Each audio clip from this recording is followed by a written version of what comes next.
So we could have the 1 minute warning. Please take your seats.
Okay, well, welcome everyone to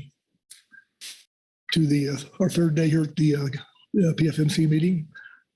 Today's September 11th, which marks a pretty a day that's pretty etched in our memories. I'm pretty sure most everybody here remembers what they're doing that day, and the people who were killed and sacrificed themselves that day to help others. And it'd probably be appropriate to maybe have a moment of silence in respect to those individuals. So.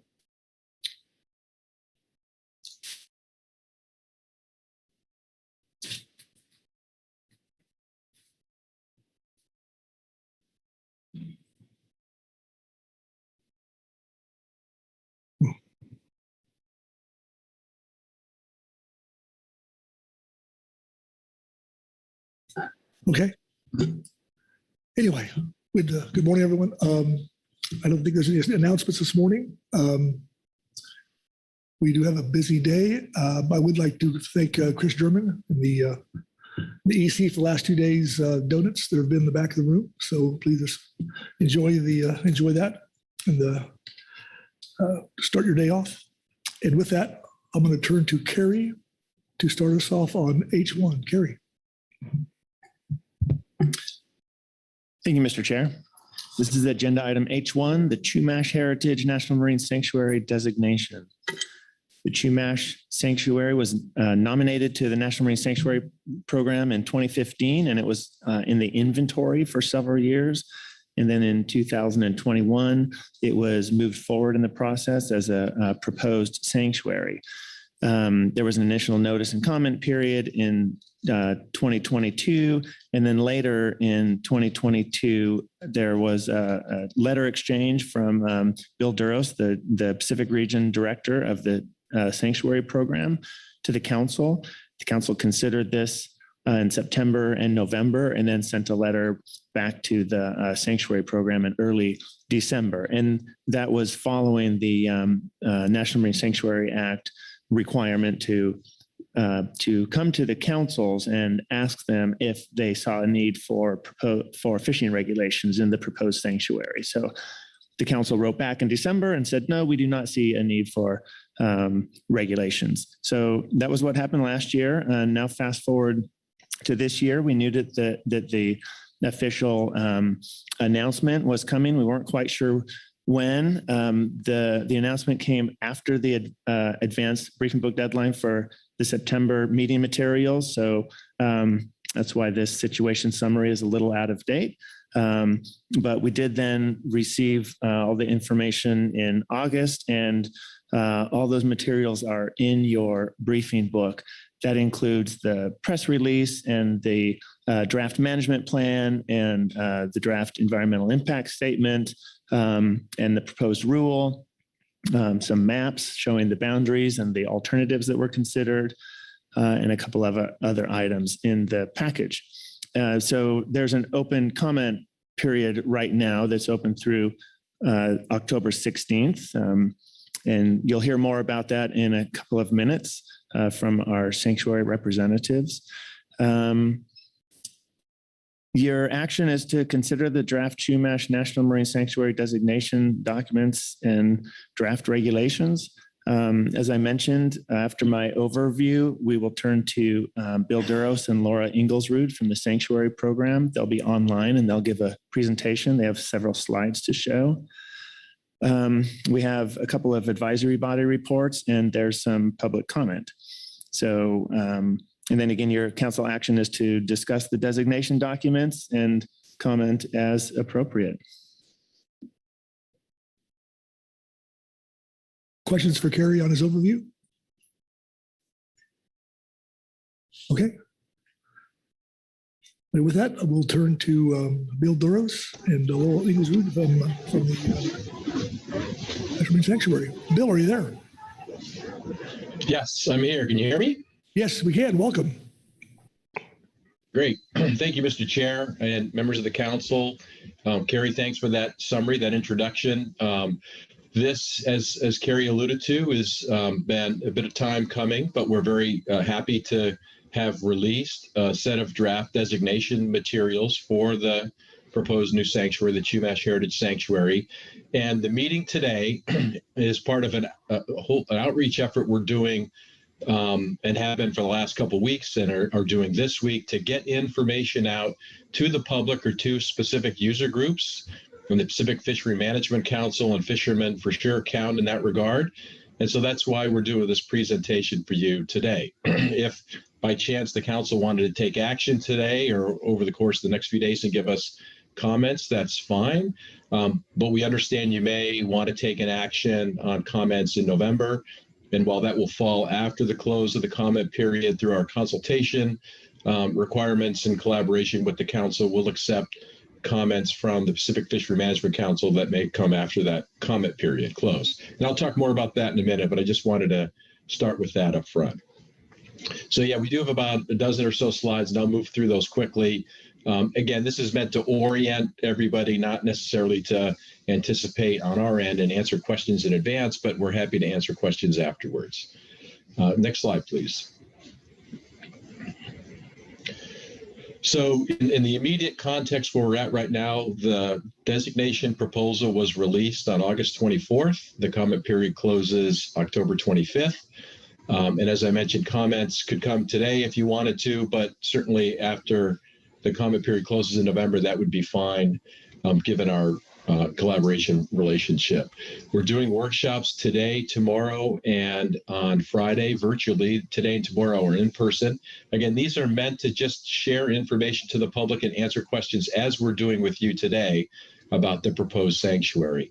The comment period, there'll be public comment hearings on September 25th and 27th in person, and then October 12th will be virtual. The specific locations and times for all of these meetings are on the website, and you'll be able to see that website for the Chumash Sanctuary designation. And so importantly, the designation materials themselves consist of three main things: a notice of proposed rulemaking, or what's often called a proposed rule. That includes things like the terms of designation, an explanation of the boundaries, proposed regulations, and some other consultation and federal law connectivity and how this proposal is consistent with other federal laws. There's a draft management plan that's largely the non-regulatory elements of how we'd manage the sanctuary. And then a draft environmental impact statement looks at the impacts of the designation, given boundaries and given regulations in the management plan on certain issue areas. Next slide. Just again, a reminder of the overall timeline, and Kerry touched on this a bit, but we started the designation process in November 21 and completed that scoping phase at the end of January 2022. And a team of very dedicated people have been working pretty hard for those last 20 months or so to put these various materials together. We've had different public workshops. We've reviewed all the comments, of course, and developed a game plan from the scoping period. there's been another number of meetings, consultations as required with tribes. And as Carrie mentioned, we had a chance to talk several different times about any potential fishing regulations in the sanctuary. And then we've been working to clear those documents. So you've got the release in step 3 here, and what comes next in step 4 is after we get these comments through the rest of 23 and the first half of 24, we'll be preparing a response to comments, finalizing the designation documents. And then if NOAA decides to complete the designation, we anticipate that would be sometime in the first half of 2024, maybe by mid-24, the designation should be complete if the designation is going to go forward. So that's a quick recap of the past and a little bit looking forward about what that timeline could look like for this designation. Next slide. So it's important to discuss the purpose of the proposed action. So the action is to designate a new national marine sanctuary in the coastal waters offshore Central California. The purpose would be to manage and increase protection of nationally significant resources, whether those are natural, biological, or cultural or historical resources, to guide comprehensive ecosystem-based and community-based management. That's what sanctuaries do, all the ones that we have. They're those that are focused on biodiversity, conservation, or ecosystem-based and community-based in how we go about those processes. And there are quite a few threats in this area. And that's what the proponents were seeking when they proposed the designation that nominated the area to NOAA to be considered a sanctuary, was to find a way to create this comprehensive framework to address the threats in the area. But they had a third goal, and that was to recognize and to improve public awareness of the indigenous tribal heritage in the area, and also to incorporate traditional ecological knowledge and also facilitate tribal management, participation in the management of the sanctuary. So those are 3 kind of principal purposes to keep in mind about what the sanctuary is there for and why NOAA would be designating it. Next slide. Just to touch really quickly on the need for the proposed action, it's a really important ecological transition zone in the area from Point Conception to Point Arguello. In that area where warm southern waters and colder northern waters meet, the productivity in that area is significant, nationally significant in our mind, both in terms of seabirds, marine mammals, but as invertebrates, fishes, and large kelp forests. And the upwelling that happens both in that sanctuary and begins in that sanctuary and affects areas down current is also really critical. That's the case in other places along the California current, and this is an important ecosystem within that California current. Next slide.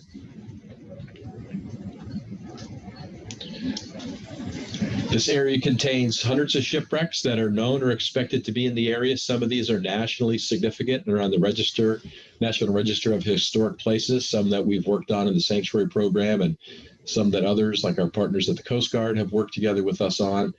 It's also been home to coastal and ocean-going indigenous tribes for tens of thousands of years. Some of the oldest recorded human remains of human occupation are in this area. And it's thought that there could be submerged village sites that may exist along paleo shorelines as the sea level was rising over that last 10,000 or so years. And so that's been a goal of the proponents and something we're interested in exploring further. Next slide. And then, as I mentioned, the threats in the area are pretty substantial. There's a lot of offshore energy development and has been for 100 years, both onshore and offshore in northern Santa Barbara and San Luis Obispo County. Most of that's been oil and gas, but the transition's underway, as you well know, and the council's had meetings regarding offshore wind. Pollution from onshore and offshore sources is a threat in the area. There's a lot of vessel traffic and a need to route that in different ways, given the offshore wind development. We've been working on, and the council, I think, is aware of different programs to help protect whales from collision with large commercial vessels. But increased coastal development has been a threat. It's an area, this proposed sanctuary is pretty rural, except for about a 15-mile stretch. But that's been changing all throughout California, throughout the West Coast, in fact, throughout the country. And then the large-scale problem that we're all dealing with, it's an issue for fisheries, it's an issue for other natural living marine resources, is climate change and how that can change the physical environment, and how that physical environment can in turn change things like, commercial fisheries, recreational fisheries, and other wildlife. Next slide. So this is the boundary that was originally proposed, and we started with, and as required under NEPA, we considered a reasonable range of alternatives. I'll show you what those are spatially. We also considered a package of regulations that would apply in this proposed area, and developed a draft management plan. And so all of those were sort of the original base analysis. We tried to focus the regulations on consistency. It was a principal goal, given it's adjacent to 2 other sanctuaries and others up and down the West Coast. And so that was our goal as well. But we concluded that it was best to just have one set of regulations for an analysis in this initial boundary, and to consider the reasonable range of alternatives that NEPA anticipates by looking at different spatial scales for the sanctuary. So I'll go to the next slide and I'll show what some of that looks like. So from that initial boundary alternative 1 in the upper left, we gave these all names too because they needed to have a purpose.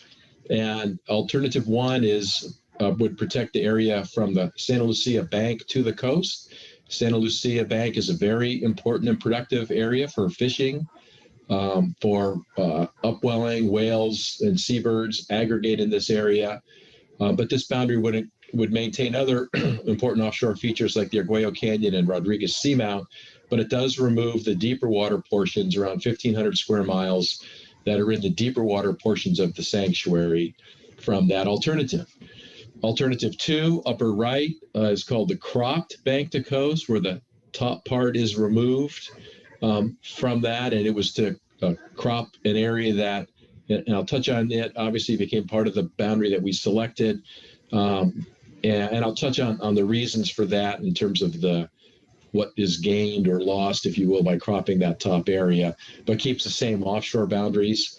Alternative 3 in the lower left was requested by BOEM, one of the cooperating agencies for the NEPA review, and that would allow for development not only of the Morro Bay wind energy area, but another area, the Diablo Canyon call area, and provide an open area to route all those cables to the Diablo Canyon power plant, and that's called the Diablo to Gaviota Creek alternative. And then alternative 4 in the lower right combines the alternative 3 and alternative 2, if you will. It takes the offshore features away. It takes the other offshore wind energy areas away, and that would be the smallest potential boundary that could be designated for the sanctuary.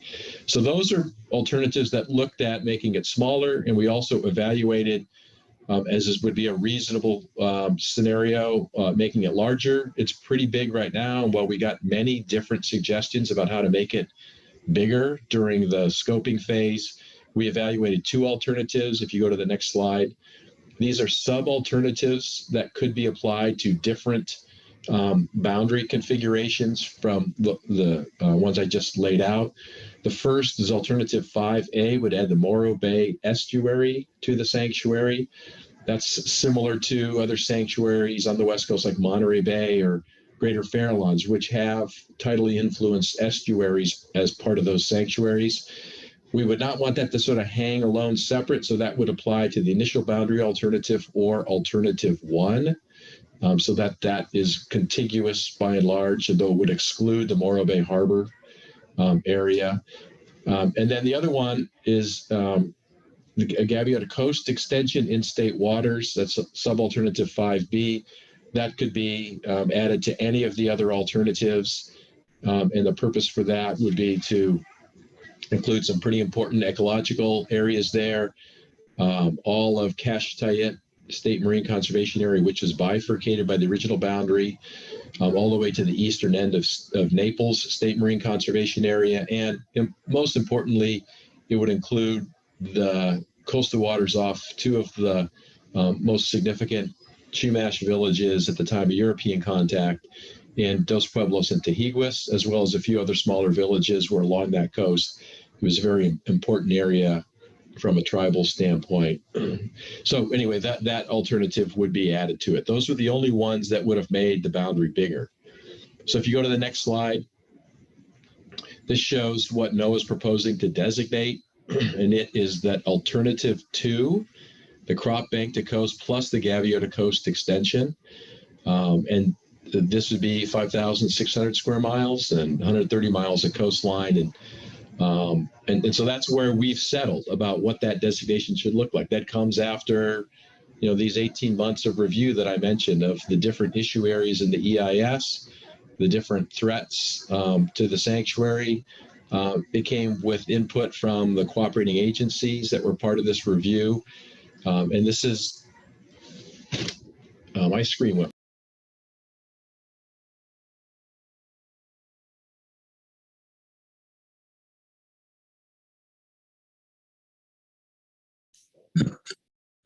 Bill, are you there? Sorry about that. My screen went black for some reason. I'm not sure what's going on, but I'm back. Okay. Our screen's good here. So. Yeah, if you go to the next slide then. Okay, sorry, everything shut down. So here's the reasons for, the principal reasons for picking that alternative. It allows NOAA to focus management on the core areas and the resources requiring conservation, as I mentioned, from the Santa Lucia Bank to the coast. That includes these offshore, really nationally significant offshore features, the nearshore reefs, kelp forests, other natural resources, as well as shipwrecks and potential paleo shorelines are along that area of coast. And then it adds the indigenous cultural resources or the waters offshore of those former village sites along the Gaviota coast to the sanctuary. But one of the big problems that we were facing is BOEM's estimation that the reasonable worst case analysis we should assume from the Morro Bay wind energy area, so the one that's been leased, from those three leases is between 20 and 30 subsea cables, perhaps even more than 30 subsea electrical transmission cables, possibly floating substations that would be need to be installed within that corridor. And while we have a process that could be used to permit cables within a sanctuary, the concern was that it could just be too much seabed disturbance to allow in a national marine sanctuary. And we just couldn't get around that particular problem. But there was a second issue, and that this effort has been focused, the whole sanctuary proposal, but also the America the Beautiful, the 30 by 30 goal of protecting more areas has had as one of its goals being responsive to tribal interests. And we had one tribe, the Salinan tribe, two of the bands, who historically have felt like their coastline included Morro Bay up into the Big Sur coast, that area should not be named Chumash. It was Salinan. They acknowledged Chumash were there as well, but their view is that would not be appropriate. And we couldn't find any flexibility on their position or the Chumash position that it needed to be named Chumash Heritage. So those two problems sort of came together, and this was the only solution that we could find to that. So that's why designating the boundaries that you see on this map and that are in the EIS and are described in the proposed rule are the ones that we're going with. It still would be the third largest national marine sanctuary in the system. It still protects a whole host of amazing ecological and cultural resources. And we think it's a really good way to go to balance the multiple uses in the area. Next slide. So I'm just going to zip through the regulations. They often get a lot of attention, but most of what we do goes far beyond regulations. But just as a reminder, within a national marine sanctuary, all activities are allowed unless there's a specific sanctuary regulation prohibiting an activity. In this case, the proposed regulations are called prohibitions. They're, as I noted at the beginning, very similar to those in other California sanctuaries. They include very familiar exceptions to prohibited activities, Coast Guard discharges, anchoring a vessel, the seabed disturbance exempts, provides an exception for lawful fishing activities, etc. There's standard permit processes that we have for all of the, or most of the sanctuaries, all 4 types of permits that NOAA has within a sanctuary. We have a general permit, which is usually for research and education activities, a special use permit that allows activities that are more commercial in nature that cause no harm, perhaps filming a commercial with an aircraft that goes below the height restrictions if there are any in the sanctuary, ONMS authorizations, and then certifications of existing permitted activities and structures that are in the sanctuary at the time of designation. These processes would allow for permitting of subsea electrical transmission cables. That's been a major issue as both of these 2 projects, the offshore wind farm and the sanctuary designation, have moved forward. We've used those for fiber optic cables. We can use those for subsea electrical transmission cables. There's a broad scale exemption for DOD's existing activities and a process to approve new activities. And perhaps important to the PFMC and many members, many participants in today's meeting, this does not include any fishing regulations, either commercial or recreational fishing regulations, or any restrictions to commercial or recreational fishing access. Next slide. So this, you can see here, this is the condensed version of what the proposed prohibitions would cover: oil, gas, or mineral development other than from existing platforms and reservoirs from those platforms. So there are at least 2 platforms that are developing oil and gas, and those are continuing to operate. And so this would not stop those, but any new development, any new leasing, any new expansion of that development from those platforms would be prohibited. Discharges is a major issue within sanctuaries. Discharges within or into the sanctuary beyond the boundary that enters and injures, or discharges from a cruise ship, are prohibited. And again, these are all by and large the same as what you see at the other sanctuaries. And so I won't list those. I will just go down to Rodriguez Seamount. We talked about it a little bit at one of the council meetings regarding the fishing discussion last year. Similar to Davidson Seamount, which is nearby, this would limit would limit any extraction other than fishing below 1,500 feet at the seamount. The top of the seamount's in 2,000 feet of water. This would have a 500-foot buffer above that. The essential fish habitat protections for already exist for most of the Rodriguez Seamount Management Zone that we're proposing. You've already adopted those, and that provides a considerable amount of seabed protection. We are not looking on our end to adjust any of your fishing regulations that are there otherwise, but other collection, other harvest, other extraction below that level, which is very consistent with how we together, the council, the sanctuary program together, have protected Davidson Seamount. That's basically structured the same. In the case of Davidson, the council's gone farther and prohibited any fishing below, I think it's 3,000 feet. That's a 1,000-foot buffer above that seamount. But that's not something we're recommending at this time. You may want to take that up. You may hear from others about that. But at this stage of the game, we're focused on what we've proposed here. And then there's a prohibition on introducing an introduced species. For years, we've worked with the state of California on exempting catch and release of striped bass, since that's got a size limit. And so that would apply here as well. So those are the regulations. Again, they're in considerably more detail in the EIS and in the proposed rule, but they should be very familiar to. We're treating really, I think, everything and everyone the same as we are at other sites. Next slide. This is how that boundary looks compared to the other California sanctuaries. Let's leave that there for a second. And I think we're pretty much done. If you go to the next slide.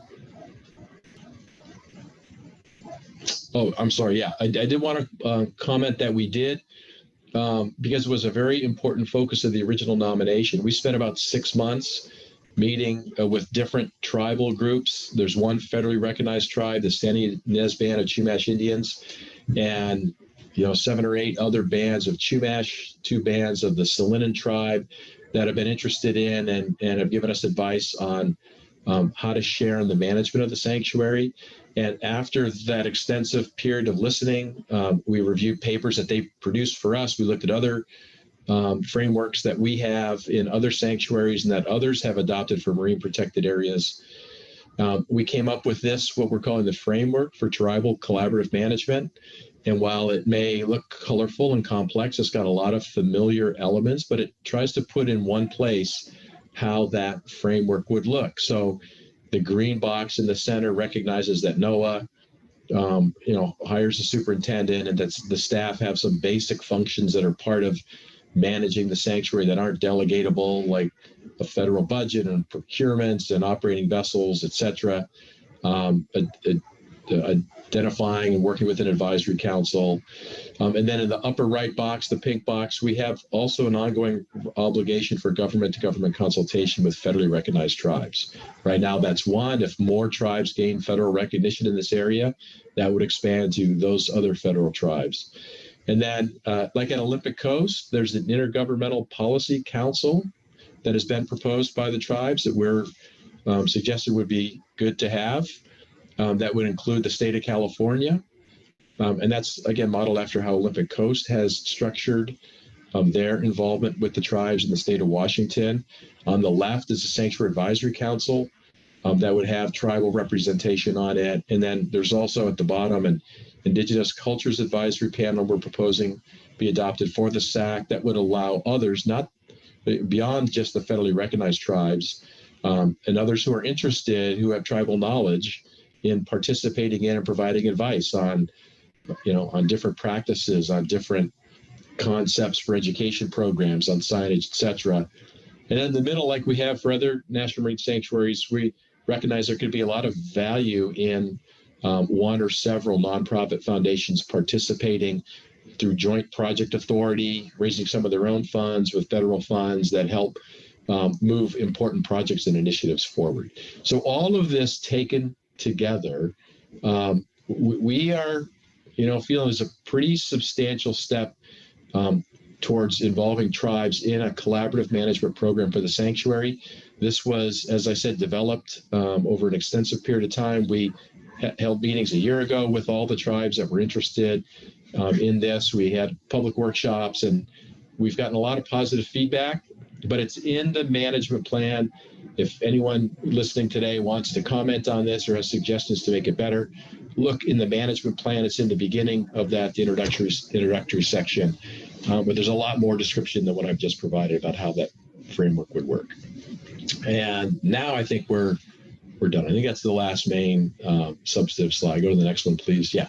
So here at the bottom is the website if you want specific information about or get the documents themselves, the proposed rule, the management plan, the draft EIS, or information about where the workshops are going to be held today, tomorrow, the timing for the virtual ones, as well as the public comment period, and other ways in which you can provide public comments. And you can just leave this one up, I think, and I'm happy to take questions. And thanks again for the chance to give you all an update on this proposal. Yeah, thank you, Bill, for a really great presentation there. Questions for Bill on his presentation?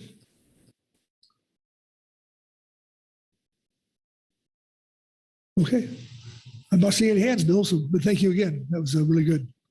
Oh, I'm sorry, Vice Chair Hassler. Thank you, Chair Penninger. Thank you, Bill. Not so much of a question.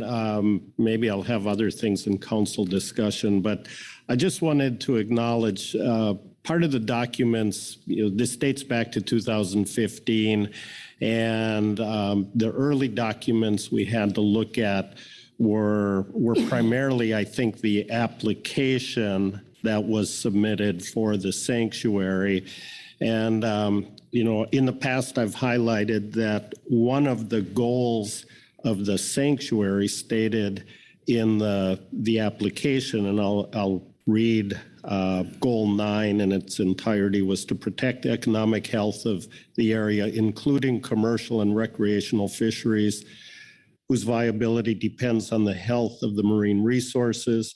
The proposed sanctuary shall have no impact on treaty fishing rights and impose no future regulations upon commercial or recreational fishing. So I think through our, so the application recognized the importance of the commercial recreational fishing as part of that maritime heritage, as well as the cultural heritage that some of the fishing provided in the past. So both the council and the Office of Sanctuaries are partners in marine conservation. And I guess I just wanted to acknowledge how you capture, at least the documents right now, capture some of the importance of fishing and providing opportunities to allow those fishing activities to continue.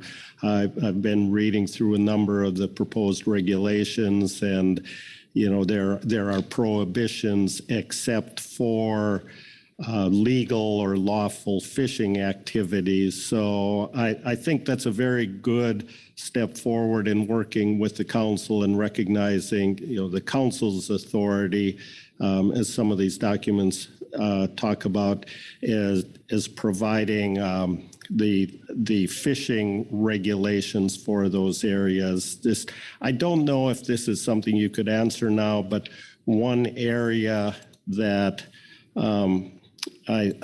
there's a question in my mind, and it's in sorry, I have to find the name of the document here. It's in the proposed rule, which I think is the Federal Register notice. And that's in Articles 4 and Article 5. Article 4 is, let me just make sure I get the correct definition for that. The scope of the regulation, activities subject to regulation.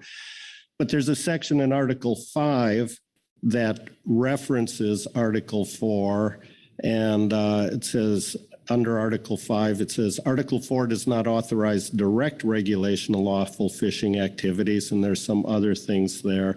It says, however, all activities listed in Article 4 could apply to a person engaged in the act of fishing, such as but not limited to vessel operations. So in my mind, there's still the opportunity that the proposed rule recognizes the importance of fishing and allows it, but there's the opportunity to put rules in place that could impact fishing, whether it's through discharge or vessel operation. So if you can find a question in there, you can respond.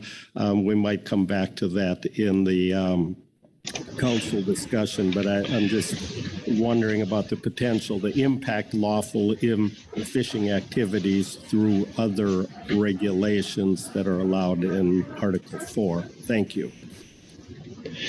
Yeah, thank you. Let me get to that question. I did find a question in there, so thank you for that, and I appreciate the background. I just want to go back to the beginning where you started your comment to note that while indeed the original proposal had that limit in there, we took that, all of the proposal, we took the public scoping comments too. That's why NOAA holds that kind of a process. And we did our own evaluation of this. And I appreciate that you pointed to the section of the proposed rule that we tried to be clear that this proposed sanctuary, the package of regulations, doesn't include fishing regulations. We have a whole section of the EIS about the impacts from the sanctuary designation on fishing, and most of those are beneficial impacts. And it's it's clear that the concept that was included in the nominator's mind, that the sanctuary ought to benefit by protecting the ecosystem, things like commercial and recreational fishing. We agree. We believe that the sanctuary will do that. We believe when you look at the host of regulations across, this proposed sanctuary that we're proposing to designate, there is considerable protection to natural resources, to ecological systems, to important things like upwelling, that it could come from a number of different sources, including development of an additional offshore wind site. Those are all benefits that come to the ecosystem that benefit fishermen. So we have embraced that, not just in the regulatory language, but look at that directly does or doesn't affect fishing. But if you could look at the whole of what we've produced here, I think you could see a very favorable, positive outcome for the habitats and the biological communities and the ecosystem that fishing depends on. And then that one particular section that you cited, well, Article 4 makes clear that the sanctuary doesn't regulate fishing. We give an example, for instance, if there's an inappropriate discharge from a fishing boat, from someone engaged in fishing activities, they pump out oily bilge water, that would not be accepted from the regulation, because the discharge regulation matters as well. Or if they were engaged in unlawful fishing activity, there isn't just a blanket exception. Well, I was doing something that looks like fishing, and so therefore none of the other regulations apply. So that's what that's meant to convey, that it could have an effect on someone who is participating in an activity like fishing, but it doesn't mean that they're exempted from it. And so that's the purpose of that particular clause. All right, thank you. And I'm glad you mentioned in the EIS too, the mention of some of the beneficial impacts, because, this is just my reading of, I guess, not the opinion of the council, but in the efforts to, I don't know what the right word is, protect the fishing that has occurred in that area and make sure it continues. And it talks about some of the beneficial impacts to fishing from the sanctuary designation. So I just appreciate the recognition of the importance of fishing and allowing it to continue. Thank you.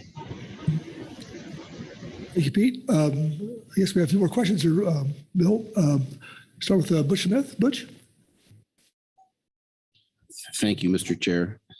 And I hope you have the gavel. Squirrel must have run across my table this morning, so I'm not sure who's got the gavel, but appreciate you recognizing me. And I figured I'd try to earn my lunch money. So if this comment is better for discussion, I'm sorry, you can have my lunch money back. But I on my computer, it's on page 7. It's heading the need for proposed action, and we'd just like to recognize that slide.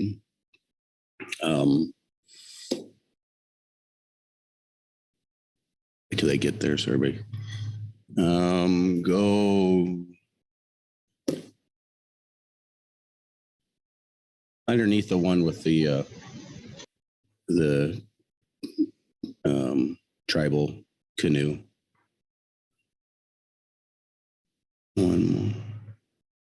One more down. There you go. There we go. Yeah. And additional protections are needed due to myriad of emerging threats to our ocean. And just want to say I can appreciate that list, and I can appreciate the work done on this presentation, and as two people in coastal communities can point out some of those things on that list that are threatening our oceans without sanctuary protection. And so anyway, I just wanted to recognize that slide and have the council look at that slide with, Noah sees a need to protect from those things in that particular part of the world, and we see the need, some of us, to protect the same thing in our part of the world. So anyway, I just wanted to be appreciative of this presentation, and just wanted to point that out. Thank you. Thanks, Butch. Mark Grelnick. Nope. Okay, good. All right. Okay. Well, we're not seeing any other hands. So, Bill, thank you again. And much appreciated for you coming and sharing with us this morning. So, okay. Thank you. Next up will be the reports. The Habitat Committee will be first. I believe Scott Appel. Scott, are you here? I am here. Can you hear me, Mr. Chairman? We can. Welcome. Thank you, Mr. Chairman, members of the council. Thank you for the opportunity to present the Habitat Committee report on Chumas Heritage National Marine Sanctuary designation.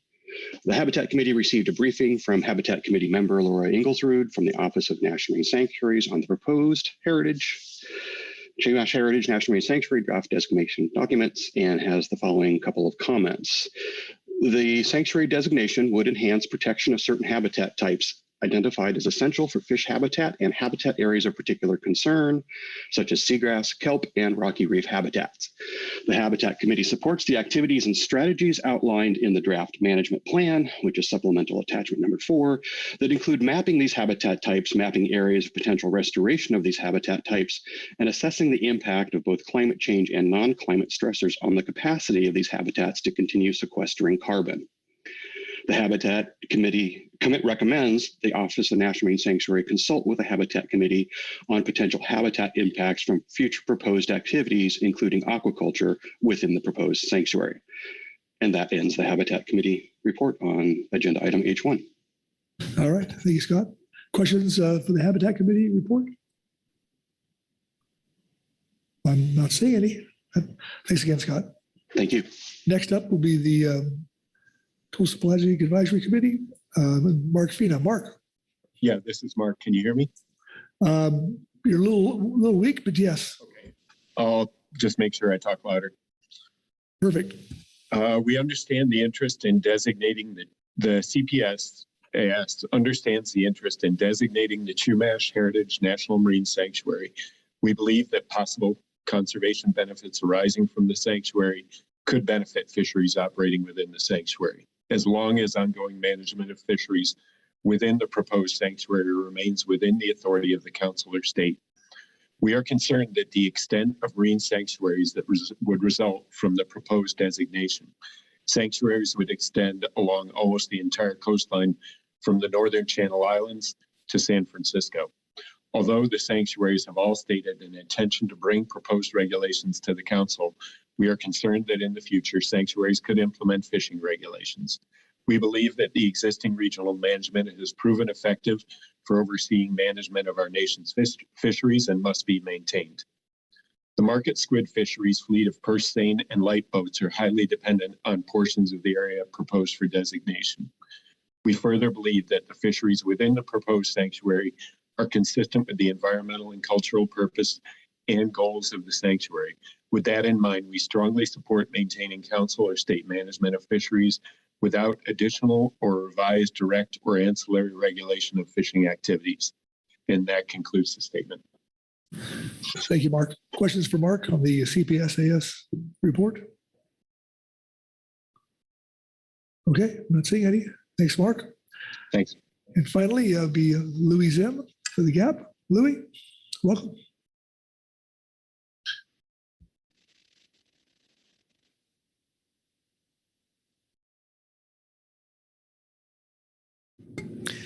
I wore my bright blue jacket today so you could find me.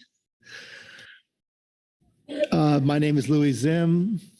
I'm going to be reading from the agenda item H1A Supplemental GAP Report, September 2023. Thank you, Mr. Chair and members of the council. Groundfish Advisory Subpanel Report on Chumash Heritage National Marine Sanctuary Designation. The Groundfish Advisory Subpanel reviewed the proposed Chumash Heritage National Marine Sanctuary Designation documents, and while there are no proposed direct fishing regulations at this time, ancillary regulations may affect current fishing activities. In addition, the GAP remains concerned about potential efforts to introduce fishing restrictions or regulations in the future. As noted in the Santa Ynez Band of Chumash Indians letter to the National Oceanic and Atmospheric Administration, Office of National Marine Sanctuaries, requesting government-to-government consultation under Executive Order 13175 in December 2021, and I quote here, "We recommend a careful review of the role of these marine protected areas in supporting the priority management goals of the National Marine Sanctuaries Act, and whether additional protective measures and/or marine zoning strategies, such as no-take MPAs, and tools should be considered under a co-management strategic framework that combines the Chumash, California, the NMSP, and other relevant federal agencies.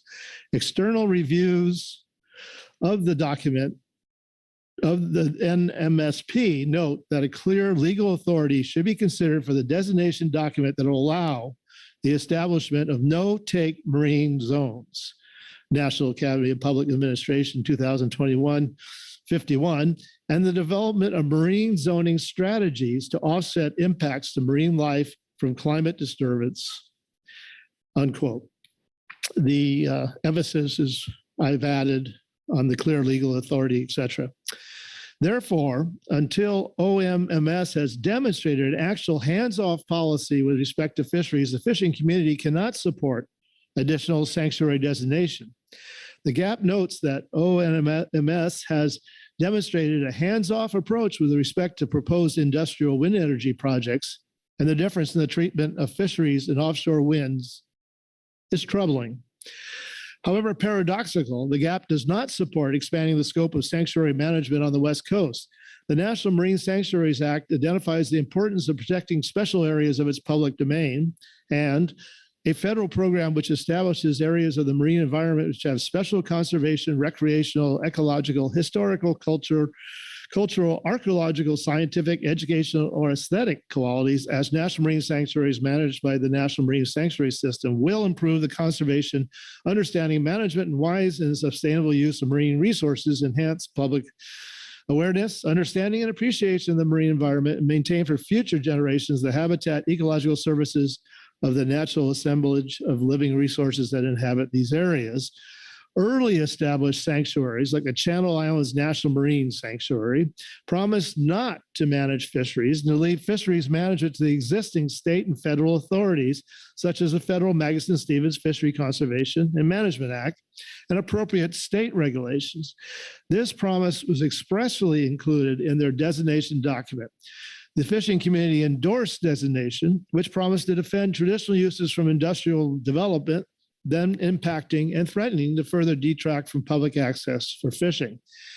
However, over time, not only did Channel Islands spearhead the establishment of no fishing areas, but sanctuary managers would eventually remove that promise not to regulate fishing and establish its own authority to do so. In addition, GAP members note that other regulations common throughout the West Coast sanctuary system have constructively limited the public's use of sanctuary waters. For example, these include discharge regulations that apply to even the smallest of craft and minimal negative impacts.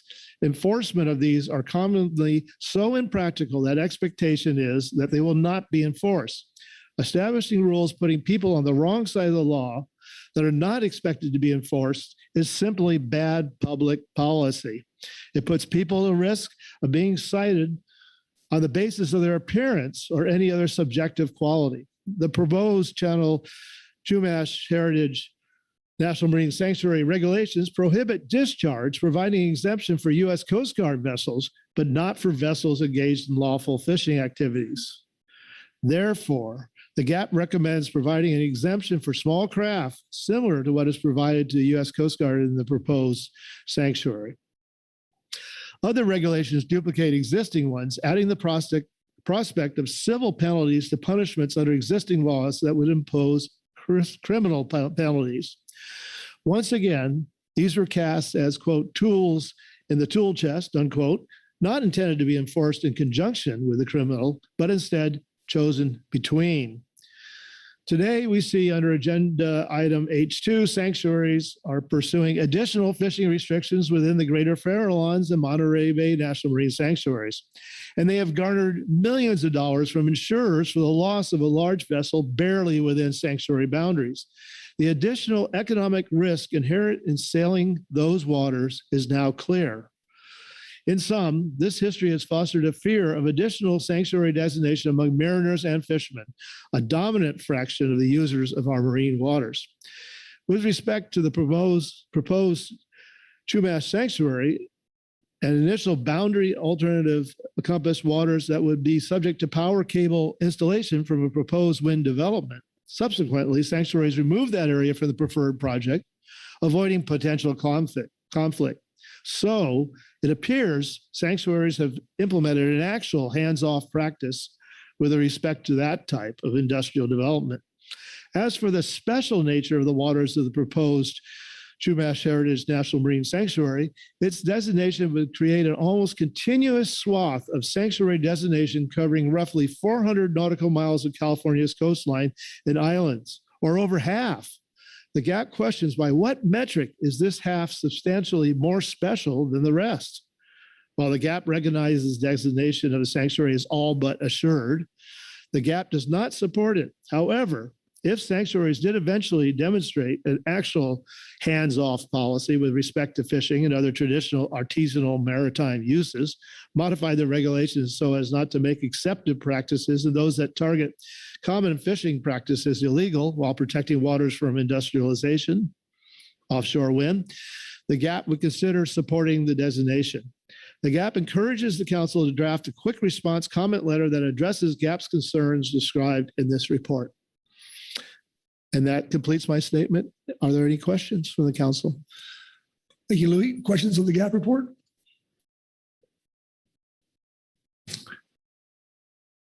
I'm not seeing any. Thank you, Mr. Chair, and thank you, council.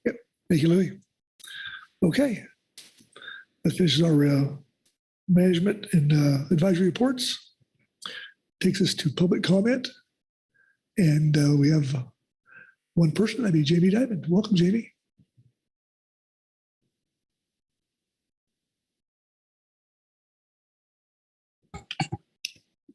Good morning, Chair Pettinger, council members and staff. I am Jamie Diamond, and I actually live, play, and work in the area we're talking about today. I support the Chumash people and respect and acknowledge they have lived in these lands since time immemorial and support the protection of the sacred sites held below the waters of the area. I have a few points to get on record regarding the Chumash Heritage National Marine Sanctuary proposal. First, I support the GAP and CPSAS statements, particularly with the no discharge provision noted in the GAP statement. We're not talking about a giant fleet of vessels from a major port like Los Angeles. Much of this is a very remote area, with most of the coastal traffic being small commercial fishing vessels and some small personal or recreational vessels. This is a remote area and a very large swath of ocean going for miles and miles with nowhere for people to pump out. I'm concerned with the addition of the Gaviota extension and what benefit it adds, considering there are already several marine protection areas with the Point Conception SMR and the Cashtite SMCA. The potential for this strip of coastline to turn into a no-take zone would be disastrous for recreational and commercial fisheries. I'm also concerned with strategy RP1, activity RP 1.2, expand upon existing sanctuary volunteer programs like citizen science, water quality monitoring, and the part I'm most concerned with, interpretive enforcement programs. That has led, in my experience, to a lot of not just frustration, but misinformation going both ways. It creates a hostile environment between those that think they're enforcing something, what authorities they have, the people that feel like they're being attacked by somebody that has no authority to enforce something. I feel like that can be a slippery slope, and especially it brings tension between fishermen when someone who they see as having no authority over them would approach them and tell them what they can and can't do. Strategy BE-2, cultivate a generation of travelers who are also ocean stewards. None of that section mentioned recreational fishermen or fishing. And that is a pretty big gap, which plays right into my point of recreational fishermen really have not been engaged along this process. There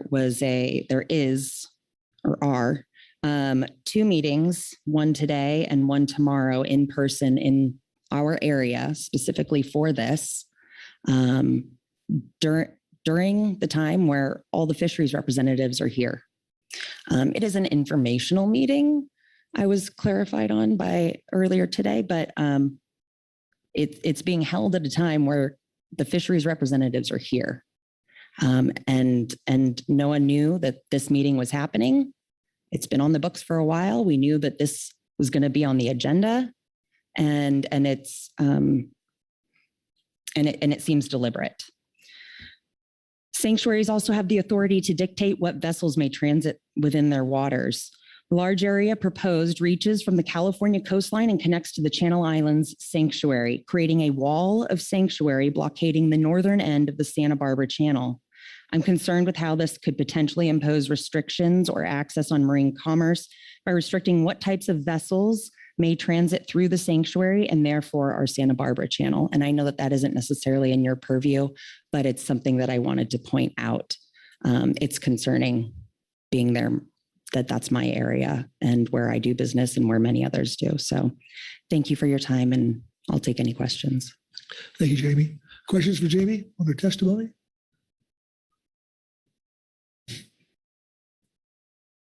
Okay. Thank you. Thank you, Jamie.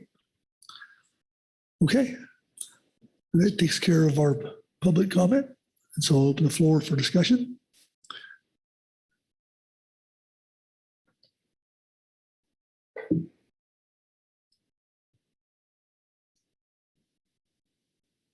Or not? Or Grelnick? It's my job here to break the ice, so I'll do that again. I think that this sanctuary, like other sanctuaries, can offer benefits to, rather than burdens, to the fishing community, both commercial and recreational. I'm not so sure that some of the ancillary restrictions necessarily serve that rule. We've heard some of that from our advisory bodies. I think that just to focus on one that was raised in the gap statement has to do with discharges, where there's an exception for the Coast Guard, but not for small vessels. A lot of and particularly in the recreational community, we're dealing with people in kayaks or small boats. While we don't have a lot of ports along the stretch, but there are some beach launch areas with no pump outs.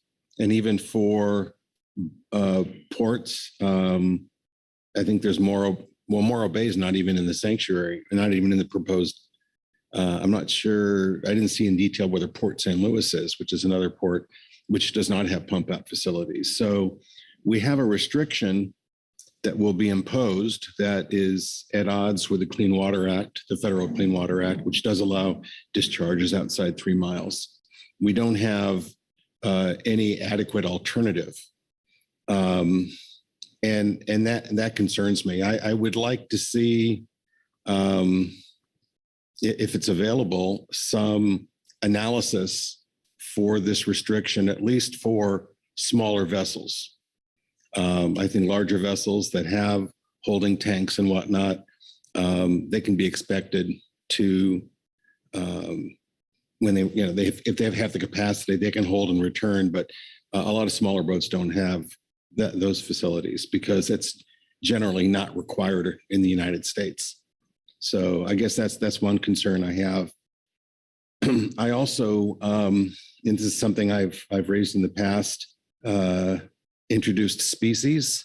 This is something that, again, no one wants to see the sanctuary despoiled with waste. But generally speaking, introduced species means biological material capable of reproduction. And that's not the definition here. It's really irrespective. And I don't know what kind of crabbing, for example, goes on in this area, but some people will use leftover rockfish carcasses, which of course are species that are found in the sanctuary. But some people might just grab some chicken thighs and throw them in a cage and put it in the trap and lower it to the bottom. Well, technically that's a violation of the sanctuary rules. I'm not sure what benefit that offers the sanctuary as opposed to the burden it puts on fishermen. So I guess to recap, I think I support the sanctuary. I'm just concerned with some of the ancillary regulations. Thank you, Mark. Those are good points. Anyone else?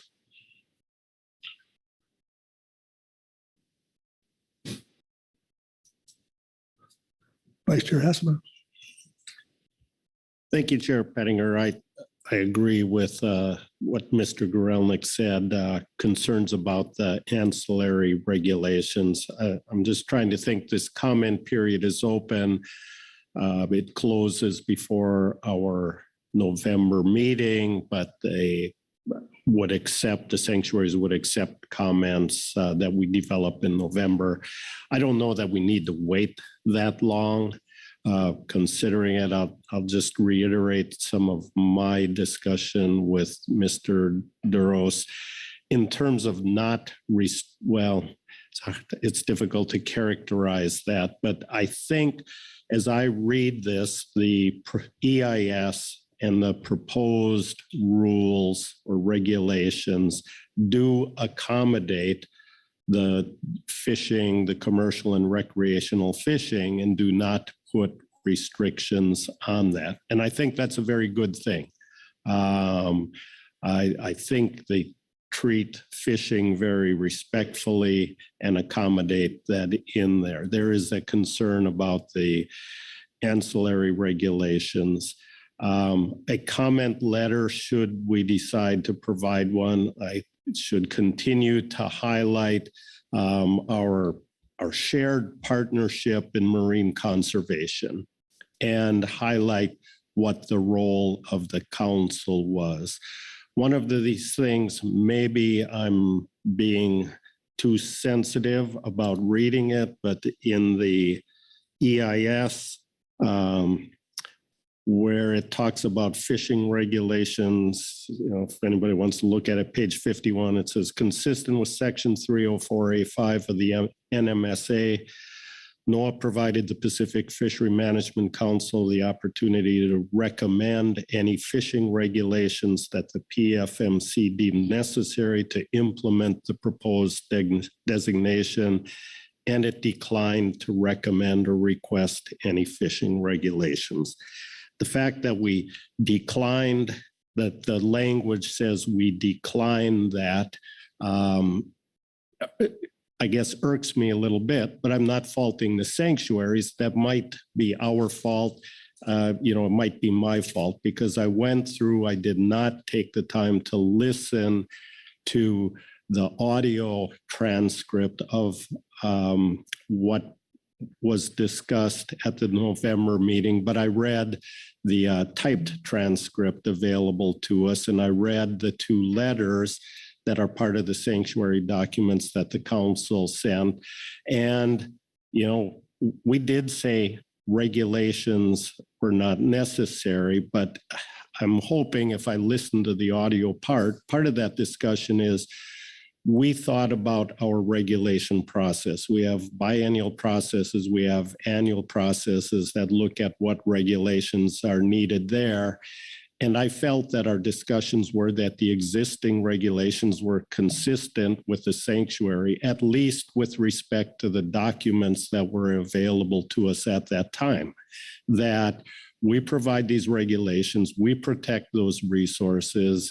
It's in our wheelhouse to develop the regulations, and what we had and the processes we had were sufficient. So it was not necessary to provide any other regulations, and we weren't sure what it would do.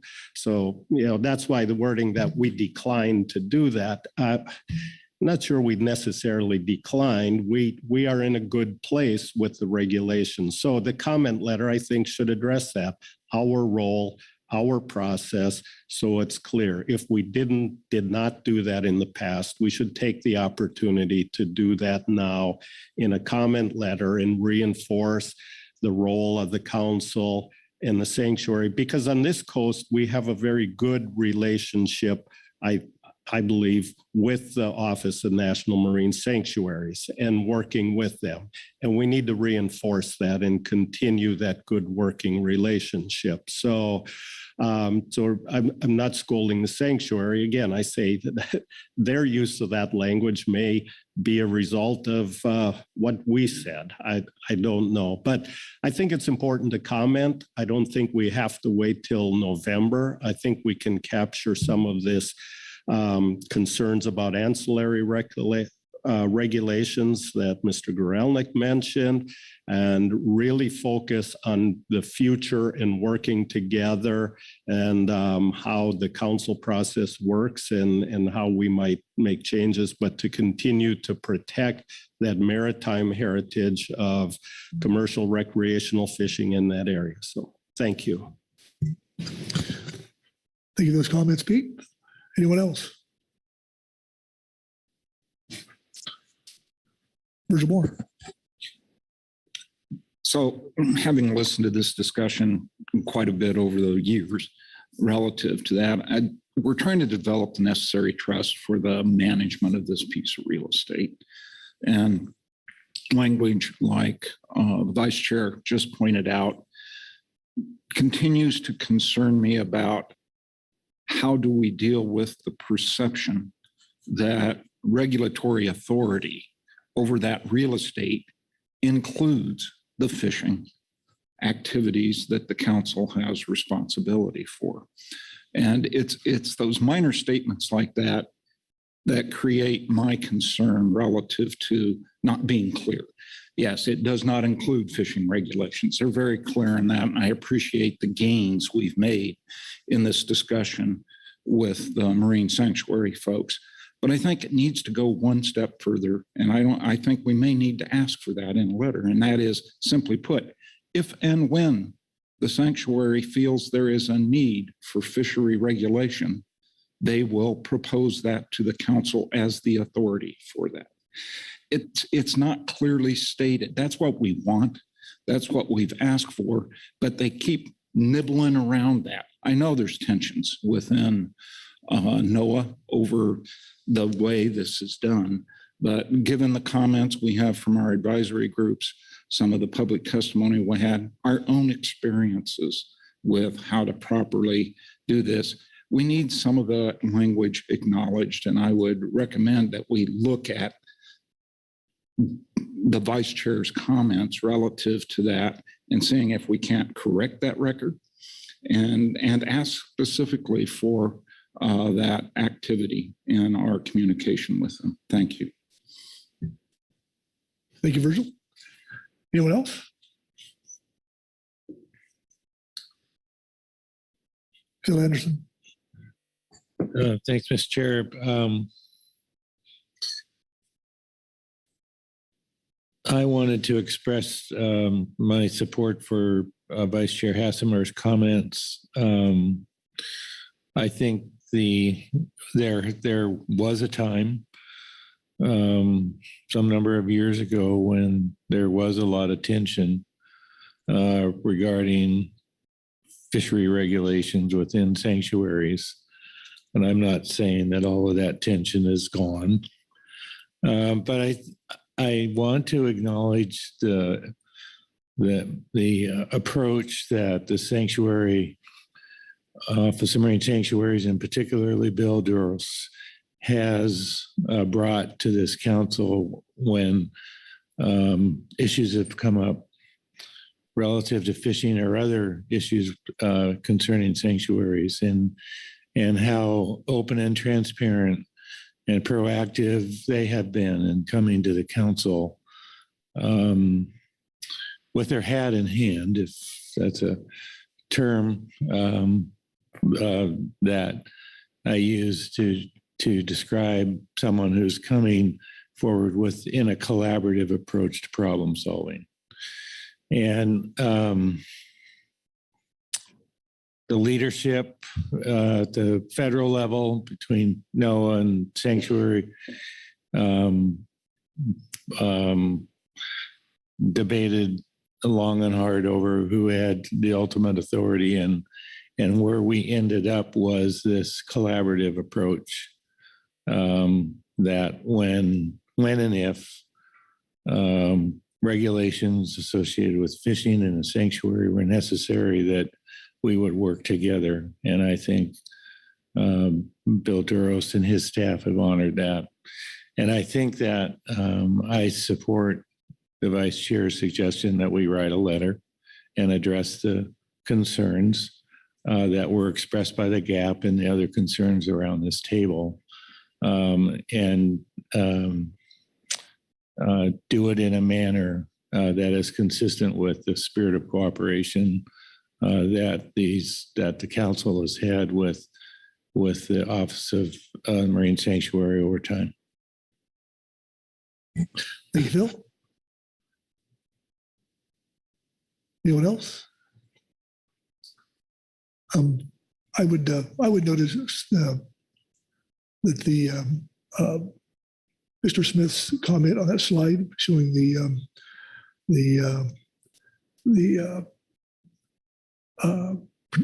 protections from the threats listed. And I noticed that I think he's probably speaking more to offshore wind. And I think it's interesting that Bill did a great job expressing how important the upwellings are to our coastal waters. But I am troubled a little bit the fact that we're putting a wind energy facility in the middle of two sanctuaries where the effects won't necessarily be from the body of water that they're in, but the downstream effect of the lack of upwellings as the energy is taken out of the wind, and the effect of the upwellings in the future. So there's a sanctuary above that wind energy facility to be built, and there's going to be one below it. And I would hope that they would monitor the effects of that facility on the ecosystem. And they are there, and they do have. I assume they will be. It's part of what they do, and I think it help inform us as far as what those effects from those facilities will be in the future. So, okay. Anyway, I believe initially we were thinking about maybe having another run at this in November, but it was brought to my attention by Executive Director Burton that we did get the information from the sanctuaries early enough to make our comments at this meeting and not do it in November. So with that, I think as far as Carrie, have you heard enough to move forward what we have here? Yes, thank you. I do have one question. I'm hearing that the council has a desire to send a letter addressing the concerns heard around the table and capture also what we've heard in the advisory body report. My question would be, do you want to task me and the executive director to write that and send it off, or do you want to follow your quick response process where we would draft something up, send it around to the council for feedback before sending it? Mark Grelnick? I guess my thought would be to have staff write the letter and then circulate it under the quick response procedure. Look around the table. I'm seeing head nods. So, okay, there we go. Okay. All right. So, Carrie, how are we doing on this? Sorry, I jumped in front of you. I think that concludes your business for this agenda item. All right. Thank you. Well, I would say that it's good work, folks. We're a little ahead of schedule, so let's take a 15-minute break. So we'll be back here at 9:35.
Recording stopped.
So we can take our seats, we'll get going.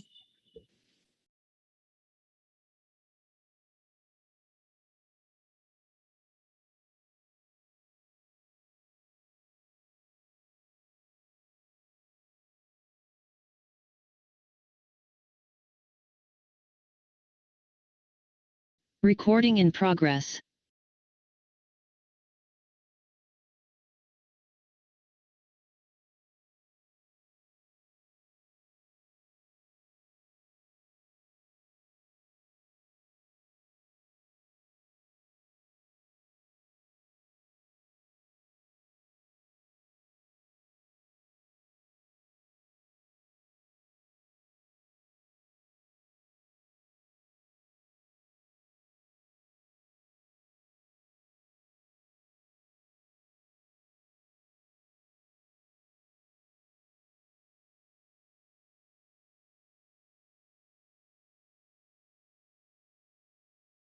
Okay, well, welcome back for the break. Look to Carrie to start us off on H2. Carrie? Thank you, Mr. Chair. Hello again. You've doubled the number of staff officers here helping you through this agenda item.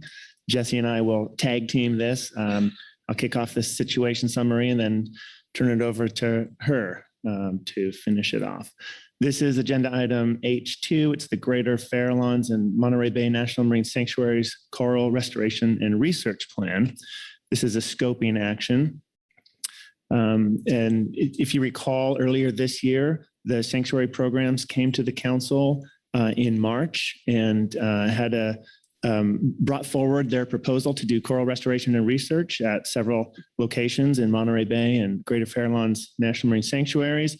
This was related to the non-trawl RCA action. It was final action in March, and there was a request to the council to consider modifying the action to accommodate and protect the coral restoration and research areas. It was it was too late in the game to take action at that point, so we did not do anything then, but the council did commit to taking the matter up at a future meeting. So in June, the sanctuaries provided a future workload planning statement, letting the council know that they plan to come to September and requested adding this agenda item, which you did. And then since then, they developed a scoping document that is in your briefing book materials. And you'll hear more about that in a few minutes from representatives from the two sanctuaries, Karen Reyna and Karen Grimmer. There's a couple of reports in there, the scoping report, and then report 2 is very brief. It provides a link to this mapping tool that the sanctuary program developed to help visualize the areas proposed for coral research and restoration. It includes overlays of habitat protections and the trawl, non-trawl RCA, and fisheries activity and several other layers as well. So I think I'll turn it over to Jesse now to finish the situation summary. Thank you, Carrie. So when this was removed from consideration, given what Carrie just explained with the non-trawl RCA action, it was brought forward that there might be other fisheries that could potentially impact these coral restoration areas. So that's why this is placed under an administrative item rather than a groundfish item, because the council wanted to assess those potential impacts. And because of that, we we drafted attachment 1, which is a staff white paper, and it provides a very brief discussion of our council managed fisheries by FMP, a brief description of the gear types, whether they're bottom contact or non-bottom contact, and how they operate. If we have a mechanism available to create these closed areas for coral currently in any of the FMPs, as well as some enforcement considerations for each of the FMPs, for example, whether or not they are required to have VMS on board. Additionally, with help from CDFW staff, we provided a preliminary assessment of state managed fisheries. and whether there are bottom contact fisheries in the areas proposed to be closed. So with that analysis from CDFW, there is a brief discussion of that as well. Again, attachment 1 was just kind of there for council consideration as you move forward with providing the scope of the fisheries. And to that end, there are 2 key questions that we're raising for council consideration that can be found in your situation summary. 1, given the potential fisheries that may interact with the proposed coral restoration and research area, does the council want to limit fishing to only groundfish bottom contact gear as described in the ONMS report 1, all bottom contact gears, or all fishing in general? And 2, of the 10 areas proposed by ONMS for coral restoration and research, are there any areas that should be removed from the scope due to the degree of impact to industry, enforcement considerations, or any other reasons? You have several AB reports in your supplemental materials from all of the advisory subpanels, in addition to the HC and the EC. There are public comments. And in terms of your council action today, it is to adopt the scope of fisheries and areas to be closed to promote coral restoration and research within the Greater Farallones and Monterey Bay National Marine Sanctuaries. And that is your overview. Carrie and I can take any questions, and then I think we'll turn it over to the Office of National Marine Sanctuaries. Okay, thank you, Jesse. Questions for Carrie or Jesse on the overview? All right, I'm not seeing any. Thank you. And with that, we'll go to the Office of Marine Sanctuaries and Karen Grimmer and Karen Raina, please.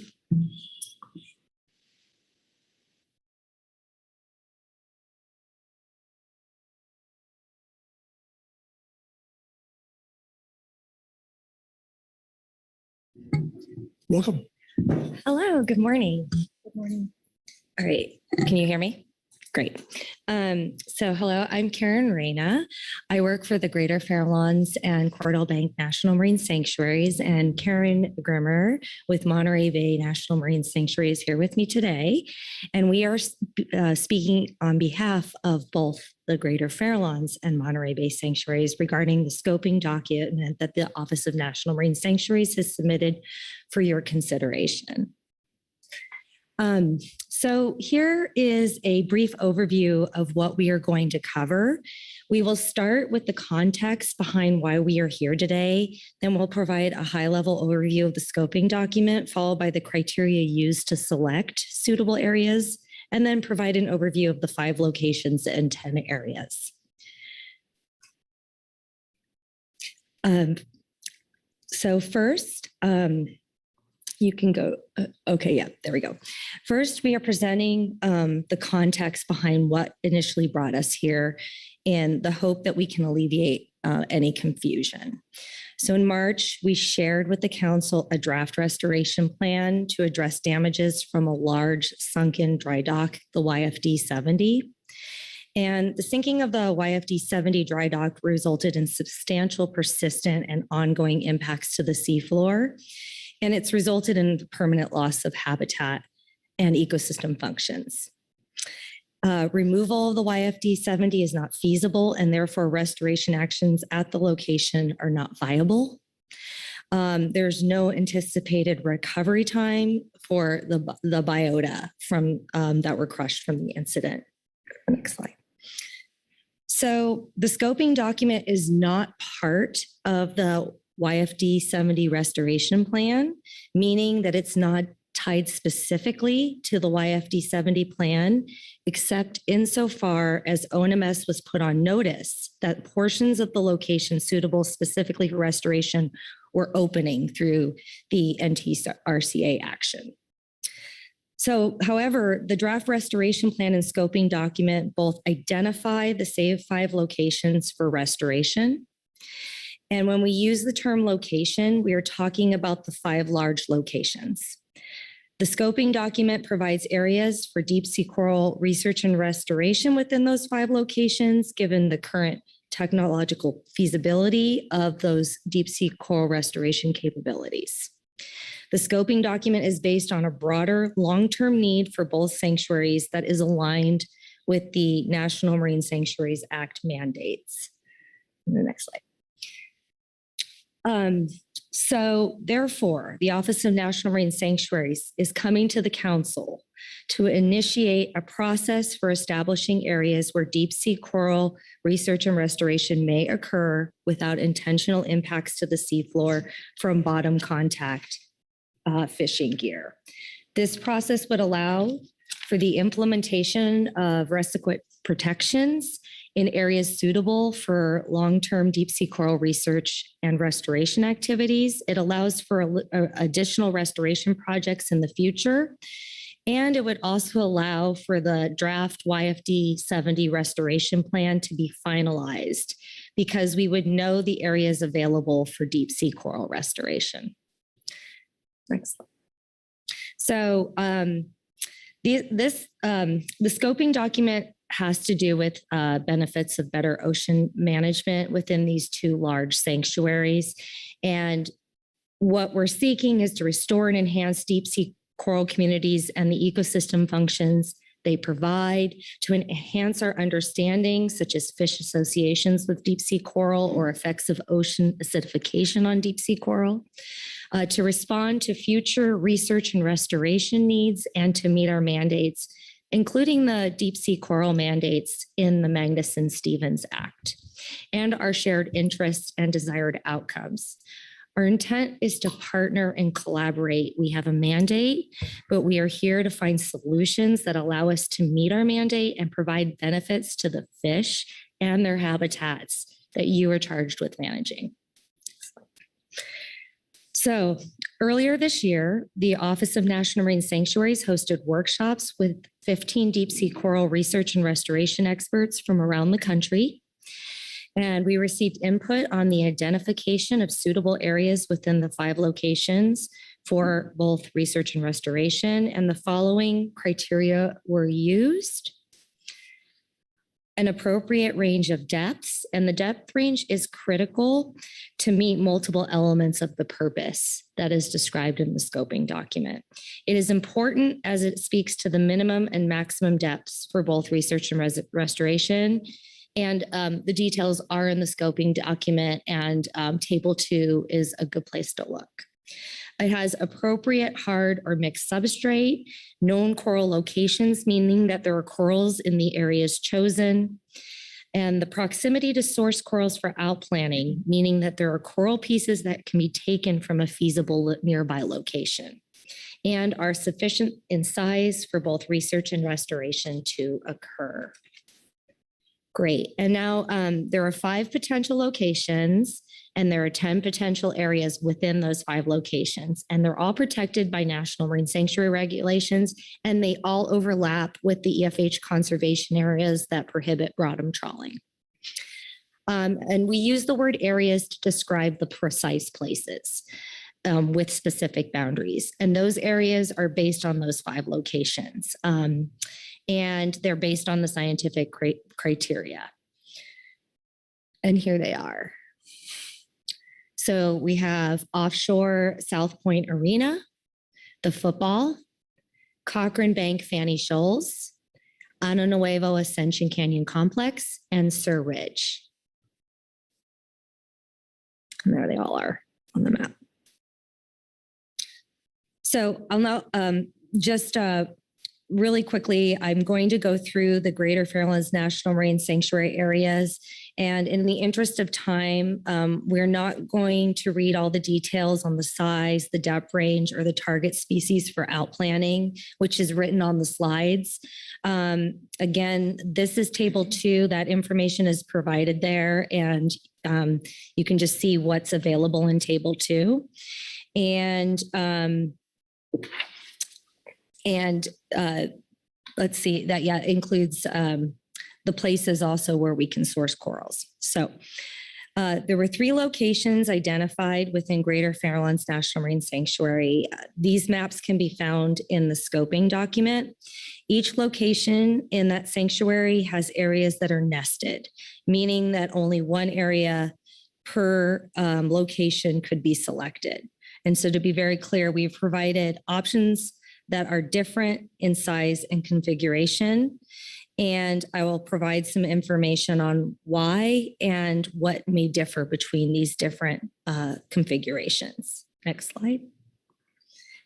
So as you can see from this figure, the smallest area of this location is offshore South Point Arena 1. It's encompassed or nested within the two larger areas. Therefore, we are not suggesting all three areas of this location, but giving a range. Next slide. So map showing each area overlaid with the substrate type and the depth is also in the scoping document. And the hard and mixed substrate here is shown in red and brown, or the darker colors. And the depths are shown in feet and fathoms. OSPA 1 is the shallowest area of the three OSPA areas. This area includes a cluster of known rocky features that have been visually explored via ROV, and one additional area in the south where the interpretive substrate is at a suitable depth for research and restoration. Next slide. OSPA 2 depths include a greater diversity of deep sea corals as compared to OSPA 1, and would allow for additional species of corals that may be suitable for outplanting. This could result in additional studies about fish associations at different depths. At the shallowest extent in the area in purple, there are high relief rocky features that have been visually explored via ROV and are considered to be fish hotspots with numerous large cowcod, yellow eye lingcod, boccaccio, and canary rockfish. These features are not included in OSPA 1. Slide. Finally, OSPA 3 is the largest area in this location. It has a high presence of rocky substrates, including areas in the northernmost part of the boundary that are not included in OSPA 1 or OSPA 2. But just like OSPA 2, the depths at OSPA 3 include a greater diversity of deep sea corals, and that eastern boundary includes that high relief rocky area. Next slide. There's also scientific interest in the connectivity between offshore South Point Arena location and the football location shown here, including whether one area provides a source of propagals for others, and whether corals from one area could be sourced to outplant for the other.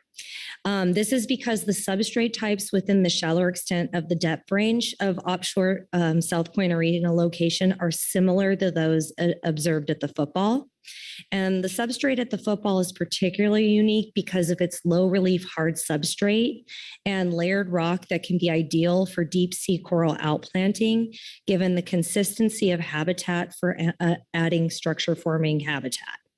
This can result in additional habitat for the high densities of rockfish found in these areas. And in that image, you can see this unique habitat and how some rockfish are using it within the areas of layered rock.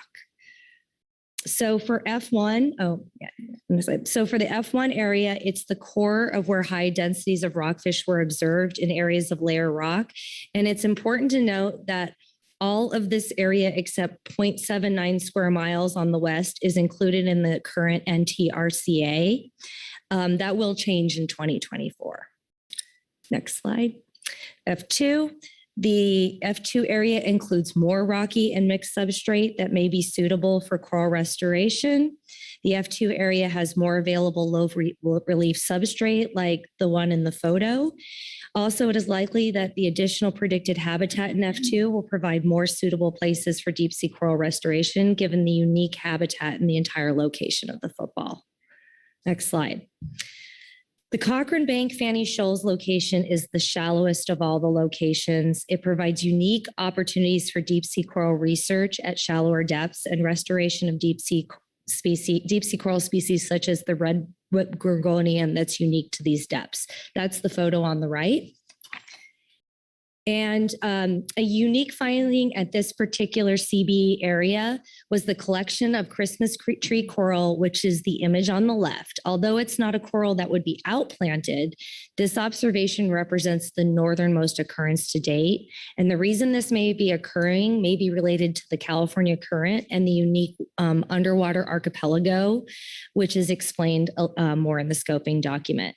It's also important to note here that the entire CB area is currently currently closed as the NTRCA, and the majority will remain closed. Almost 3 of the 3.6 nautical mile area that is presented. Okay. Finally, we have the CBFS area. It's the larger of the two areas, and it is the shallowest of all locations and extends from Cochrane Bank to part of Family Shoals. The history of all trawling and historic other fishery coupled with current protections could make this larger area an ideal place to study how fisheries management actions may affect the recruitment and growth of deep sea coral. The CBFS area offers additional research benefits, and it includes an area currently open to fixed gear fishing. And I'm now going to pass the mic over to Karen Grimmer.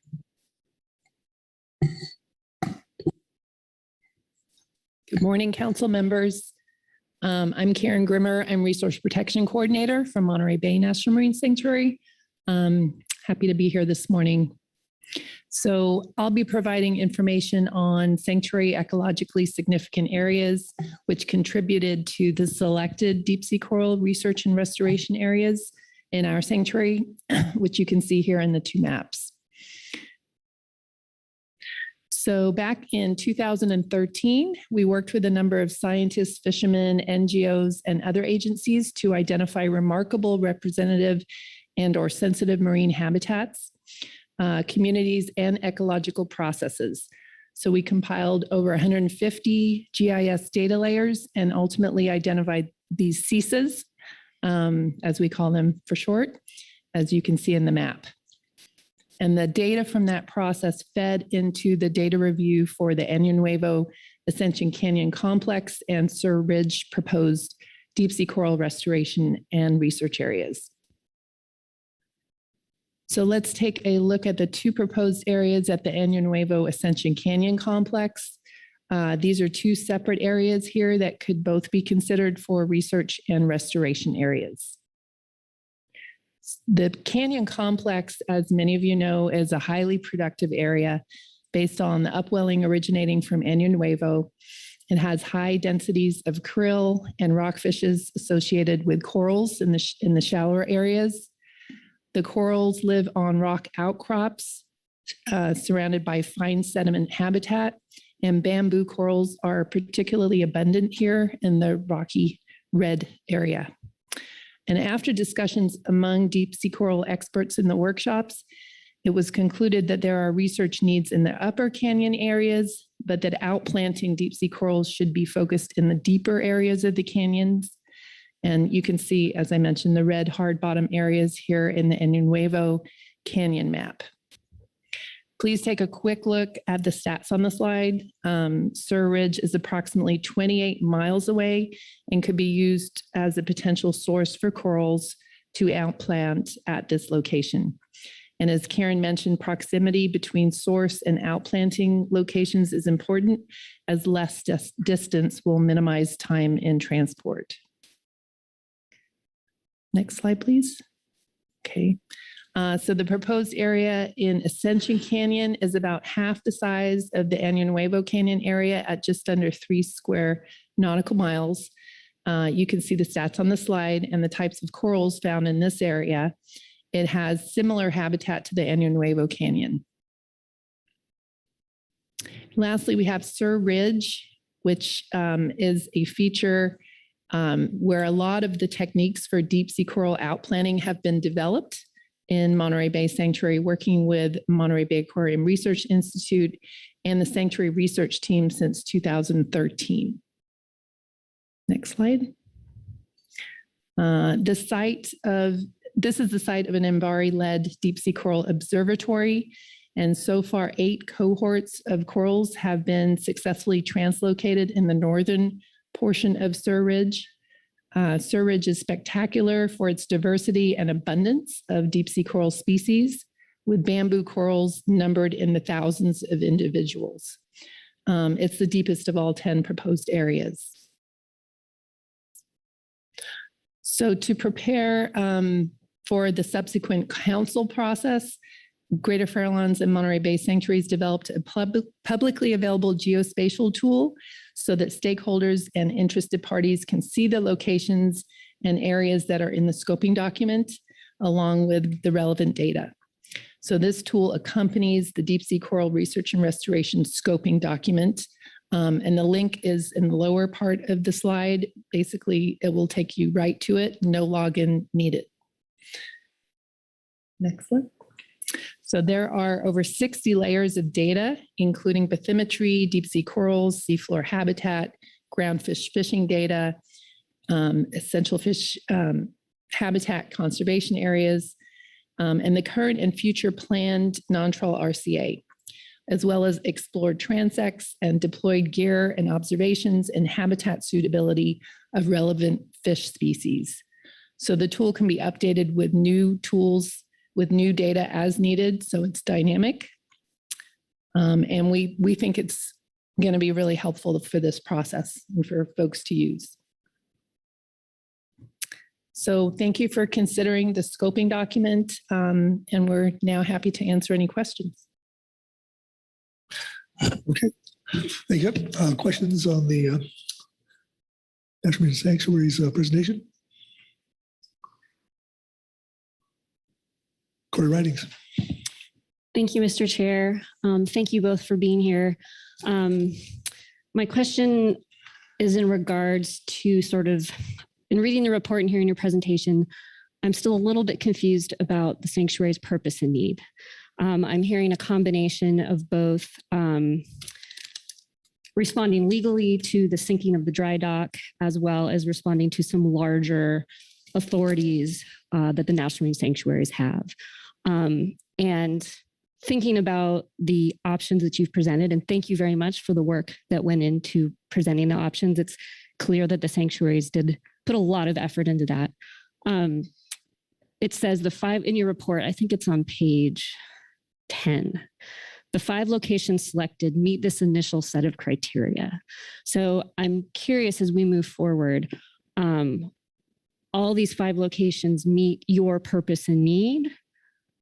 Are they separate? Do you need them together? I just want a little more clarification of what you need from us to move forward with this. Thank you. Take that one. I can take that one. Yeah.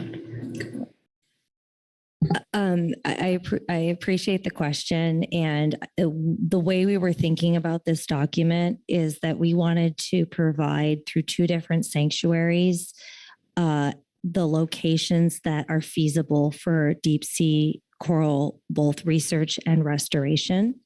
And so the areas that are nested and or part of those locations would meet the purpose and need holistically as an entire range of places. So if you're specifically asking about purpose and need for a specific project, like the dry dock, yeah, we were here in March. We said, that we have a specific amount of funding that is available to do work in up to 5 locations. And so that particular project has that purpose and need. So we can go to up to 5 locations with the funding. But our broader purpose and need is focused on basically showing the council what is possible with the scientific criteria at any of these locations. So be it that we are doing research to answer specific questions about fish associations versus answering questions about coral restoration at different depths, the whole suite of this package represents our purpose and need. Thanks, Corey. Anyone else? Lynn Mattis. Yeah, thank you for the presentation and this information, and this mapping tool looks like it's something that will be handy. A question that was asked in the delegation, Oregon delegation, the meeting this morning, are the map coordinates available, the actual lat long, the waypoints, particularly in a format that would be easily available for fishermen to upload into their plotters so it would see how these areas would impact areas they fish? Thank you so much. It came up at the GAP meeting as well on Saturday, and we will make that available. And we're hoping to actually get that in the tool. The person, I would have loved to have it today. The person's on leave, but as soon as she's back, she'll be able to do that. And we've also been taking the names of anyone who wants that information, and we are, open to hearing anyone who wants that information. We can get it to you and in the format that you need it in. Appreciate that. I have a feeling it was the same person talking to you and me both. Yeah. It just seems that being able to put into their plotter is easier for a fisherman to visualize compared to looking at a map on a computer screen. So thank you for that. Yes, and I really do hope that it's next week that we can get that available. Thank you. Thank you, Lynn. Corey Niles. Yeah, thank you. Thanks for the presentation. On Lynn's, I didn't know if I was going to ask it, but there's also a sequence issue we always have here of we get a presentation from you, all we hear from our advisory bodies, and then we're not sure what your response might be. So I don't not that you want to take this opportunity, but it sounds like you listened and read some of the reports at least. But did you have any feedback you wanted to provide us now based on what you heard at this meeting, and that would help us with our discussion here in a few minutes? Thank you. Thank you for that question. And I was in a lot of the advisory committee meetings. And so I think the one thing I want to emphasize is our commitment to have robust discussions going forward and discussing with the affected parties and other interested parties on anything that occurs. And, we appreciate that opportunity, and we started those discussions and we'd like to continue them. Thank you, Corey. Anyone else? Marcy Rumko. Thank you, Mr. Chair. Maybe you can just give us a little bit of background on the long-term planning and the need with regard to development of the research and monitoring programs. We understand that the proposal in front of us would accomplish or help achieve a number of goals. But one thing I haven't heard a lot about is the existing deep sea ecosystem conservation area, or the DECA, that the council established to protect deep water habitats, including deep sea corals, that took effect back in 2020, a very, very large area that includes all federal waters south of Mendocino Ridge and seaward of 1900 fathoms. So I'm just hoping maybe you can explain why that existing area that's completely closed to fishing today to protect deep water corals and habitats doesn't fully accomplish the objectives of the research program.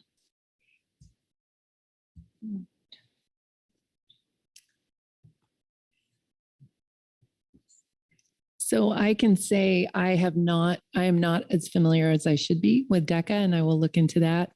But I think the objectives scientifically is to have a range of depths. And so we have approximately 50 meters to 6,000 meters as represented in these areas. And basically, according to the methodologies published in peer review papers, coral outplanting, which is the method used for restoration, can be successful when it occurs in those areas from 360 feet to over 5,000 feet. Currently, it's not feasible to conduct restoration at depths greater than 853 fathoms. They haven't been tested. That would be very experimental. Sur Ridge is the deepest area that we have done work. And so I think we're basing it, because this is a relatively new field, on the experience we have at Sur Ridge quite a bit. So we, essentially deep sea corals are slow growing. We don't know exactly how long they'll take to establish as a colony. And we also are not sure exactly how much space is needed because we could do outplanting in small areas, but also having a buffer around those areas so that propagules can move is part of the criteria scientifically. So we estimate about 10 years would be required. And I think this is basically, established from known experiments at Surridge. Thank you. Thank you, Marcy. Bob Dooley. Thank you, Mr. Chairman. Good morning. Thank you so much for the good presentations. One question, is there a place you could direct me to understand the proximity of the sunken YFD 70 dry dock to these areas and the relation in depth and those types of things? Is there, I didn't see it in your presentation, but is there a depiction of where the dry dock is in relation to there? In the draft dry dock restoration plan, which can be found, we can share the link with you. It's still in draft, but there is a map that shows the dry dock, and it does show the locations, the bigger locations, and that proximity. And it is a seascape approach. So the dry dock occurred in the northern portion of the Monterey Bay National Marine Sanctuary, but the locations are it's the same 5 locations. But yes, there is an image of that available in the dry dock restoration plan. Is it something that I could call up? Can I see it? Mr. Chair, there's a link to the draft restoration plan in the situation summary. Okay. You can click on that. Thank you. While you're pulling that up, it sounds like Pioneer Canyon is offshore, kind of San Francisco. It's pretty far offshore. It's really deep. And it's a very steep canyon, just to give you a little context. Okay, leave up. Marcy, you're up, go. Thank you, Mr. Chair. I don't know why I didn't think of this question earlier, but the proposals that you've brought forward to us today involve only the Gulf of Farallones and the Monterey Bay National Marine Sanctuaries. I'm just wondering why there are no sites proposed for Channel Islands in light of your interest in distribution of areas and acknowledging that there are MPAs in the CINMS that I'm not sure, but might be appropriate for consideration, looking to the research and restoration goals. Okay. Yeah, thank you. So actually, the Channel Islands National Marine Sanctuary has looked at their protections for where they could do this work, and they've found locations that are fully protected through marine reserves. So there's nothing that they're asking of the council to do, and I would not expect them to, because they have locations that can that meet those needs. Okay. Thank you. Thank you, Marcy. Anyone else? All right, must see any hands. Well, thank you. All right. Thank you. Next up will be Mark Fina with the CPSAS report. Mark, are you there? Yes, can you hear me? We can. Thank you, Mr. Chair. The CPSAS is concerned that this action could lead to unnecessary fishing restrictions in areas that the CPS fleet fishes, particularly areas near Monterey Bay, Ascension Canyon, Nuevo Canyon, Cochrane Bank, and Fanny Shoals. The pursing gear used by the CPS fleet is not intended to contact bottom. In relatively shallow areas, 30 fathoms or less, the gear can incidentally contact bottom. No bottom contact is thought to occur below that depth. The fleet works to avoid any areas with structure or hard bottoms suitable for the proposed coral restoration, as contact with hard bottom and net hangs can result in costly net damage and safety issues. Given these circumstances and the footprint of the fishery relative to the proposed areas for coral restoration, the potential for the fleet to impact these areas, impact these efforts is de minimis. As such, we believe that no restrictions on CPS fleet fisheries are necessary to protect any of the proposed coral restoration work. And that concludes the statement. Thank you, Mark. Questions for the CPS-AS report? Okay, not seeing any hands. All right. Next up will be George Bradshaw in the SAS report. George, are you there?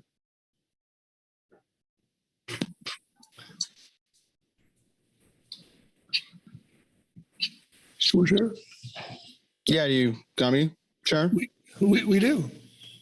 Welcome. Perfect. All right, thank you. My name is George Bradshaw, and I'll be reading agenda item H2A, Supplemental SAS Report 1, Salmon Advisory Subpanel Report on Greater Farallones and Monterey Bay National Marine Sanctuary, Coral Restoration and Research Plan, Scoping. The Salmon Advisory Subpanel reviewed the material provided under the agenda item and makes the following comment. The gear types used in salmon fisheries are historically non-bottom contact gear types, and therefore the SAS formally requests that commercial salmon troll and recreational salmon gear types be removed from any further scoping for this project. That concludes our comment. Thanks. Thank you, George. Questions for George on the SAS report? Okay, like Sandy. Thanks, George. Next up will be Scott Appel and the Habitat Committee report. Scott. Thank you, Mr. Chairman and members of the council. This is the Habitat Committee report on the National Marine Sanctuaries Coral Restoration and Research Plan Scoping document. During the Habitat Committee's discussion on the Greater Farallones and Monterey Bay National Marine Sanctuaries Coral Restoration and Research Plan Scoping, both Karen and Jesse were present to answer questions, which we appreciate. Regarding the consideration of potential fisheries that may interact with the proposed coral restoration and research areas, the Habitat Committee recognizes the importance and value of conducting deep sea coral restoration and research areas not affected by bottom contact fishing gear. The Habitat Committee recommends moving forward with the scoping and analysis of all 10 potential areas. In addition, we recommend including a cost-benefit analysis that accounts for habitat function and integrity within the potential sites, as it would inform the final site selection for restoration and research. We also recommend that, in addition to the coral observations, the Office of National Marine Sanctuaries consider including coral habitat suitability modeling data in the public mapping portal tool and using it for future evaluations, including ground truthing of model output and comparing modeling results relative to coral outplant success. And that ends the Habitat Committee report on this agenda item. Okay, thank you, Scott. Questions on the Habitat Committee report? Frank Lockhart. Thank you for the very concise report. And it's not in here, but I'm just wondering if the Habitat Committee discussed if they had any particular concerns about any fishing gear, and maybe above others, or is it just right now at the point where you just need, you believe, kind of going through the scoping process and analysis before you can kind of think through if there were any concerns you had about fishing in any of these areas? Right. Thank you for the question. Mostly the latter. We did discuss, of course, the bottom contact gear, including trawl, which is mostly excluded from these areas. We discussed the coastal pelagic species gear, the Persane, and we came to the conclusion that is largely not an issue, as well as was just mentioned in the previous statement. And we also talked a little bit about the potential for state fishery interactions. But I think in that case, we would need more information before any final recommendations would come. Thank you, Frank. Okay. Anyone else? Okay. Thank you, Scott. Thank you. Next up will be Merritt McRae and the GAP report. Welcome back, Merritt.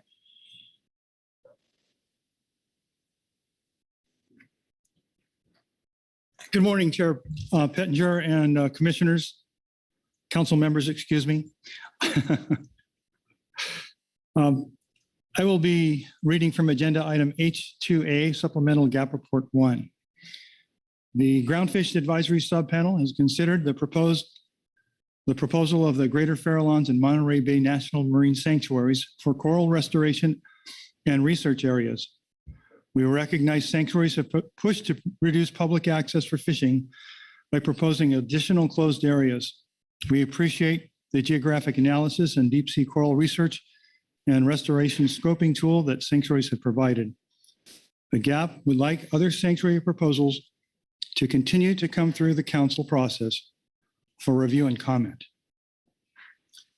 The GAP notes that the initial coral restoration proposal brought forward during the final action on the non-trawl area management measures action, Amendment 32, was tied to the YFD 70 dry dock draft restoration plan due to the loss of the YFD 70 dry dock into sanctuary waters. The sanctuaries received $8.7 million in settlement for damages for mitigation. As the coral restoration areas were not included in the final action for Amendment 32, the GAP notes that while 5 areas of proposed plantings under this action have remained constant, the proposed locations have expanded beyond those areas of interest described in Agenda Item F4A, Supplemental ONMS Report 1 of March 2023. The goal has also expanded from just mitigation to, quotes, mitigation and long-term coral research, unquotes. Pre-existing shipwrecks are seen as valued sanctuary resources. In fact, sanctuaries have been established expressly to protect shipwrecks from potential salvagers and souvenir seekers, such as the Potomac River, Mallows Bay Sanctuary, and the Monterey National Marine Sanctuary. Yet the loss of any vessel into sanctuary waters is seen as damage, even in the absence of ancillary pollution. The potential for fines of this nature adds economic risk to mariners operating within sanctuary boundaries, discouraging public access for traditional uses and potentially increasing insurance costs for those who sail within them. Within the marine environment, hard substrate, whether naturally occurring or anthropogenic, typically provides a haven for marine biota, increasing both local species diversity and biomass. This includes deep sea corals. Therefore, the GAP suggests continued monitoring of the YFD 70 dry dock would provide valuable information on the impacts of new wrecks in deep waters and document the composition, degree to which, and speed at which marine life adapts to the new structures. In addition, the GAP notes considerable conservation value could be garnered by providing the agencies that are tasked to enforce sanctuary regulations with needed financial support, putting vessels and eyes on the water to protect the public's interests there. The GAP suggests that any proposed sanctuary areas on coral restoration or research not restrict or exclude any fishing currently allowed. The fishing community is already heavily regulated and looking at future limited fishing opportunities and does not want to be further restricted in these areas. Specifically, the fleet has experienced and will continue to experience very constraining nearshore restrictions, making these offshore areas more valuable. We note bottom trawling is already excluded from these areas, and deep water corals on hard substrate have been documented at the proposed sites. However, we do offer that the Ascension and Año Nuevo canyons and the Sur Ridge area may be the least impactful to fisheries and could be moved forward by the council for consideration for the range of alternatives. The other areas have been continually fished for years and are too valuable to lose to any coral restoration project. In other words, these areas become even more important as nearshore restrictions are proposed.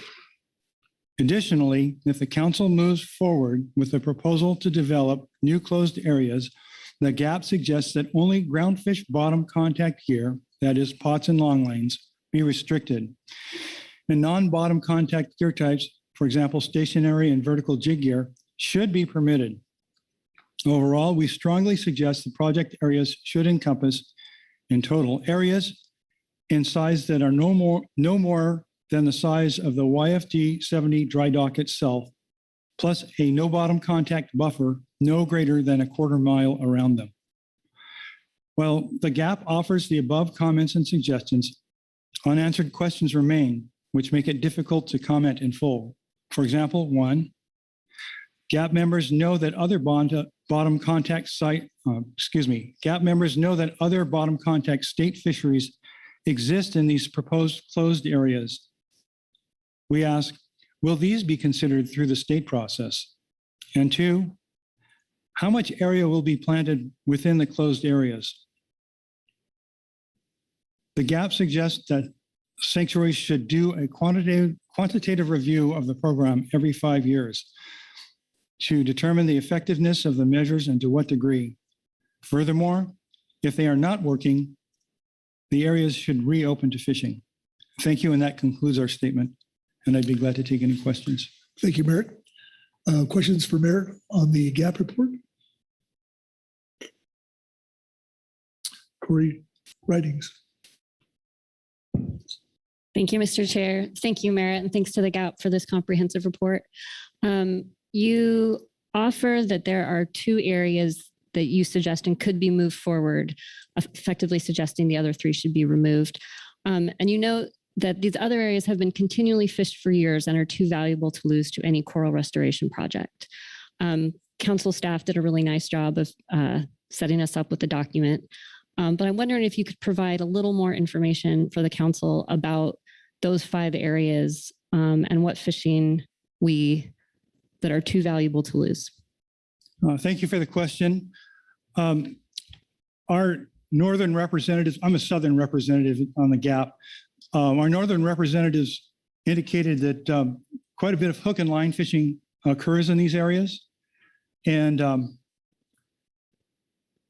it essentially comes down to the shallower the area is, the more valuable it tends to be. And we noted that the YFD 70 dry dock is actually in fairly deep water, and that the areas that we would support more closely match the impact area of the YFD 70. So we think it would be a more appropriate siting as well. There are other GAP members that could expand more on exactly which fisheries and to what degree areas like the Cochrane Bank and the football would be impacted by closure to fishing there. Thank you, Corey. Anyone else? All right, not seeing any hands. Thank you, Barrett. Thank you. Okay, that is our reports. It takes us to public comment. And we have 2. First up is Ben Ictinab, followed by David Kashida. Welcome, Ben. Oh, did I? HMS. NBC. HMSAS. Oh, I'm sorry. There's no names associated with that, so that's my bad. HMS.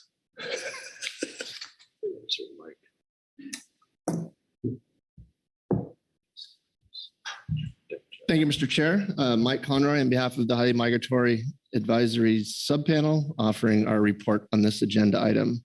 The HMSAS discussed HMS fisheries which may operate within the areas under consideration. Generally, gear types utilized by HMS fisheries do not pose a threat of bottom contact. As such, the HMSAS requests that commercial and recreational HMS fisheries not be included for further scoping for this project. Additionally, the HMSAS requests consideration of the following during scoping. Sunset dates on any regulations impacting West Coast fisheries that could be extended if the project was proving to be effective. This would give fishing communities which benefit from those areas comfort that those regulations would cease to be effective if the purpose of the project was not being met. Some form of compensatory mitigation for fishing community members who can prove economic impacts from the closure of these areas.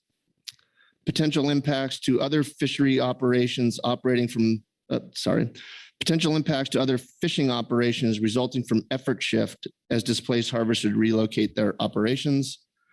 And last but not least, limit impacts to non-HMS commercial and recreational fisheries by removing from consideration any proposed locations in waters less than 600 feet. Thanks. Thanks, Mike. Questions on the HMSAS report? You're free to go. Thank you. Okay, EC report and Captain Jason Krause. Welcome. Hi, good morning. Good morning, Mr. Chair and council members. My name is Jason Krause, Captain with the California Department of Fish and Wildlife. I am representing the enforcement consultants reading agenda item H2 supplemental EC report 1. Enforcement consultants report on Greater Farallones and Monterey Bay National Marine Sanctuaries, coral restoration and research plan scoping. The enforcement consultants, the EC, have reviewed reports associated with H2, including H2 Attachment 1 Staff White Paper and H2A ONMS Report 2 Deep Sea Coral Research and Restoration Scoping Document, and have the following comments. Areas for consideration. The EC reviewed the proposed scoping document and are comfortable with the area configurations. The EC provided feedback at the June 2023 council meeting advising that the proposed areas follow the EFH-CA boundaries for ease of compliance or choose lines that are on the same latitude or longitude. The length and width of the proposed areas are also larger than 1 nautical mile, which is a typical distance needed for an area closure to be enforced effectively with vessel monitoring systems VMS reporting with a 15-minute ping rate. Enforcement concerns. The EC appreciates H2 Attachment 1 Staff White Paper. The EC reviewed and concurs with the enforcement concerns addressed in the document.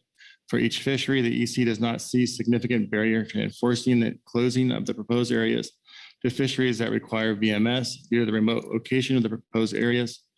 VMS would be an effective tool to monitor fishing activity and detect potential violations.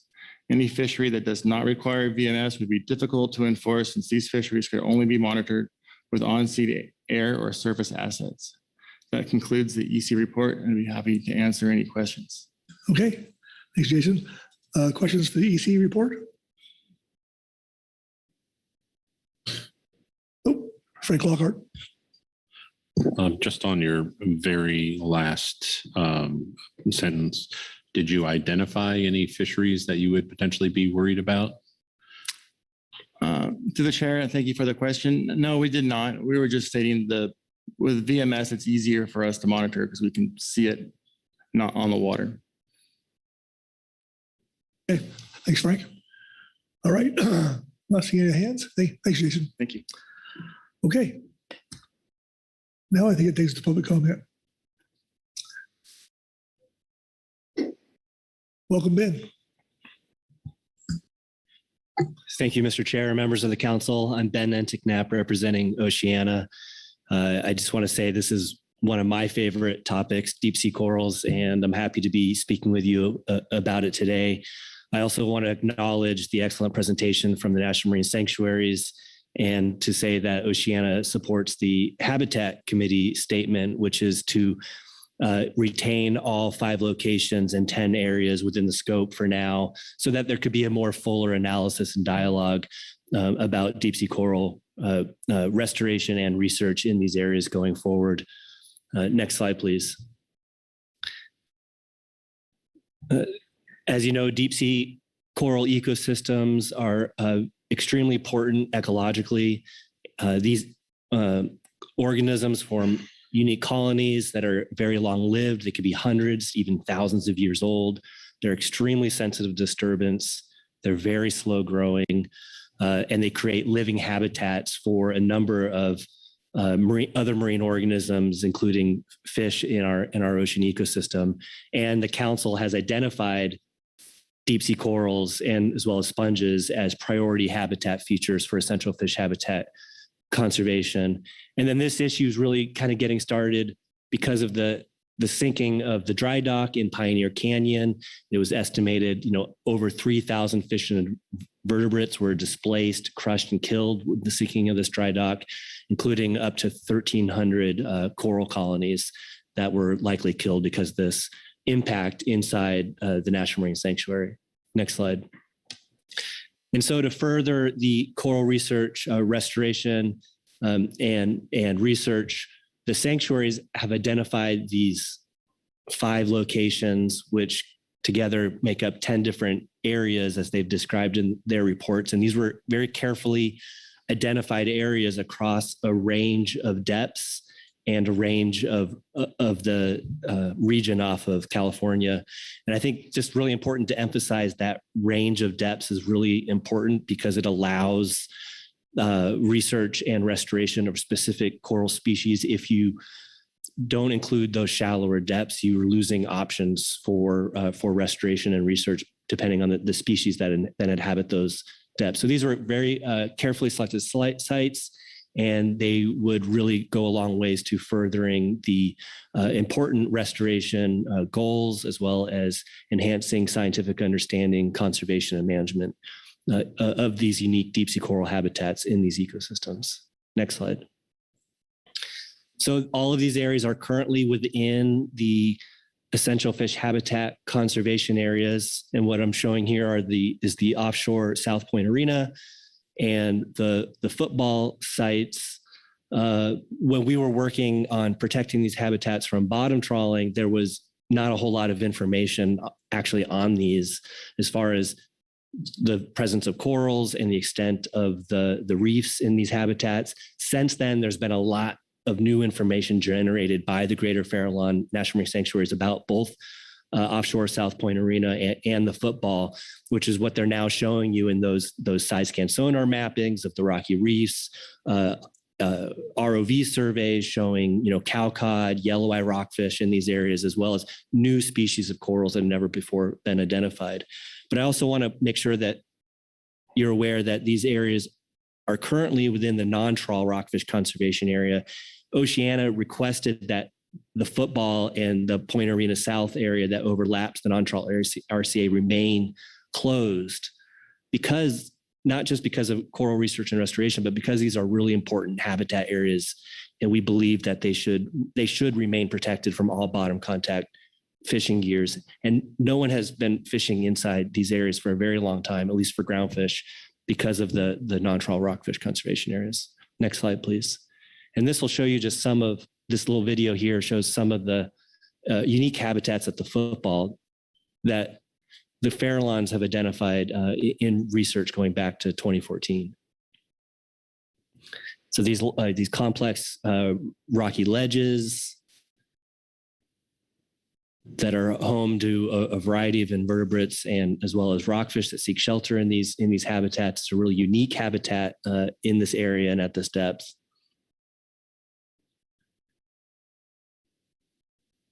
They found nurseries for various sharks and skates in this area. This video will just play here for about 30 more seconds. They found unique aggregations of spot prawns using this habitat.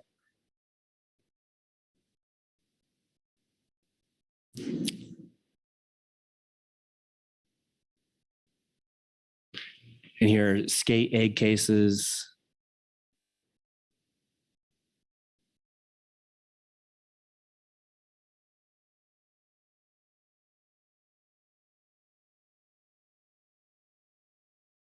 And a cat shark egg nest. So clearly this is a nursery habitat for fish, skates, and then as well as new species of coral that were never identified before until they did this research here.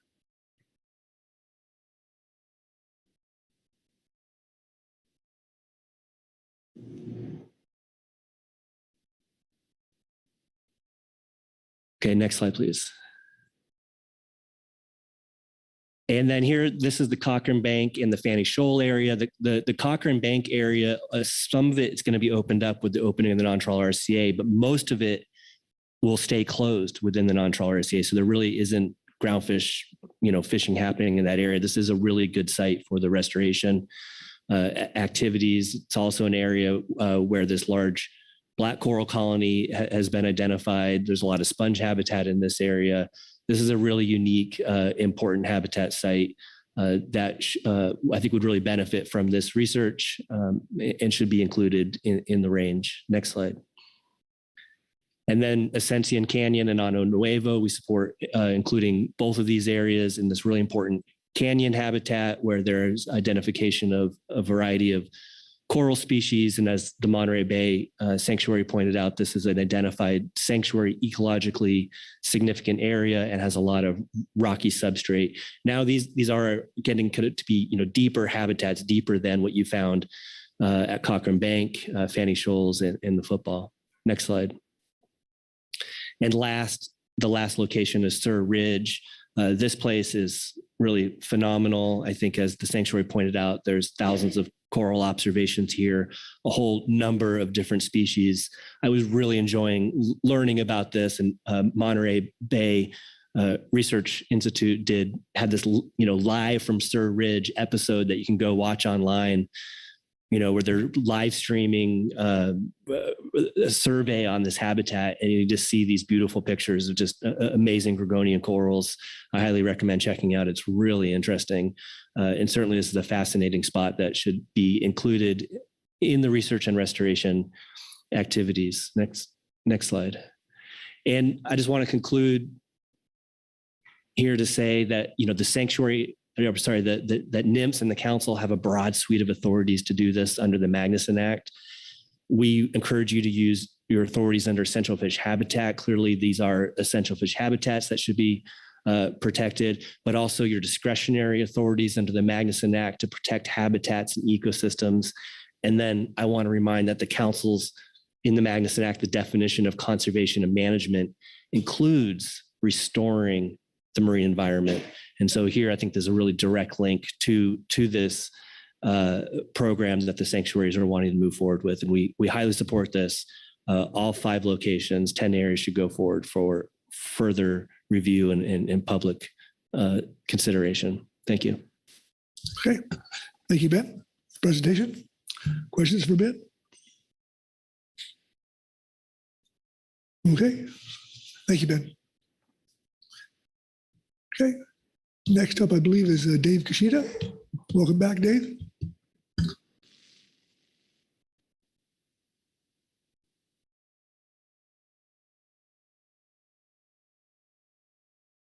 I thought it was on. Thank you. My name is Dave Kashida. I'm a recreational fisherman, and this is going to be short and sweet. Basically, the recreational fishermen in Northern California don't want to be further restricted from open fishing areas because of this sanctuary project. We feel that the areas that are already currently closed to fishing, the habitat and depth ranges that they're looking for are probably already available. And like I said, we're getting restricted off the water basically. So we want to try to stop that so we can go out fishing. So anyway, that's it. Thank you. Thanks, Dave. Questions for Dave? Okay. Great. Thank you. Thank you, David. All right. That takes care of public comment. It takes us to council action, which is before you. So with that, I'll open the floor for discussion.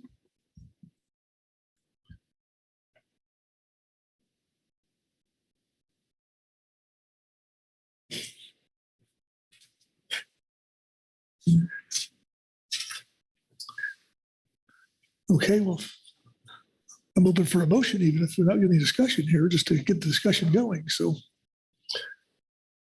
Marcy Repko.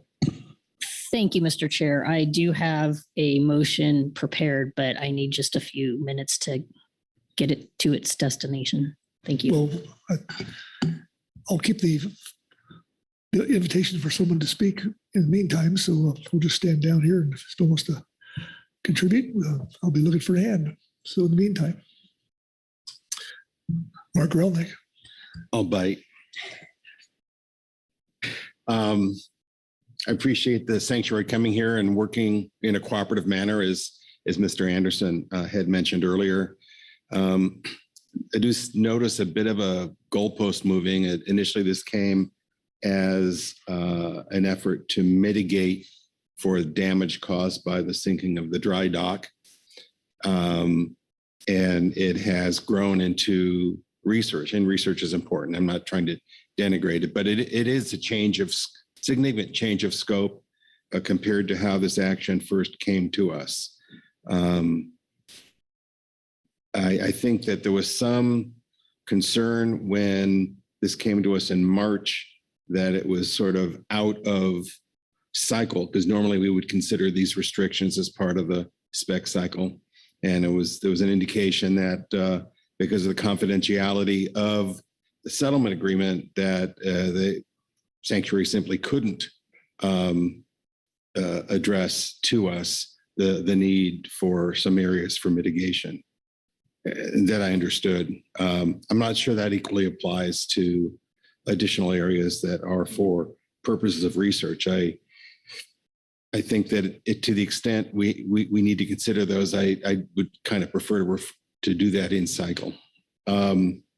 Also, I think there are we need to be looking at this research that's going to be undertaken. We need the big picture, and if this coral research is extending to other areas, for example, the Channel Islands, we need to take that into account, because if there is research being undertaken in other areas at different depths, it makes designating additional areas perhaps less important. And so we need the big picture here. I think we do want to support this research. Deep sea corals do provide important habitat to species that we manage. There probably has been a fair amount of destruction of these corals over the years. So it is our common interest to see these corals restored. But I think it's also important to the extent we can, to not add to the burden already undertaken by fishing communities. This dry dock sank in an area, caused some harm to be determined over the long term. I guess I support the GAP statement suggesting that be studied. But the burden is now being spread to the fishing community through additional closed areas. To the extent this research can be undertaken in areas that are already restricted, it would meet the research needs, and it wouldn't further burden the fishing community. So those are my comments. Thank you, Mark. Bob Dooley. Thank you, Mr. Chairman. Mark, thanks for those comments. They're right along the lines that I was thinking about. The one observation I'd make is that we've seen many presentations about coral and in the light of coral protection and restoration. And I look at this, the title of this is Coral Restoration, which implies that we're trying to replace something that was damaged or restore something that was damaged. And in our particular context, by fishing, resulting from fishing activities. We have seen many slides, National Geographic quality, including today, that show healthy corals and populations and areas and substrates and all this habitat. But I would think it would be, particularly with today, hearing the great numbers that were damaged by this dry dock, and that we could see some photos of damaged coral. And I've never, in my recollection, and correct me if I'm wrong, I've never seen a picture presented to this council of damaged coral by fishing gear. And I support the research, and I really appreciate Mark's comments about let's not disrupt our fishing activity. But it seems to me if there was evidence of fishing gear damaging corals, we'd have seen that a long time ago, and it'd be continually coming back. But we continue to see the same National Geographic quality photos that show a rockfish next to a beautiful coral. And I'm just having a tough time thinking about closing areas and all of that to mitigate a dry dock that sank in really deep water and extending that to shallow water for research and potentially preventing our already stressed fishing industry from continuing the work that they do. So maybe I'm off base, but I don't think so. And I would really, hope we would, if we're going to mitigate the damage to this dry dock, let's stay in close proximity to the area where the damage has occurred. And like the GAP had suggested, limit the footprint, at least for this particular part of it, if we're going to mitigate the damage from the dry dock sinking. And then if research is there, I really appreciate Mark's comments about taking a more holistic approach and understanding what's going on in other areas. So thank you so much. Thanks, Bob. Anyone else? Cordell? Yeah, thanks, Bob. And not that I don't think this matters too much to where we'll be going today, but one of my earliest memories in this coming to this council process was Ralph Brown, maybe not National Geographic quality, but showing us photos to remind us that it's not only trawl gear that can damage corals, it's long line and pot gear too. So yeah, we've seen photos many years ago in the EF. So I think there's plenty of suggestion evidence that fishing gear does have the ability to damage corals. So maybe I'm missing your point on certain types of fishing gear, but yeah, we have seen those in the past. Okay. Anyone else? Virgil, and then certainly to build on these comments, it would seem like that we have an opportunity with the research here to utilize those areas that are already closed, but also maybe continue to do their work in the areas that aren't, and use the research activity to document the differences between those. If in fact what we're looking for is more knowledge about how all things interact within our sanctuaries, I would like to see some structure that didn't create a need to mitigate our fisheries as part of a mitigation action. And structuring the research to use the existing closed areas and perhaps do recovery in other areas without closing them any further for comparative purposes would give us the kind of information and knowledge we would need to make better informed decisions in the future. Thank you, Virgil. Okay. Marcy? Yeah, thank you, Mr. Chair. I do have a motion if now's the time. I think it's time. Okay. Corey Ridings. Thank you, Mr. Chair. I'm thinking about this and remembering that we are at the scoping phase here. Ultimately, I want to support the NMS in meeting their purpose and need and include options to get information so we can make the best decisions collectively that meet mutual goals. And I'm thinking about having in mind what Mark just said about the larger context and other things happening around the state. I have to confess, I'm still a little bit confused about what these purpose and needs are. I'm looking in the original document, the scoping document, and it says NOAA recommends that the council move forward with the 10 proposed research and restoration areas. I thought I heard something different from Ms. Reyna this morning. So maybe I'm looking to Mr. Lockhart here, if he could provide a little bit more background on that. At this scoping moment, what is needed for the sanctuaries to move forward so that we can collectively make the best decision when we get to the final decision point.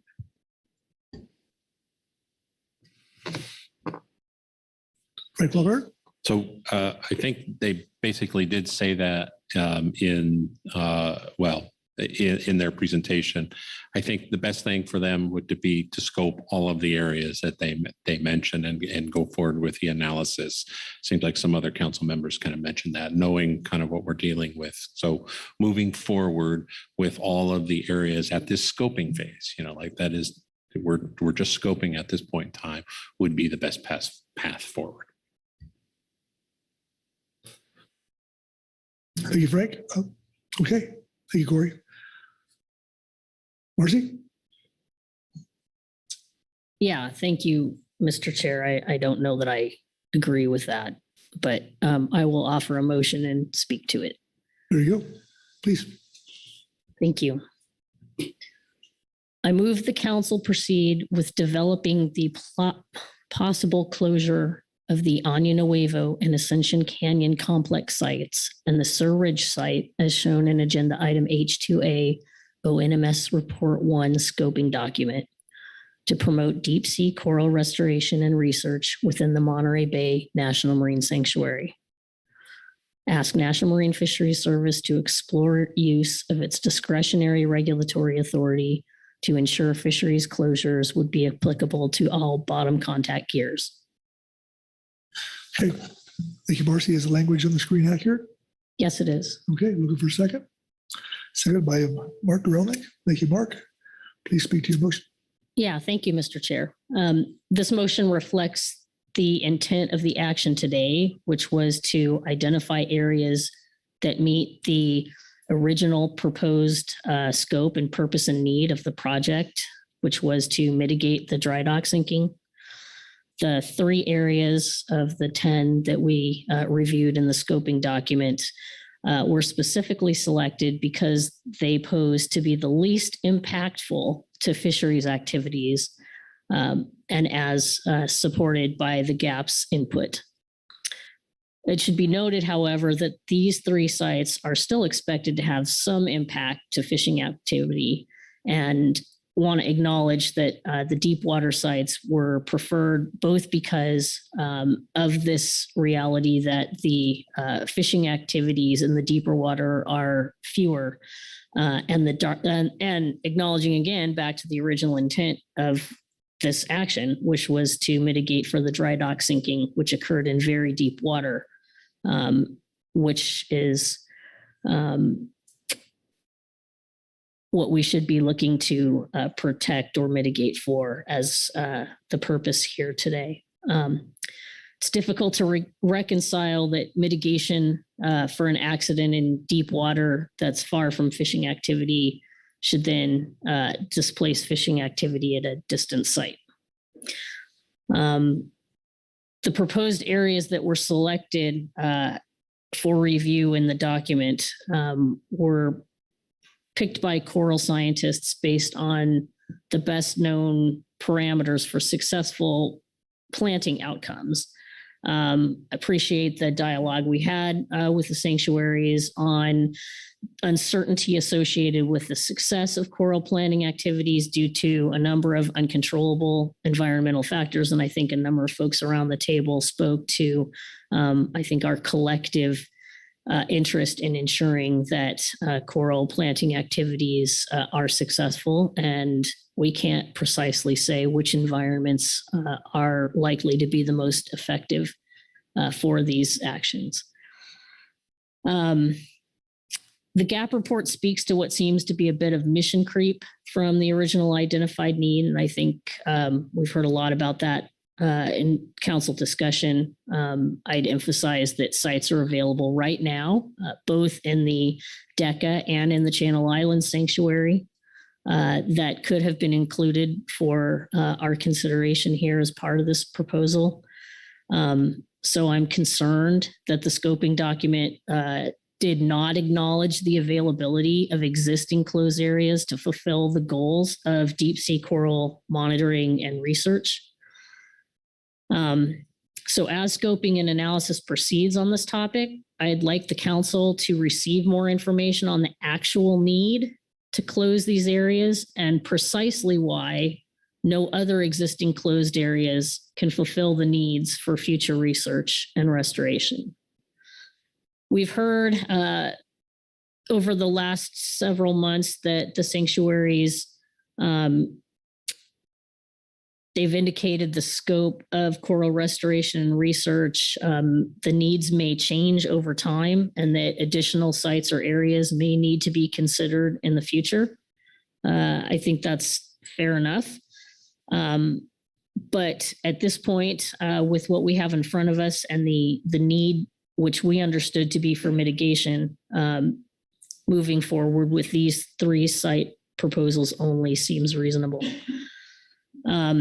One thing that's unclear to me that now I'd like to know more about is why we would need closures for coral in every sanctuary. for research. There's no discussion or mention of that in the document. I appreciate the acknowledgement that Channel Island Sanctuary research areas weren't brought to us because no action was needed for us.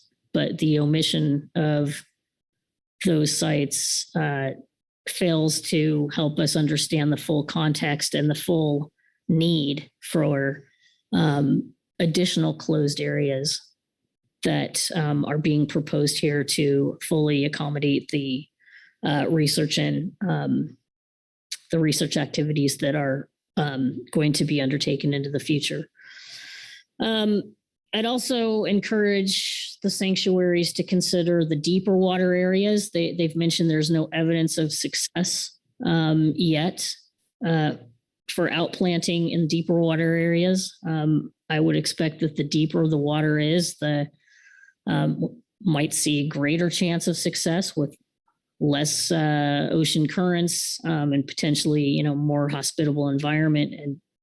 But it sounds like there hasn't been any successful outplanting in the deeps. And meanwhile, we do have already established an awfully large deep sea ecosystem conservation area that is closed to fishing with bottom contact gears, specifically to protect deep water habitats and deep sea corals. That closure was enacted just in 2020 and is a very large swath encompassing 123,000 square miles and federal waters from 300 to 200 miles offshore south of Mendocino Ridge.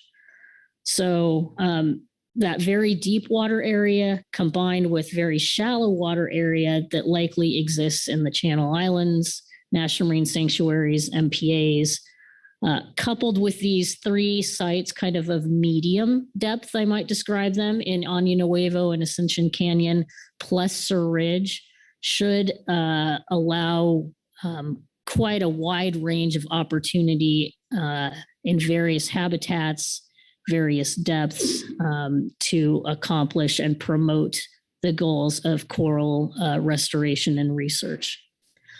I'd also flag that with regard to these changing needs that we've been hearing about with regard to the research and restoration planning is that we do have upcoming in the not too distant future our EFH review process, which would be certainly another appropriate time to consider additional discussion on locations and areas of protections that might be needed to fulfill these comprehensive goals that the research and restoration plan speaks to. So thank you, Mr. Chair. Thank you for your rationale. I'll ask any questions for the motion maker. Frank Lockhart.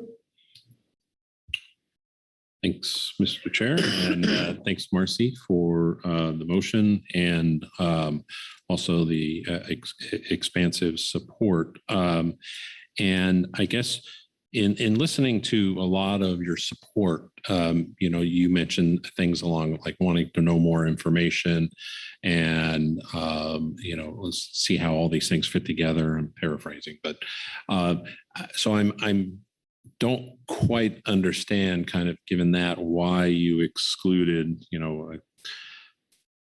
football area 1 and Cochrane Bank 2, and why not move forward with all the areas as proposed by the sanctuaries at this scoping stage, so that we can continue to do additional analyses that would allow us to make a better decision in March and June, hopefully, of next year. What was the rationale for excluding areas? Marcy? Sure. Thank you, Mr. Chair, and thank you, Mr. Lockhart, for the question. I will revisit the exchange between Merritt McCrae and Corey Ridings on the point regarding specific fisheries impacts in these shallower areas offshore at south of Point Arena and at the football and at Fanny Shoal and Cochrane Bank. While there's not exhaustive analysis about the fisheries impacts that would occur should these sites be further considered, I expect that that's what we will find. I'd also flag that in looking at the sanctuaries restoration scoping scoping document rather, I'll just take, for example, location 1, the south of Point Arena 3 site alternatives. This location, there's in this analysis that's presented to us, OSPA 1, 2, and 3, there's no mention of mitigation. The rationale or the description included consideration of fish there, that these areas contain a number of fish hotspots, very large cow cod, yellow eye, lingcod, bocaccio, and canary rockfish. So there's a lot of discussion about fish. And again, the goal, as I understand it, of the action in front of us is to consider sites that are needed for mitigation. So while it is true that there hasn't been an analysis yet about the impacts to existing fisheries, I take the GAP's word that these areas are very important to maintaining their ongoing access to healthy fish stocks. Okay. All right. Corey Niles. Yeah, thanks, Mr. Chair, and thanks, Marcy, for the motion. Probably not surprisingly, given limited time resources in giving a lot of leeway and deference to things that happen off your state. But I guess, so coming from a place of not having thought very hard about this, in hearing this good conversation we've had in this morning about the collaborative relationship between the sanctuaries and this council when it comes to regulating fishing and balancing the interest and mandates of both. It's just, I guess I'll say it feels early. Just, I'm talking about gut feeling. It feels early to be narrowing the scope at this point. We have the Habitat Committee saying, look at all 10 areas. We obviously there's real concerns about fishing here and impacts on that. But I guess what I hear in response to the question I'm trying to ask you is a couple of things you think.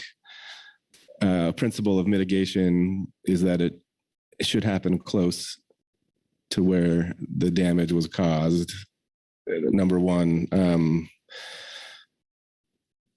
And I guess I don't think I heard you say this explicitly, but in general, workload is always tough, especially in groundfish in these areas. These issues aren't easy.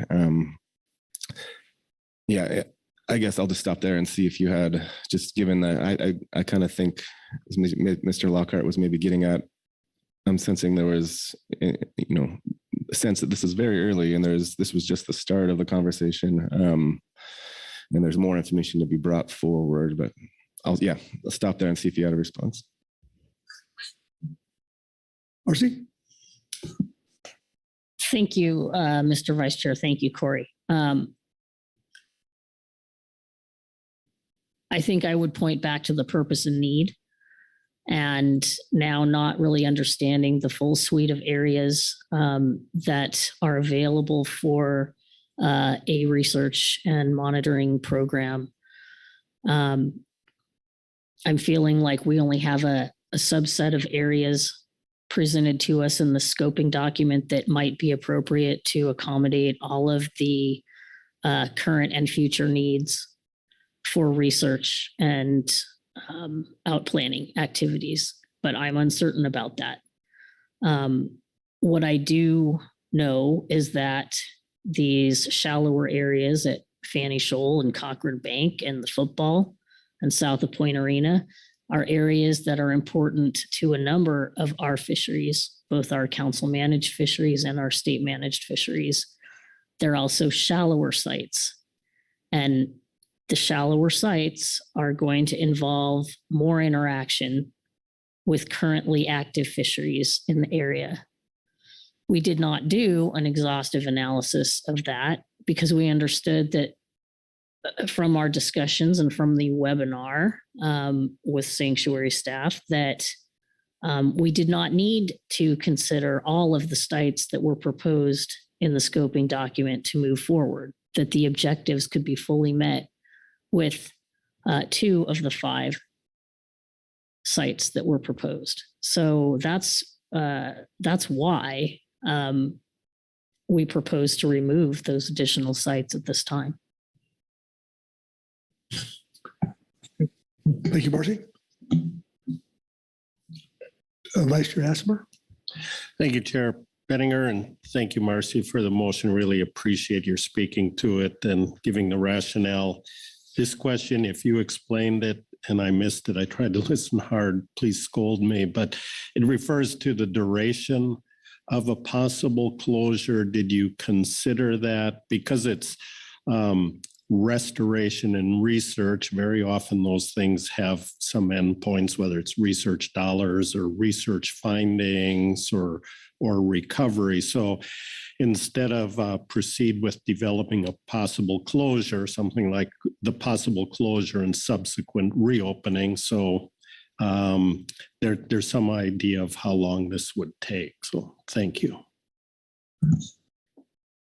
Thank you, Mr. Vice Chair. You touch on a very important point.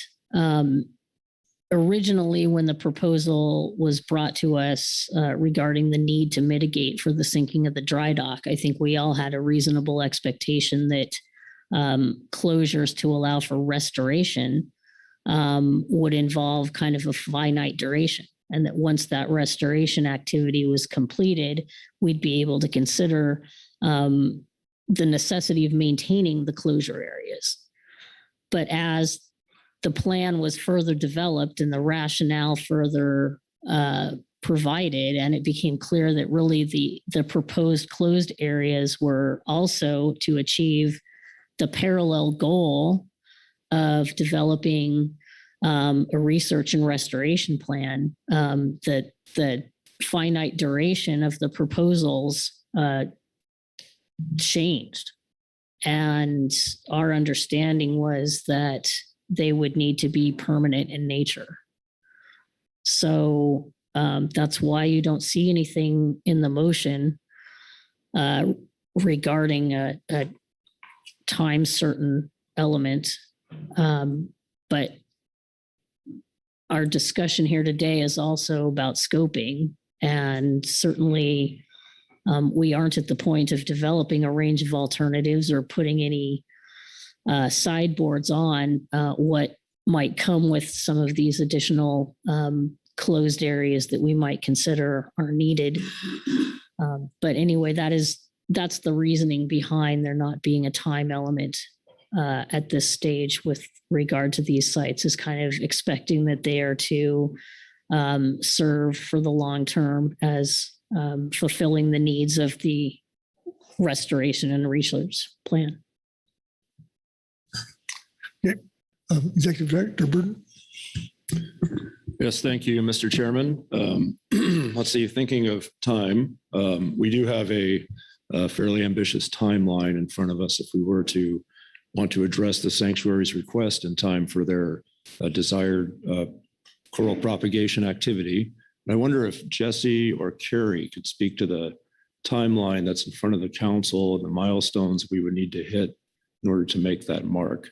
And I think the key point here is that the scoping that we are envisioning here is a little bit different from our traditional type of scoping in order to hit that mark. And so I wonder if you could speak to a little bit of that.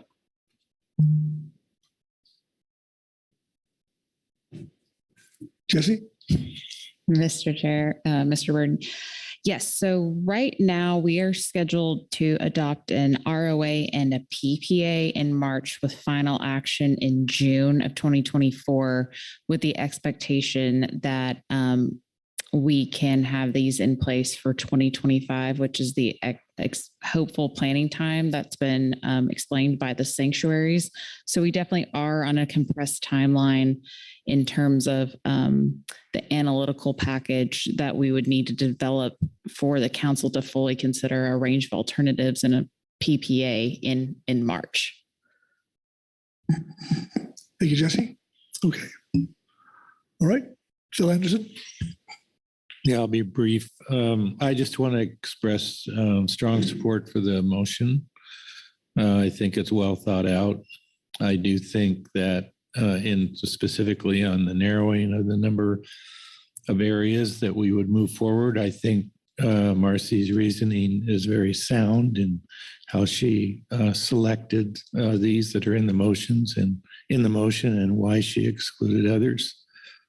So I just want to go on the record as being in support. Thank you, Phil. Further discussion? Frank Lockhart.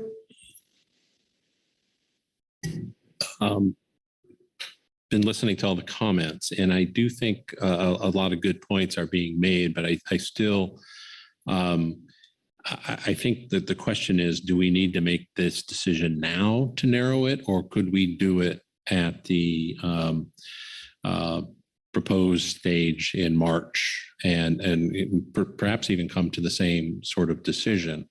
What is the concern with looking at all the areas now versus looking at a narrower range when we're just doing the scoping? So I guess maybe that is a question for the maker of the motion about, you did a good job of kind of explaining the rationale, but perhaps not the timing in the process. So maybe to ask the specific question again of Marcy, what, rather than making this decision now to narrow the scope, why not move forward with all the areas as proposed by ONMS, and then potentially get that information and then narrow it at the March date?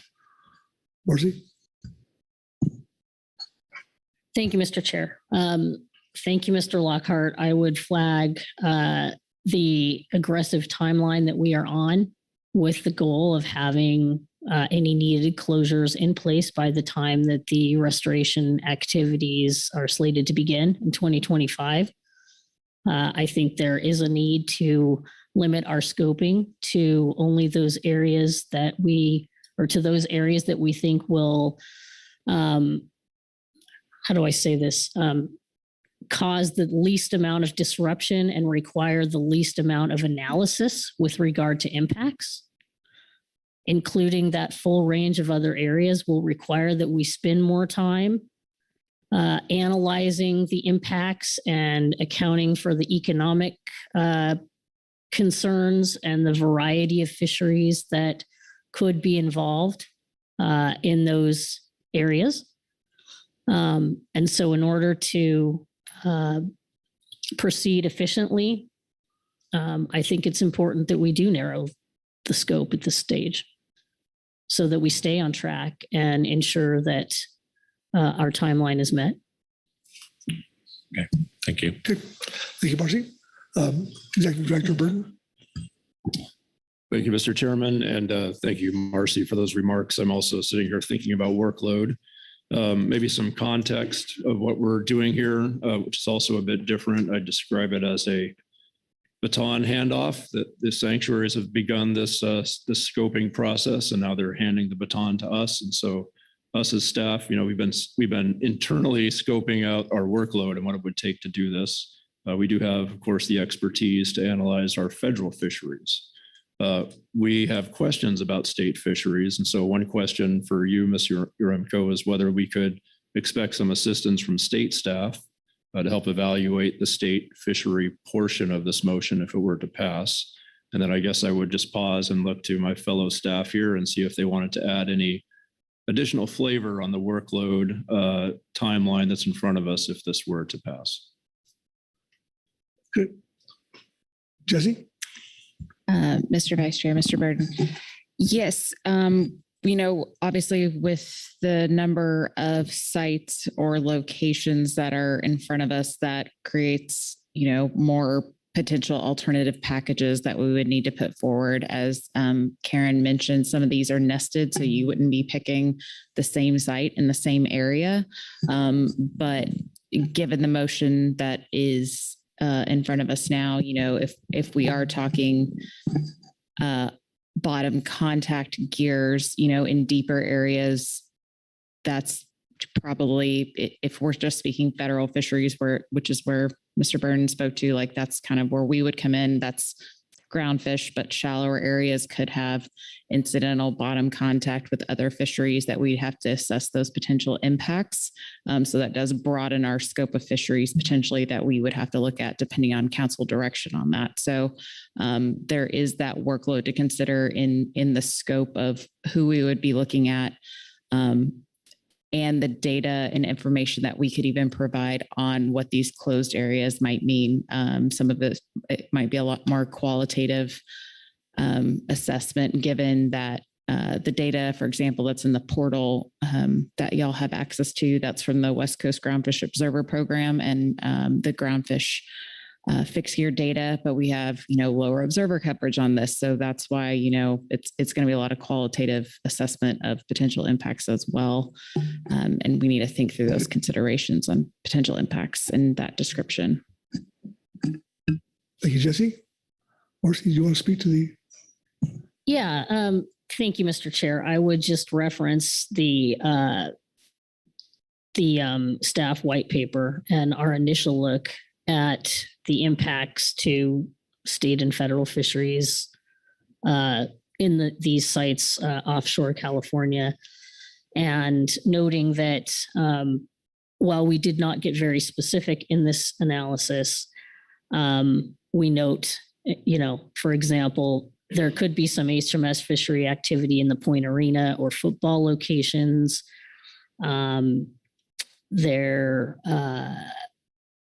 Salmon, for example, may overlap with the Cochrane Bank restoration proposal, CPS, Ascension Canyon, and then just want to point to our state managed fisheries, and that spot prawn and recreational Dungeness crab were potentially operating within the depths and areas of some of the proposed sites, particularly Cochrane Bank. So this was a very preliminary analysis. We do believe that the proposals at Sur Ridge and Año Nuevo and Ascension will involve far fewer potential fisheries interactions, both state and federal fisheries side. So again, we are, I think, able and willing to assist with additional analysis of the impacts to these 3 sites. Thinking more broadly to that full suite of 10, that would be a substantial undertaking. So certainly, I think this is a reasonable ask of our agency staff in terms of evaluating potential impacts to both state and federal fisheries off our coast. Thank you. Thank you, Marcy. Rose? Thank you, through the chair.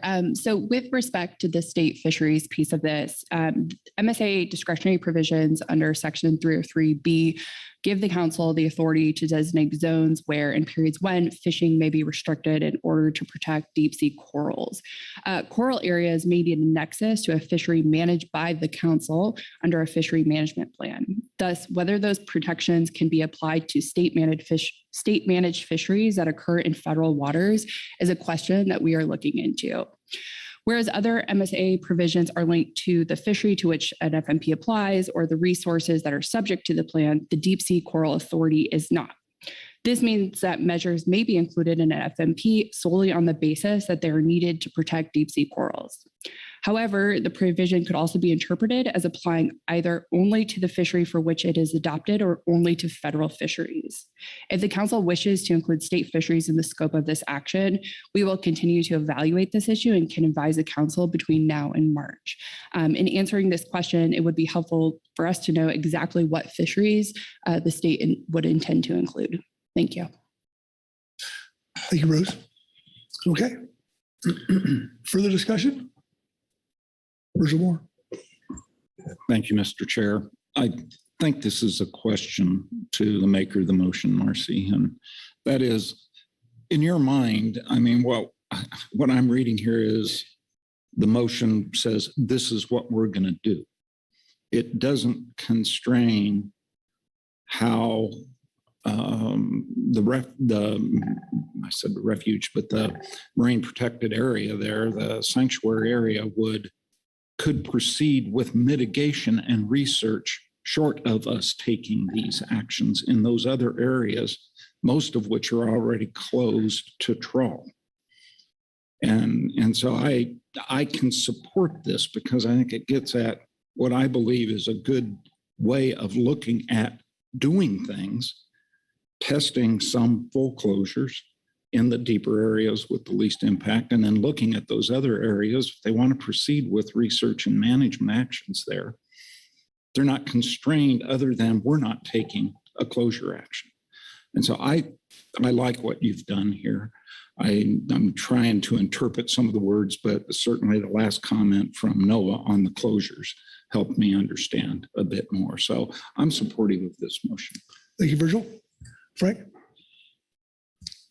So I just wanted to say that, I think the motion does move in the right direction, and I like the kind of message on trying to meet the timeline. I think meeting the timeline is important, and having the council take action in time for the sanctuary to do what they do. But I don't think it goes far enough based on what we heard from the sanctuary program.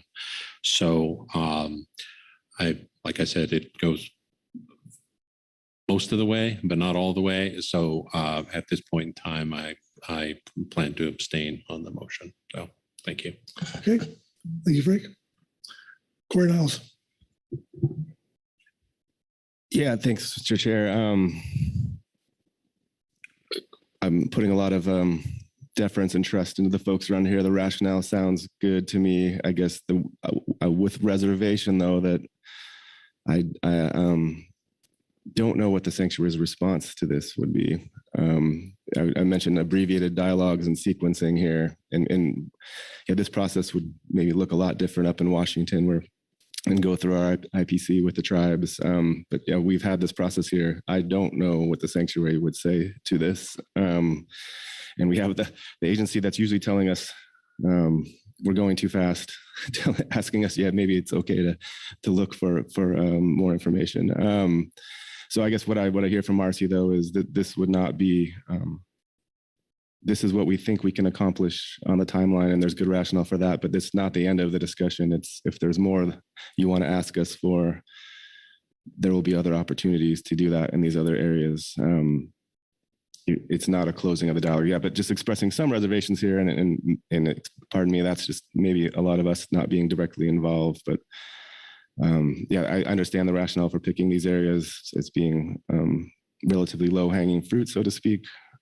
But just wanted to express some reservations and just the sequence and the dialogue here. And it does, again, feel like it's being cut off without a response from the agency we're cooperating with here. Marcy? Thank you, Mr. Chair. I guess just a reminder regarding our EFH closures. These areas are already closed to trawl activity. These are existing areas that we have set aside to prohibit the use of trawl gear. And really the question is about the use of non-trawl gear. When I think about non-trawl gear and our existing EFH provisions that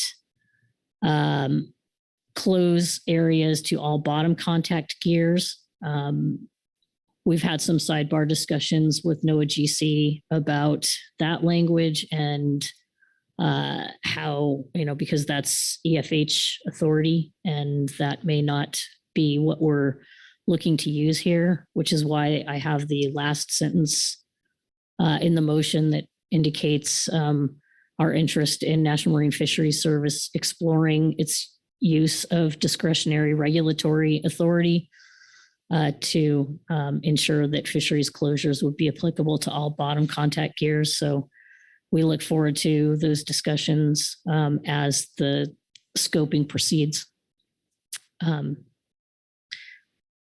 I'm not sure if I'm answering your question, but that's a start. Thank you.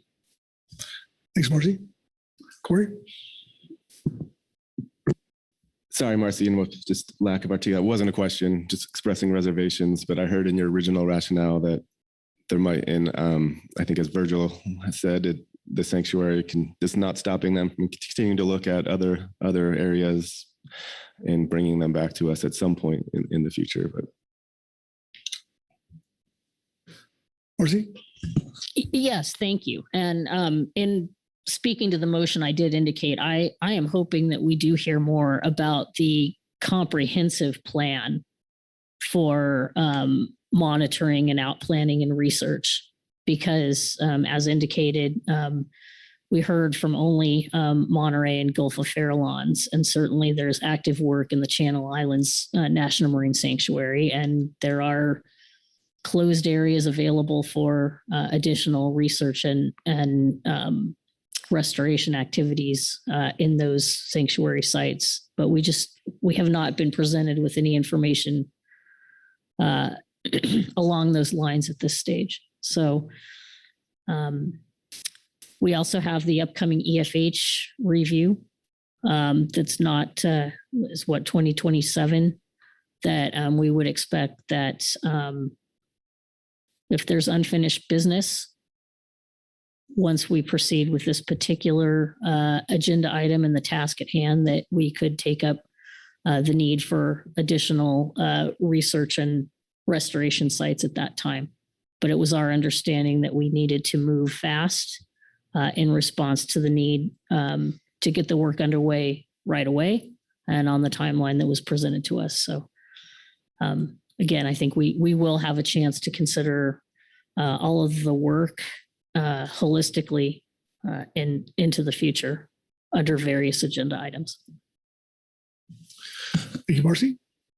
Ori? Okay. Anyone else? All right. I'm not seeing any hands, so I'm going to call for the question. All those in favor signify by saying aye. Aye. Opposed? No. Abstentions? Right? Okay. Motion passes with one abstention. Thank you. Thank you for the motion, Marcy. I will turn to Jesse or Carrie, see how we're doing here.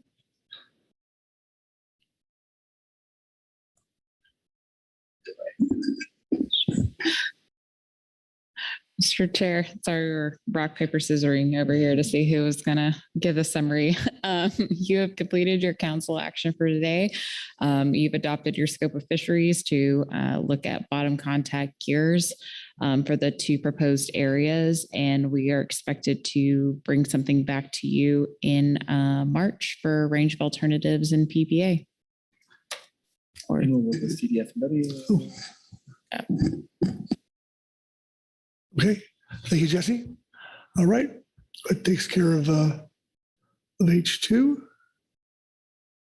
We'll take a 10-minute break, and we'll start up with Vice Chair Hassemer with the gavel. So, Pete?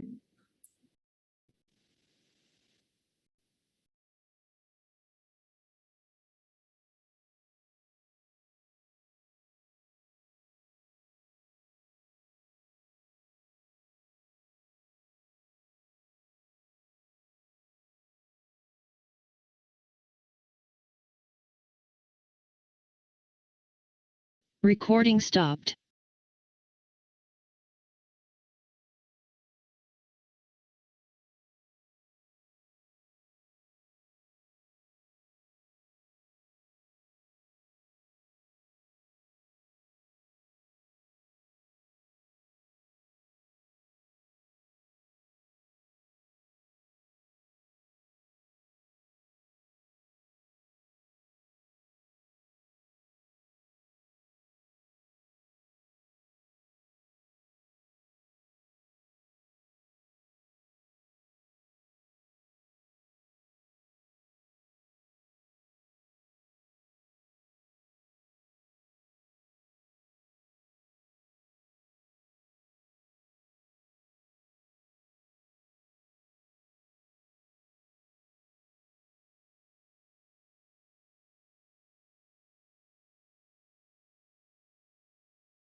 All right, if we can find our seats and resume our meeting.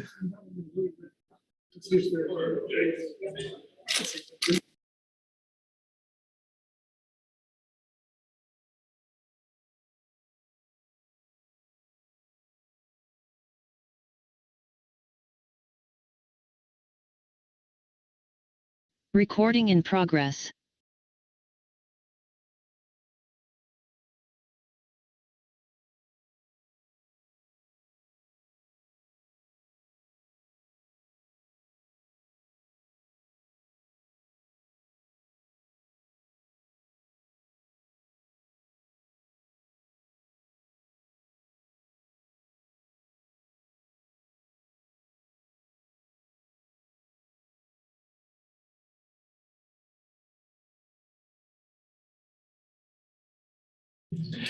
The music stopped. You should be in your seats.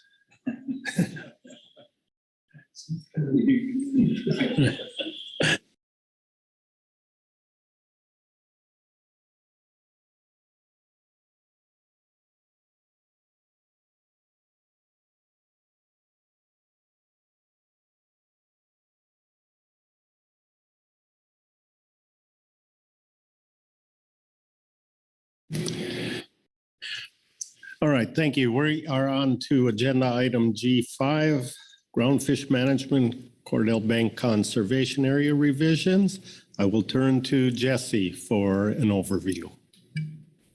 Thank you, Mr. Vice Chair. Yes, this is agenda item G5. So in March, y'all prioritized scoping and potential development of removing the Cordell Bank Groundfish Conservation Area. And the Cordell Bank Groundfish Conservation Area, or the GCA, has been in place since the early 2000s. And in the process of the 2023-24 harvest specifications and the Amendment 32, which was our non-trawl area management measures item, it became apparent that this GCA was overlapping with several other restrictions, including 2 EFH conservation areas, and at the time, the non-trawl RCA, although that's proposed to be removed from the area starting in January 2024.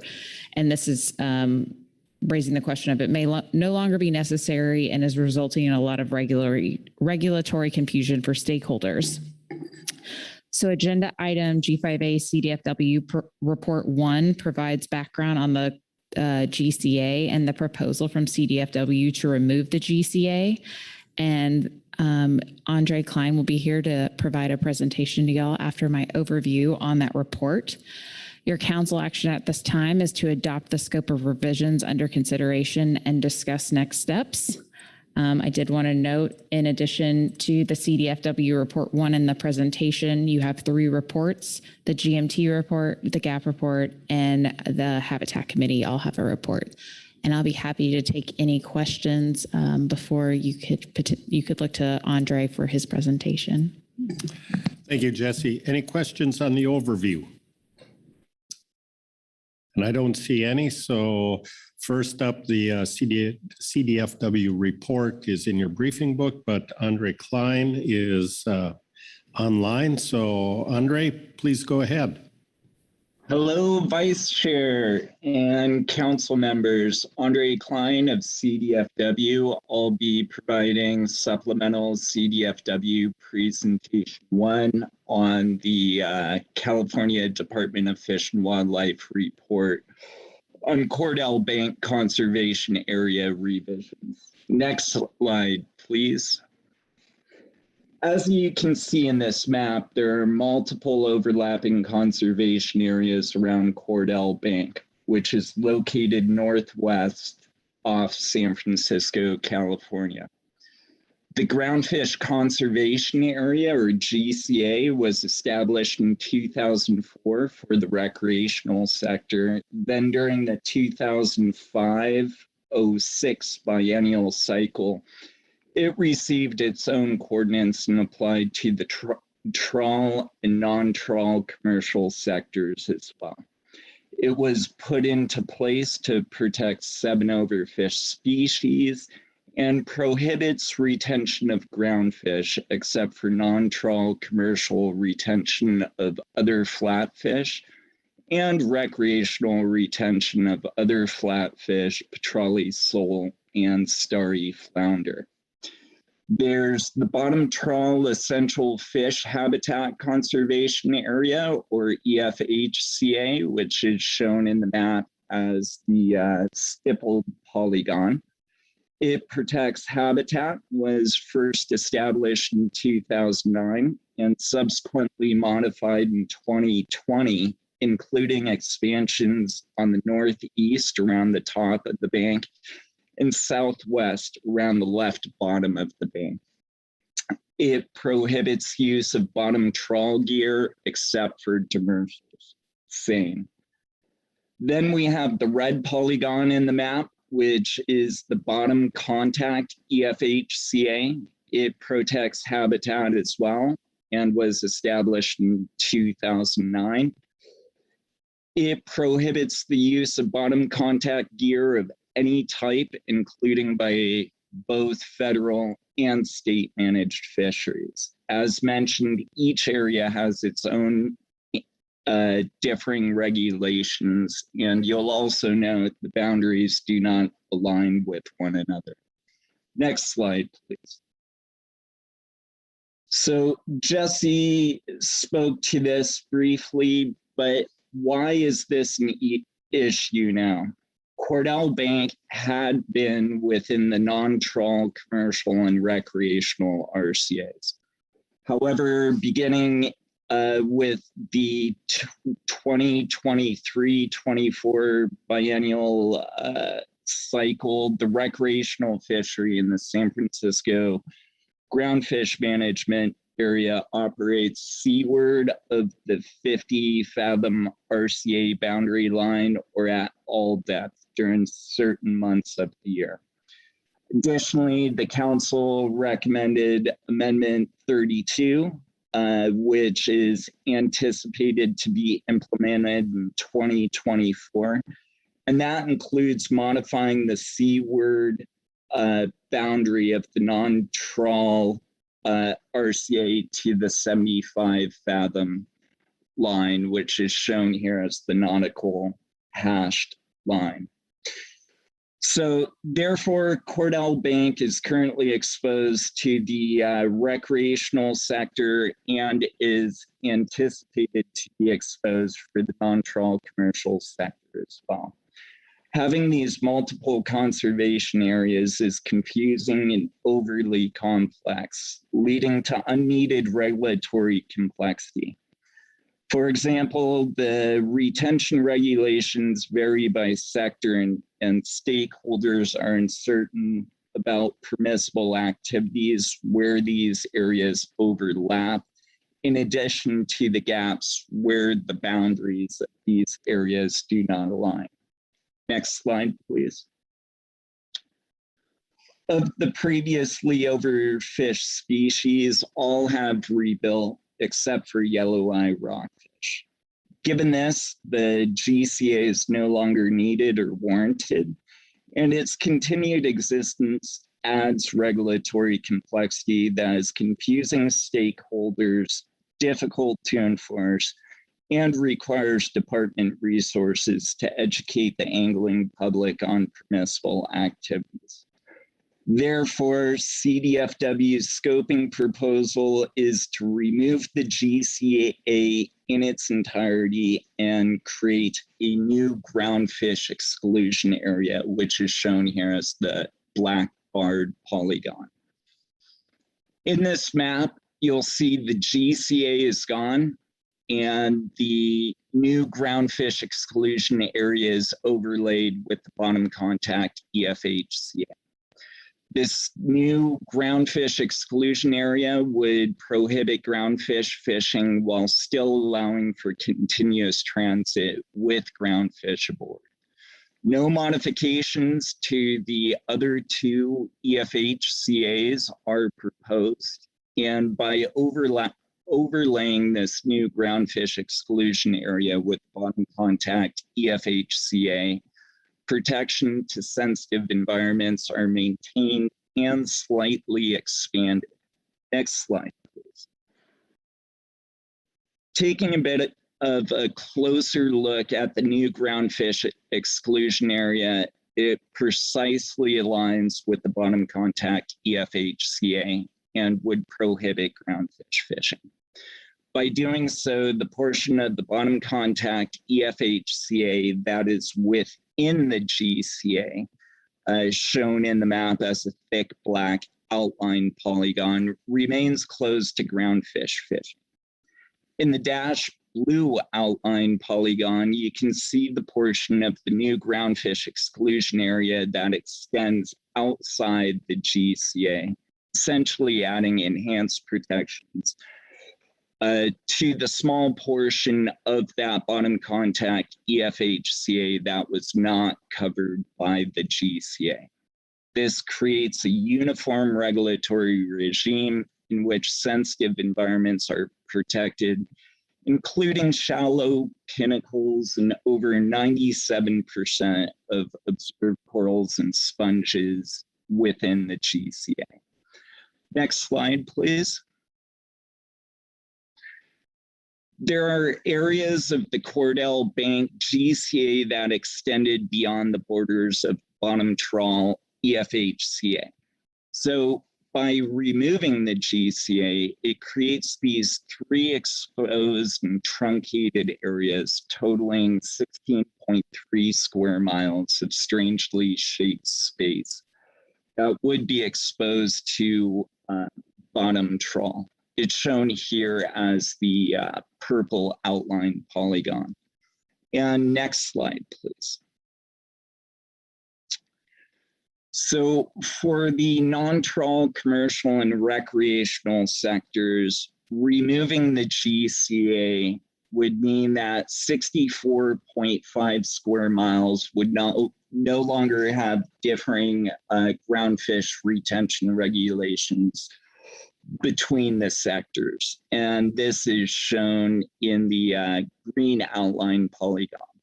Ultimately, this reduces regulatory complexity for both stakeholders and enforcement. And next slide, and that concludes our presentation. Happy to answer any questions. Thank you, Andre. Are there questions on the California Department of Fish and Wildlife report or the presentation? And I do not see any hands raised here. So again, thank you, Andre. Next, we'll move on to the Groundfish Management Team report. I have down on my sheet, Lynn Massey was going to deliver that. I don't see her online, nor in the room. So maybe we can pause there and first take up the Groundfish Advisory Subpanel report. And I believe I have Merritt McCray down for that. And I do see him in the room.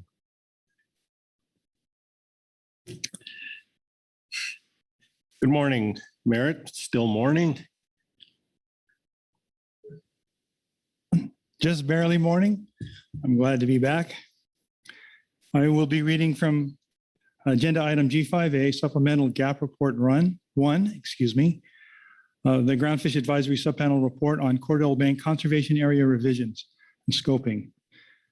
The GAP strongly supports the management modifications described in CDFW Report 1 under this agenda item. These changes greatly simplify existing overlapping regulatory boundaries. The proposed new groundfish exclusion area would continue to conserve the biota existing on the primary Cordell Bank high spots while recovering public access to important deeper water fishing grounds long restricted from fisheries access. Thank you, and that concludes our very short GAP statement. And I'd be glad to take any questions, and I actually have brought a local into the room with me that knows this area very well. Thank you, Merritt. Are there questions on the Groundfish Advisory Subpanel report? And I don't see any, but thank you for bringing back up also to help with that. Thank you. All right, thanks. And now we will go to the Groundfish Management Team report. Lynn Massey. Tried to give you a second to catch your breath there. Good morning. The microphone you need to turn on.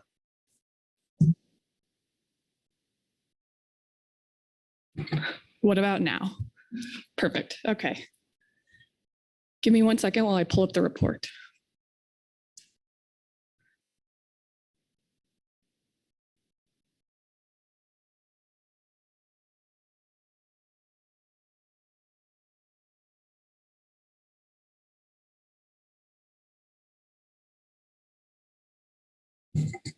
Okay, thank you. Good afternoon, council members. My name is Lynn Massey from the National Marine Fisheries Service. I will be reading agenda item G5A, Supplemental GMT Report 1 into the record. The Groundfish Management Team supports California Department of Fish and Wildlife's proposal to remove the Cordell Bank Groundfish Conservation Area and create a new groundfish exclusion area that would overlay the existing Cordell Bank Essential Fish Habitat Conservation Area. The proposed GEA is specifically intended to mitigate impacts to sensitive environments from certain groundfish fishing activities. The GMT concurs that this action would eliminate regulatory redundancy, improve clarity for stakeholders, and allow for improved enforceability of closed areas around Cordell Bank. Further, the GMT sees value in aligning the rules and regulations for the proposed GEA around Cordell Bank with those in the forthcoming GEAs in the Cowcod Conservation Area, which is part of the draft Amendment 32. The GMT requests further clarification from the analysis for the following. Will the GEA prohibit all groundfish fishing by the commercial and recreational sectors? And will vessels be allowed to continuously transit through the GEA? And that concludes our report. I'm happy to take any questions for you. Thank you, Lynn. Short but important. Thanks for presenting that. Are there questions on the Groundfish Management Team report? I don't see any hands, so thank you. Okay, thank you. Sorry for being late. That's okay. And lastly, we have the Habitat Committee report. Dr. Corey Green is on the line. Corey, can you hear us?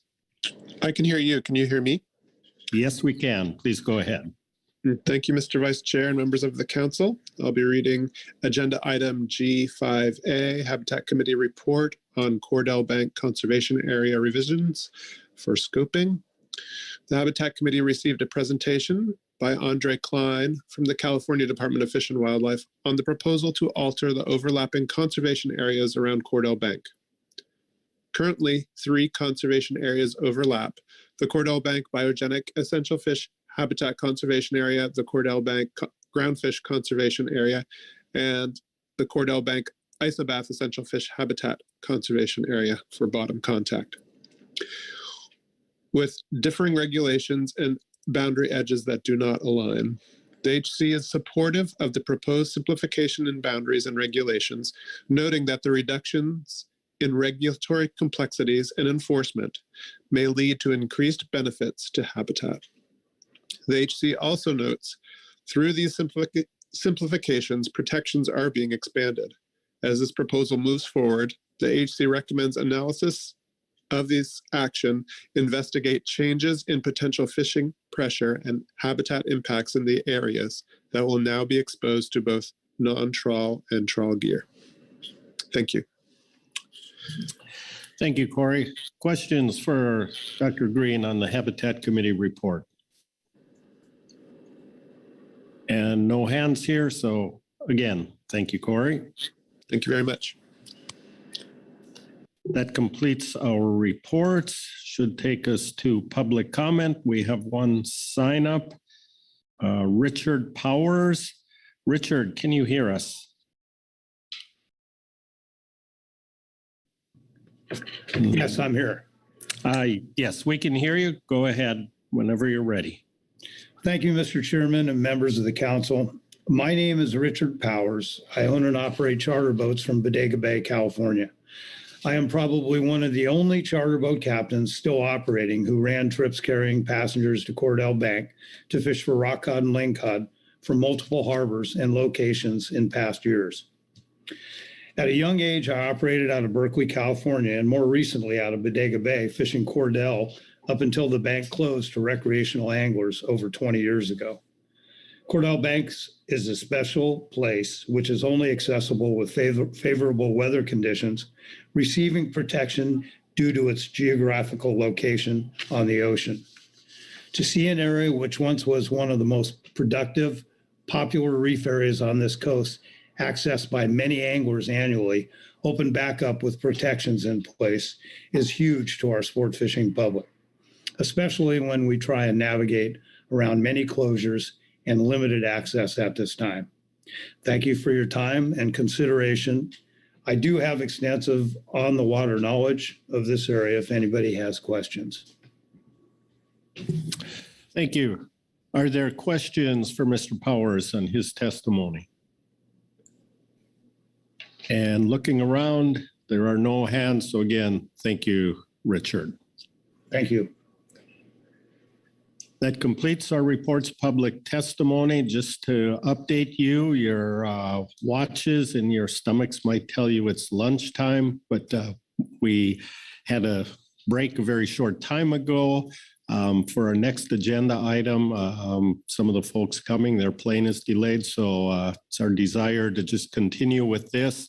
And then it will be the chair's discretion how long a lunch hour to give you. So with your indulgence, we'll just keep moving forward on this agenda item. And with that, I will open the floor to discussion. Caroline McKnight. Thank you, Mr. Vice Chair. Noting the time here, I won't be too repetitive, but just to reiterate just a couple of points. Yes, this is not a new proposal. We brought this forward in March. You might be asking yourself, why are we removing one type of conservation area just to replace it with another? How does that solve the problem? And I think that the use of our newer tool, these groundfish exclusion areas, is something that very much fit the definition of overlapping the EFHCA so that we could effectively maintain the protection levels and clarify the regulations and streamline them in a way that is the most effective for both of our recreational and non-trawl commercial fisheries to follow. So we largely see this as a cleanup and a revision to improve things as we've now moved our RCA boundary. And with that, I'll pause and see if there's more discussion. Thank you. We'll look around for any hands. Lynn Mattis. Thank you, Vice Chair. Just wanted to express some appreciation for CDFW, and it was fun to hear Andre on the line for a few minutes there, but express the appreciation for trying to clean up regulations while still providing the conservation measures we're looking for. Hopefully it helps both the biota there and it makes things simpler for fisher people and enforcement. So appreciate y'all looking at that. Thank you, Lynn. Further discussion?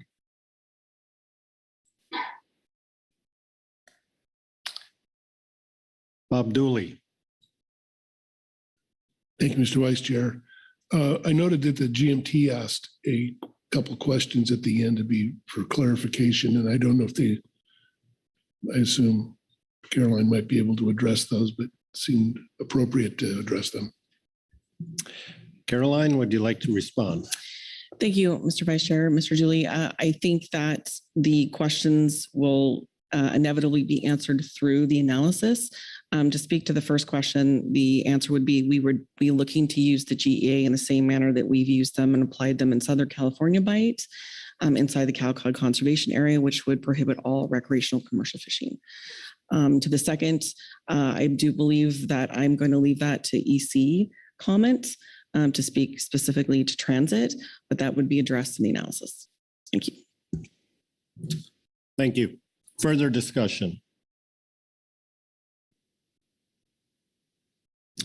Not seeing any hands.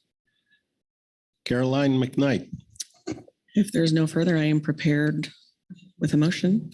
Please go ahead. Thank you, Sandra. I move the council adopt the recommended revisions for further development as described in agenda item G5A, CDF&W Report 1, September 23. Thank you. That language on the screen looks accurate and complete. Do you agree? Yes, it does. Great. Is there a second? Seconded by Bob Dooley. Thank you, Bob. Please speak to your motion as needed. Thank you, Mr. Vice Chair. Yes, just to reiterate again, with the implementation of Amendment 32 and the changes in the RCA structure, it became very apparent that the Groundfish Conservation Area was going to be exposed and needed a very hard look and refresh, given its age and how it was no longer applicable. And also we hadn't really been, in that area. So this is largely cleanup from our perspective. And some of the extra benefits here that we now have that GEA tool to use in lieu of it to maintain protections where needed for sensitive habitats, while also streamlining regulations. So it was good timing on all sides. Thank you. Thank you. Are there any questions to the maker of the motion for clarification? I don't see any questions. I will open the floor to discussion on the motion. Any hands for discussion? I am not seeing any, so I will not belabor this. I will call the question. All those in favor of the motion signify by saying aye. Aye. Aye. Opposed, no. Abstentions? Motion passes unanimously. Thank you, Caroline. I believe that was our only action, so I will look to Jesse to tell us if we need to do more here. And I will also look around the table if there are further hands, if anybody has anything to add. Go ahead, Jesse. Thank you, Mr. Vice Chair. Yes, you did quick work of this council action and you have adopted the CDFW proposal for our next step in this process.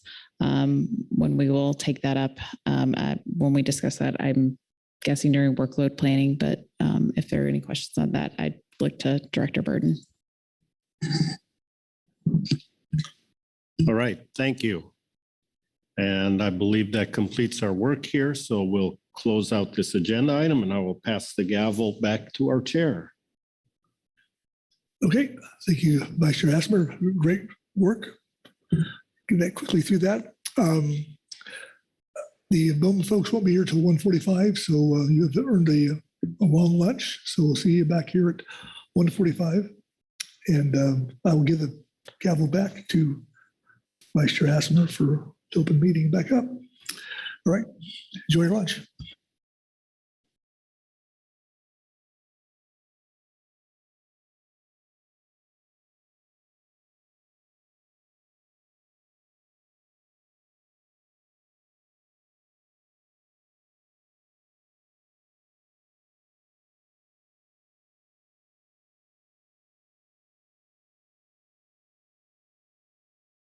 Recording stopped.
Everyone, just stay close to your chairs. I believe our BOEM participants are arriving really soon. Like really soon now.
All right, let's take 30 seconds, get back to our seats, and we will be ready to begin.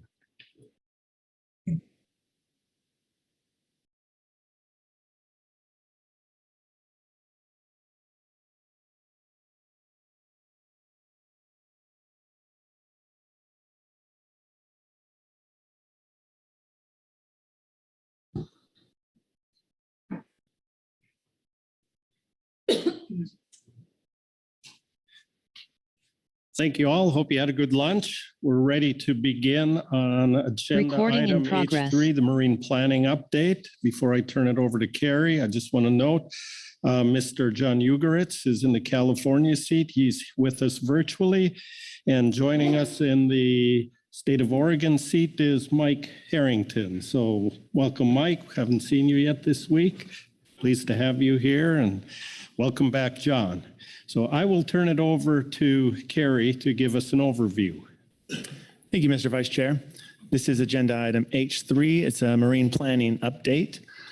Your Marine Planning Committee met on July 27th, as they always do, about 5 or 6 weeks ahead of a council meeting, considered several issues, and wrote a report for the advanced briefing book. And then subsequent to that, the Bureau of Ocean Energy Management issued their draft wind energy areas for the 2 Oregon call areas. And so we scrambled and put together, well, the MPC piggybacked on a pre-existing GAP meeting. And so it gave them a chance to further consider, or not further, but to consider the draft wind energy areas and the modeling that went into it. BOEM and the National Centers for Coastal Ocean Science joined us for that meeting, as well as a meeting on a couple of days before that with the CPSAS, and gave the presentation, showed the spatial suitability modeling, that sort of thing. So while the timeline was rushed, the MPC and other advisory bodies were able to get the information and ask some questions of BOEM and NCOS. The Marine Planning Committee wrote a supplemental report then, which is also in your briefing book.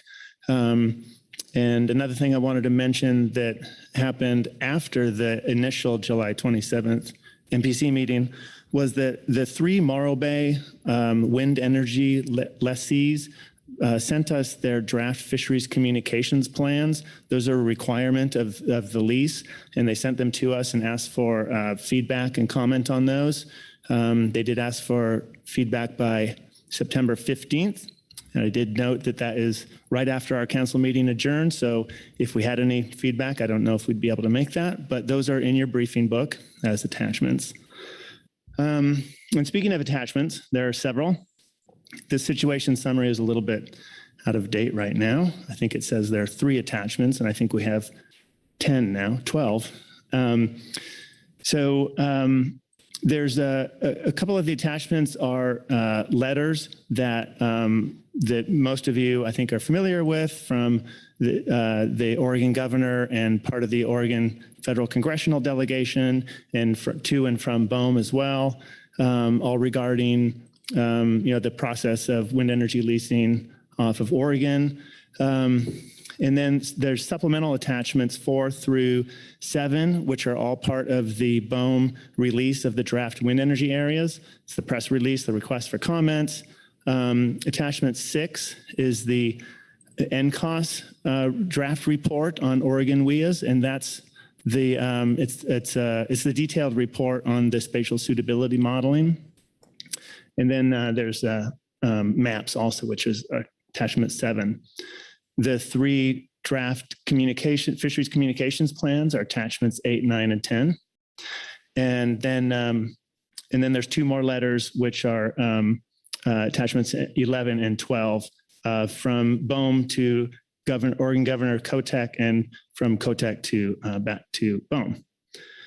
So those are your attachments. You also have, I mentioned the supplemental MPC report 2. There's also a GAP report and a Habitat Committee report in your supplemental briefing book materials, and there's public comment. So for this agenda item, we have representatives from BOEM here in person, Ms. Nessie Sumait with us. She just flew in and was whisked into the room. Thank you for making the flight up here. And then we also have Jessica Carlton with NCOS, who is remote, and they will be giving a presentation and slides on the process and the suitability modeling. And we'll turn to that after my overview. And then we can move on with the advisory body reports, and there's public comment, as I said. The council's action is fairly generic right now. It's to consider the Marine Planning Committee report and provide guidance. So that's my situation summary and overview. I'd be happy to take any questions about the agenda item, or we could move forward with the BOEM and NCOS presentation. Thank you, Carrie. Let me look around the room and see if there are any questions. Not seeing any hand. Before we proceed, I failed to announce that also online with us is Kyle Hansen in the U.S. Fish and Wildlife Service seat. So my apologies, Kyle, and good afternoon to you. So with that then, Nessie Sumait, welcome up to the table and welcome to Spokane in our meeting. I hope your flight was a good one. Great, thank you. Yeah, Delta cooperated, got me here 2 minutes to spare. So good afternoon, council members, and thank you for providing us an opportunity to present today. My name is Nessie Sumait. I'm the regional supervisor for the Office of Strategic Resources, and within that office is the renewable energy section. Doug Boren, who's the regional director, is unable to be here. He sends his regrets. I think he was at the last council meeting, so a few of you got to meet him. So today I have just a handful of slides. And as Carrie said, Jessica Carlton will join me afterwards virtually to present what we have done with the draft wind energy areas. There might also be some BOEM colleagues online that I may call upon if needed, but for now it's just me and Jessica. So I think we can turn to the first slide. So it's been almost 4 years, I think, when we first started, resumed the Oregon planning process was in September of 2019, where we gathered the task force together again and with coordination with the state, embarked on offshore wind planning for Oregon.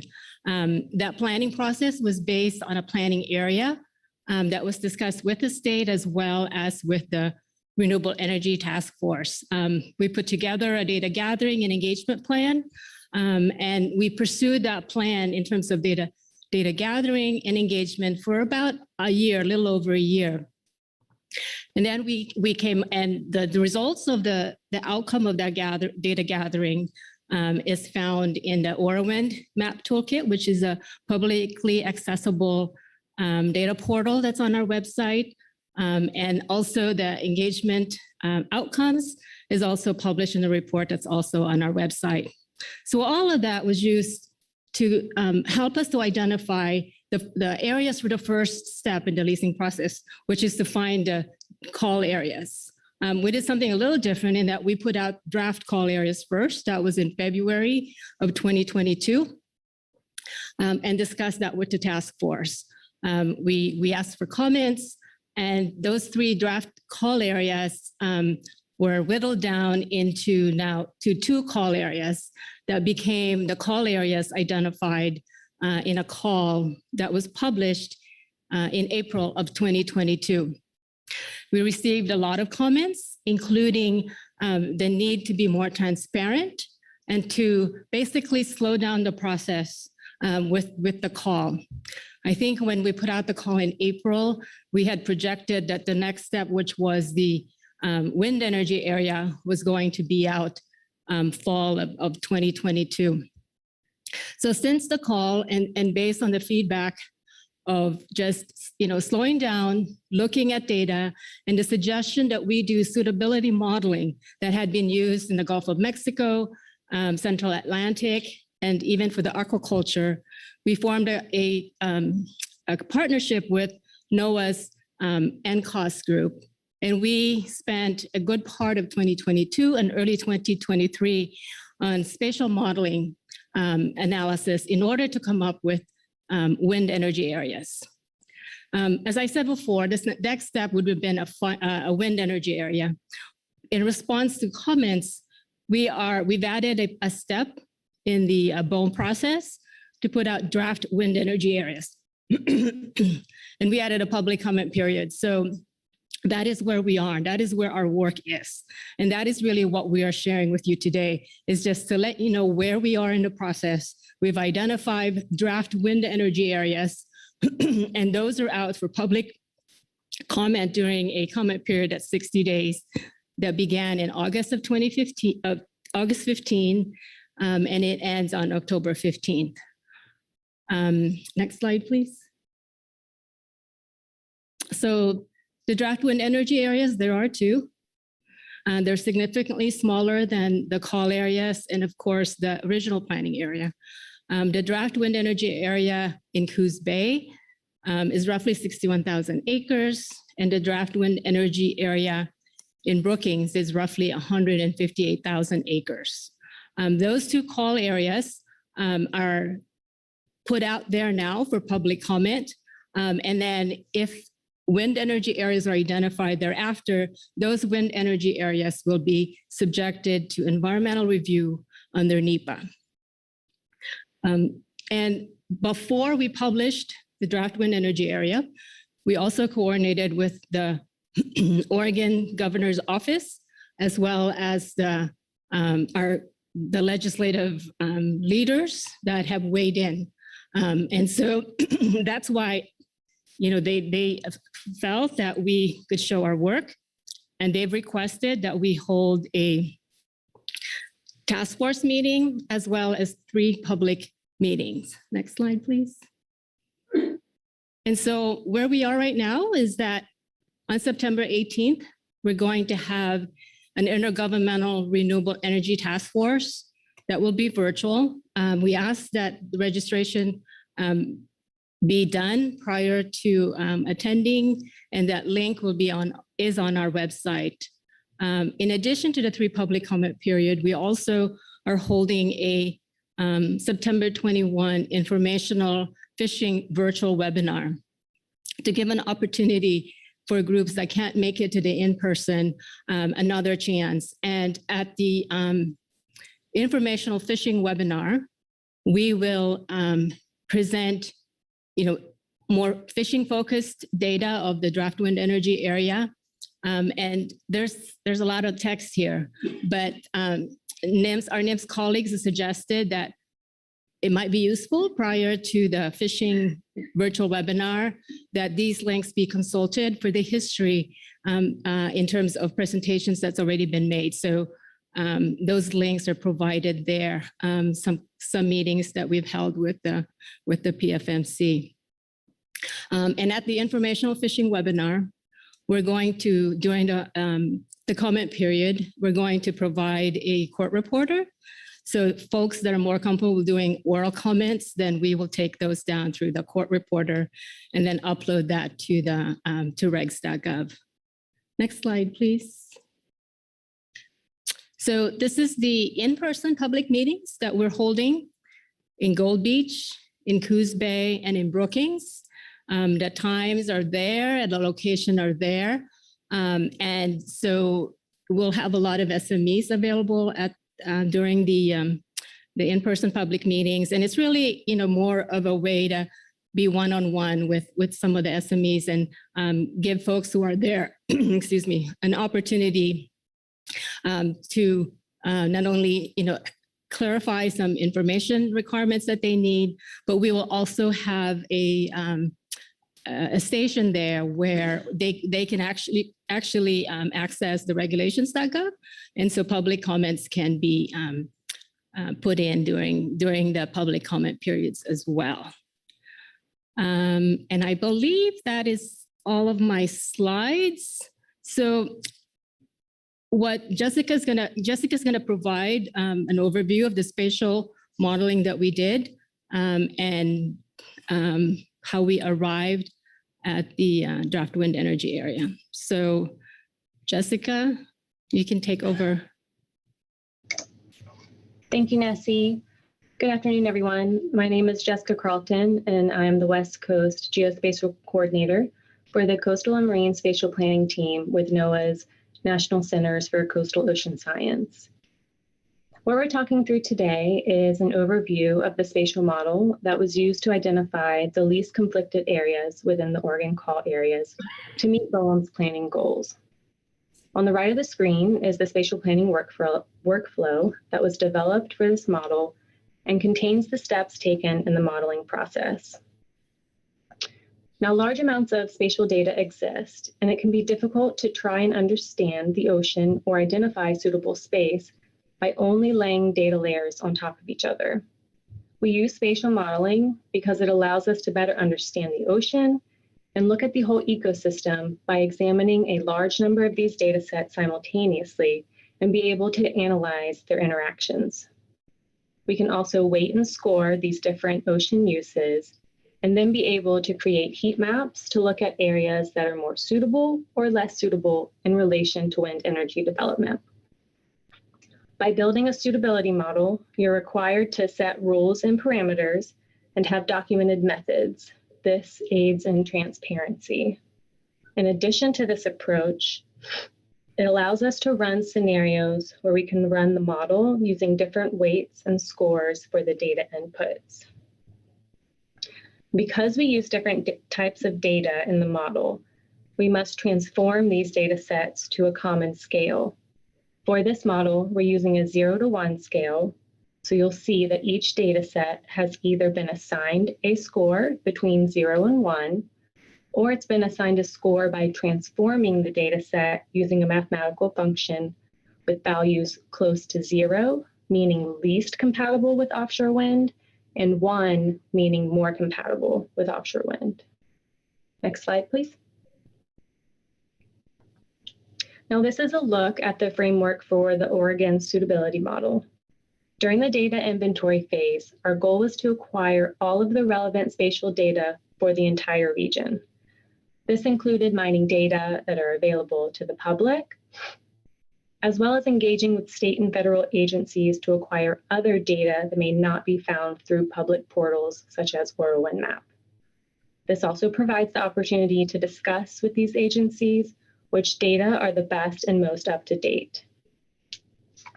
We take this master data inventory to BOEM's siting and planning team and work to select the data to be included in the model. The data are then grouped into submodels based on topic. For Oregon, we have 5: constraints, industry and operations, fisheries, natural resources, and wind. The data are then placed onto a 10-acre hexagonal grid that was created for the call areas.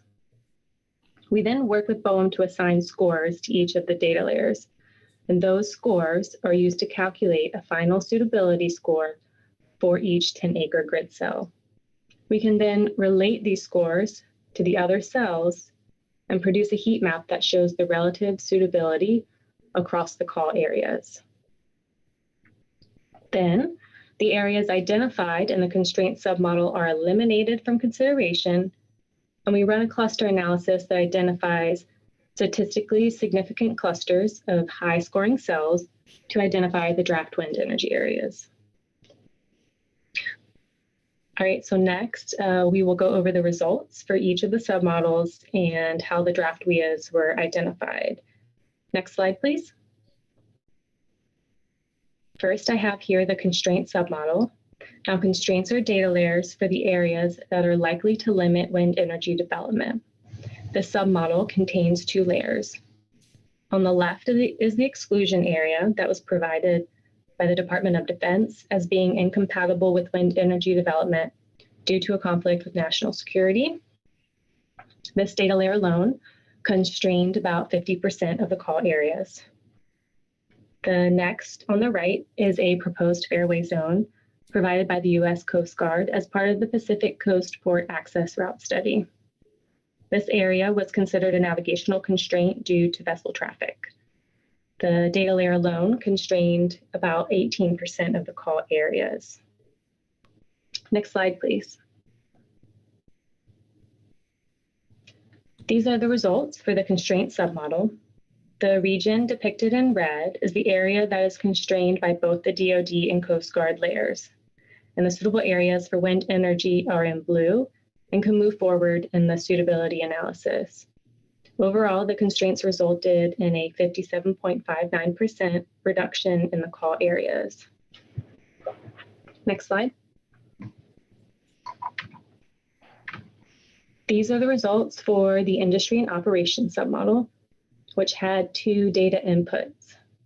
First, we have the NIMS scientific surveys combined layer, which was a collaboration with NIMS's Northwest and Southwest Fisheries Science Centers. This combined data layer consists of 4 single layers that represent the geospatial extent of NIMS's survey operations within the call areas as 4 nautical mile wide corridors. NIMS recommended 2 scoring approaches for this data layer. Scenario 2 was the approach that was selected, which scored 6 of the corridors a 0.01 and 2 of the corridors in the upper portion of the Brookings call area a 0.5. The second layer is the submarine cables. There's only 1 cable in the region that passes through the Coos Bay call area. This data layer was given 2 setbacks due to the potential interactions with the industry. The 0 to 500 meter setback was given a score of 0.6, and the 1,000 meter setback was scored a 0.8. Next slide, please. Next are the results for the natural resources submodel. This submodel contains 3 combined data layers. First, in the table is the NIMS protected species combined layer. This layer consists of 5 species layers that were identified by NIMS as being highly vulnerable to wind energy development within the call areas, and are either listed under the Endangered Species Act or protected under the Marine Mammal Protection Act. NIMS recommended scoring approaches for this data layer, and scenario 3 was selected by BOEM for use in the model, which scored each species based on its status, population size, and trend. The second is the NIMS habitat combined data layer, which was a collaboration with NIMS's West Coast region and Northwest Fisheries Science Center. This combined layer consists of 5 habitat types that were selected by NIMS and then ranked based on their potential sensitivity to offshore wind energy development. Again, NIMS recommended scoring approaches for this data layer, assigning the most sensitive habitats with the lowest scores. Scenario 2, as shown in the table, was selected by BOEM for use in the model. The last layer is the marine bird combined data layer. This layer utilized modeled relative density and vulnerability and displacement data for 30 individual species and 12 taxonomic groups. These data were combined into a single data layer that represents the marine bird importance across the call areas.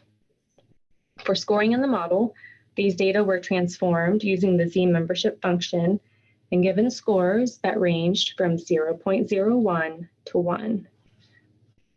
These 3 data layers were equally weighted and combined to create the natural resources submodel. Next slide, please. Next is the fisheries submodel containing the combined data layer created by NEMS and the Oregon Department of Fish and Wildlife. The data layer consists of 9 fisheries listed here on the screen. To develop this combined layer, NEMS and ODF&W combined fishing effort and revenue data to create a ranked importance value layer for each fishery. These ranked importance layers were then combined into one single layer. NEMS and ODF&W recommended 5 different scoring approaches for this layer. The approach that was selected for the model took 75% of the area with the highest ranked importance values for the 4 trawl fisheries and scored that area with a 0.001, which you can see here in the map depicted by dark orange. Next slide, please. Now here are the relative suitability results for the fishery submodel. So this submodel contains 1 data input, which was the NEMS and ODF&W fisheries combined data layer. Next slide, please. Last are the results for the wind submodel. This submodel was created using the levelized cost of energy data layer. This is a cost model product that was developed by the National Renewable Energy Laboratory that shows the cost of floating offshore wind for Oregon in 2027. To input in the model, this layer was rescaled from 0.8 to 1 using a linear function, meaning that as the cost of energy increases, the suitability of offshore wind decreases. With these results, we see relatively lower suitability in Coos Bay and higher suitability in Brookings and lower Coos Bay as it relates to wind. Next slide, please. So now to recap, here are the results for all 5 submodels. Except for the constraint submodel, these submodels are equally weighted and combined to calculate a final suitability score for each grid cell within the areas. Next slide, please. And this is the resulting heat map of the final suitability results. Again, areas in red are those from the constraint submodel that were determined to be incompatible with wind. The remaining areas, like the other maps, range from lower suitability in shades of orange to higher suitability in blues. And next, we take these suitability scores. We remove the grid cells with a score of 0 that were in the constraint submodel, and then run a cluster analysis. Next slide, please. So here displayed in the map are the cluster analysis results. These are what we call high clusters because they contain statistically significant grid cells from the relatively highest suitability areas. We use these clusters and a set of rules and guidelines to then identify WIA options. So first we overlay Boehm's aliquots over the high clusters that you see here. Then those aliquots that intersect with a grid cell containing a high cluster is selected and extracted. Then groups of aliquots that are less than 55,000 acres are removed from consideration. And then in cases where there may be holes within these remaining groups, the missing aliquots were included, but only if they were fully encircled by high clusters or the originally selected aliquots. Next slide, please. As a result, we end up with these two draft wind energy areas, A in Coos Bay and B in Brookings.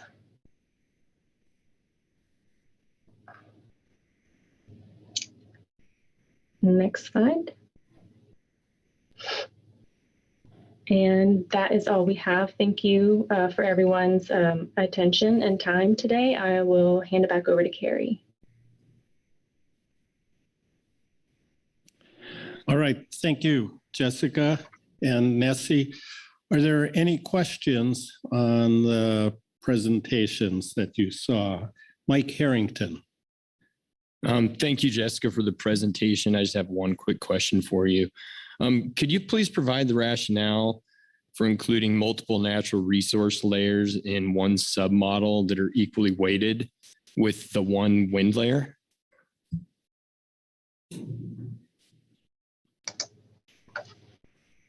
Thank you for your question. For this question, if a BOEM colleague is on the line, I'll let them answer this.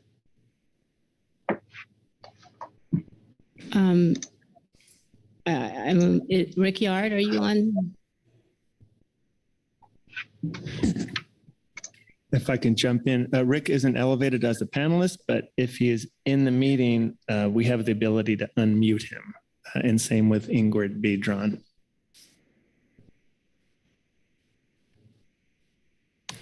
Getting thumbs up. I see a hand raised on the attendees. I suspect. Did that work? Excuse me. Can you hear me now? Yes, we can. Please go ahead. Thanks. And thanks for the question. I understood the question to be providing for the rationale for basically combining many data layers about habitats and resources into one natural resources submodel. I think simply the rationale is that all of the data layers that we had to consider, which again were about protected species, were about different types of habitats,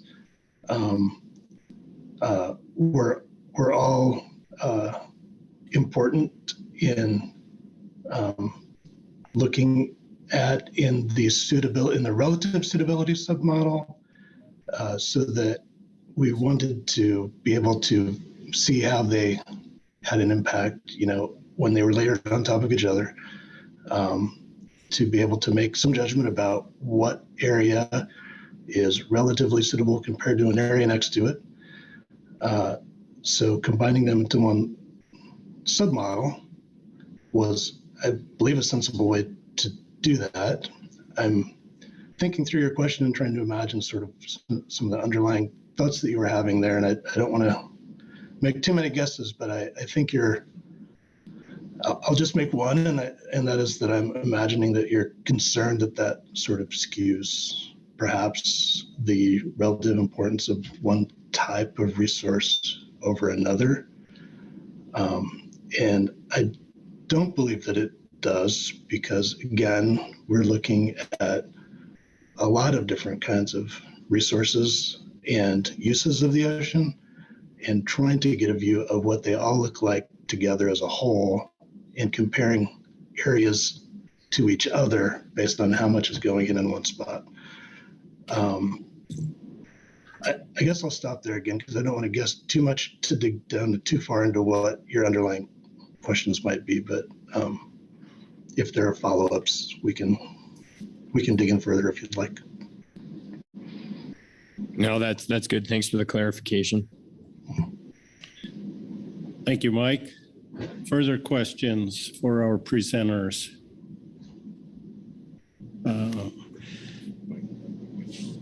Excuse me, Mike Harrington. Thank you, Chair. Not to jump in front of anybody if there was anyone, but I did want to thank Nessie for making the trip out here. First of all, I realized some of this travel is a little hectic at times, so thank you. And I guess my question for BOEM is, can you clarify if BOEM is interested in feedback about the NCOS modeling approach during this 60-day public period in order to potentially rerun the model? Or is the modeling process at this point considered complete And BOEM is just requesting feedback on the specific areas proposed inside the draft WIAs to potentially remove them from further consideration. I think you can see that the draft WIA comes from the call area, right? So that's really the winnowing process. We put out a draft and cost report as well as the draft WIA. So if there are comments on the draft report, I think, about rerunning the model, that kind of all depends on what the comment is and the potential impact to the results, right? So I can't tell you that just because there's a comment and that we cannot address another way that we'll rerun the model. So I think it's really depends on the comments. I think if, you should submit them. I think we're, from my perspective, it just seems like the comments that we're getting are becoming more granular, and it's really being very helpful. I think, and just to thank the council, we've been at this for many years. And I just think that, what we are trying to do is to show you where we are, comment on those, and help us to, justify our decisions. So yes, please comment on the draft and cost report. Thank you. Further questions? And as I look around the table and online, I do not see any hands. So Jessica and Nessie, thank you very much for taking your time to be with us today. Great. I'll be here for a little bit, but do you have any?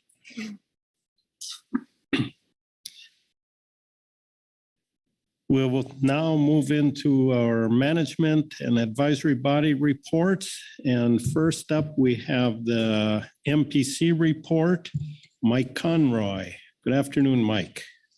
Good afternoon, Mr. Vice Chair and council members. My name is Mike Conroy. I'm one of the co-chairs of the council's Marine Planning Committee, and I will be doing my darndest to try to summarize what are two relatively lengthy reports that were submitted to the briefing book. The Marine Planning Committee held its regularly scheduled pre-council meeting on July 27th. That meeting is summarized in our report 1. And then as Carrie noted, on August 15th, BOEM released 2 draft wind energy areas within the Coos Bay and Brooking Call areas. We will refer to those as draft WIAs during this overview. Accompanying the release of the draft WIAs was the draft NCOST report, a wind energy area siting analysis for the Oregon call areas. I will refer to that as the draft report during this overview. Through this document, BOEM collaborated with National Oceanic and Atmospheric Administration's National Centers for Coastal Ocean Science, NCOST, to use ocean planning model that purportedly seeks to identify and minimize conflicts. On August 29th, BOEM and NCOST attended a virtual meeting of the CPSAS and provided a presentation on the draft report. On September 1, BOEM and NCOST attended a joint meeting of the GAP and the Marine Planning Committee to further discuss and field questions on the draft WIAs and the draft report. Also during the September 1st joint meeting, representatives from the 3 companies holding leases to develop offshore wind facilities off Morro Bay fielded questions on their draft fishery communications plans, which were posted to the briefing book as well. Our MPC supplemental report 2 focuses on the draft WIAs and the draft fishery communications plan. These in addition to the attachment Kerry mentioned in his overview of this agenda. As noted earlier, our MPC report 1 summarizes our meeting on July 27th. Rather than repeat the content contained in the report, I'm just going to provide updates on items highlighted in this report. With regard to the general offshore wind updates, we did highlight the publication of the final sale notice for 3 lease sites in the Gulf of Mexico, 2 off Texas and 1 off Louisiana. That lease auction took place on August 29th. RWE, who holds one of the 2 leases off Humboldt, won the auction for the WIA off Louisiana for 5.6 mil, and the 2 lease sites off Texas were not bid upon. With regard to state-specific updates, I just want to note that the Washington Coastal Marine Advisory Council, WCMAC, is meeting this upcoming Wednesday, September 13th, and offshore wind is on the agenda. In Oregon, HB 3382 was signed into law on July 31st. And last Friday, the Oregon Ocean Policy Advisory Council finalized the portion of the Oregon Territorial Sea Plan, Part 4, focused on uses of the seafloor, addressing undersea cables, utilities, pipelines, et cetera. For California, the public comment period closed on August 25th for the Humboldt Bay Harbor Recreation and Conservation District's notice of preparation of a draft EIR for the Humboldt Bay Offshore Wind Heavy Lift Multi-Purpose Marine Terminal Project. The next step in that process will be the publication of the draft EIR, and I have no information on when we can expect that. The strategic plan for offshore wind energy development installed off the California coast in federal waters as required by AB 525, a draft of that has yet to been released. Reached out to Lila at NIMS, and there's no updates to the MPC portion. I'm sorry, to the NIMS portion of report 1.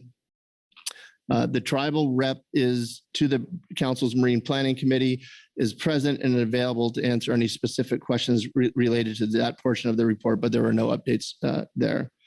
The tribal portion of MPC report 1 does discuss the status of the NAS Standing Committee of Offshore Wind, Energy and Fisheries and engagements between tribes and the agencies between your June meeting and the July 27th MPC meeting. With regard to the West Coast Ocean Alliance, we do want to call your attention to the meetings that WCOA has planned between now and your November meeting. We do note that the Offshore Wind Summit planned for early next year, and the MPC hopes that WCOA will continue to utilize the expertise and reach of the MPC as it develops more concrete plans for that summit. Next slide, please. All right. As noted, our supplemental report 2 focused on the draft WIAs, the draft report, and the draft fisheries communications plan. The presentation that you just heard from Nessie and Jessica shows the complexity of this issue. The MPC was challenged to address such a complex issue in such a relatively short period of time. The supplemental report 2 is intended to paint a broad overview of the items included therein. We lacked the time to prepare a thorough analysis of the details, some more nuanced than others. For the MPC to have a discussion on this issue on a Friday afternoon with a internal deadline set of Tuesday to develop this draft report, considering it was over a 3-day weekend, it was less than ideal for presenting a cogent and detailed report, but I hope we hit some of the high points. Given those time constraints, we did take a bit of a different approach to the content of the supplemental report.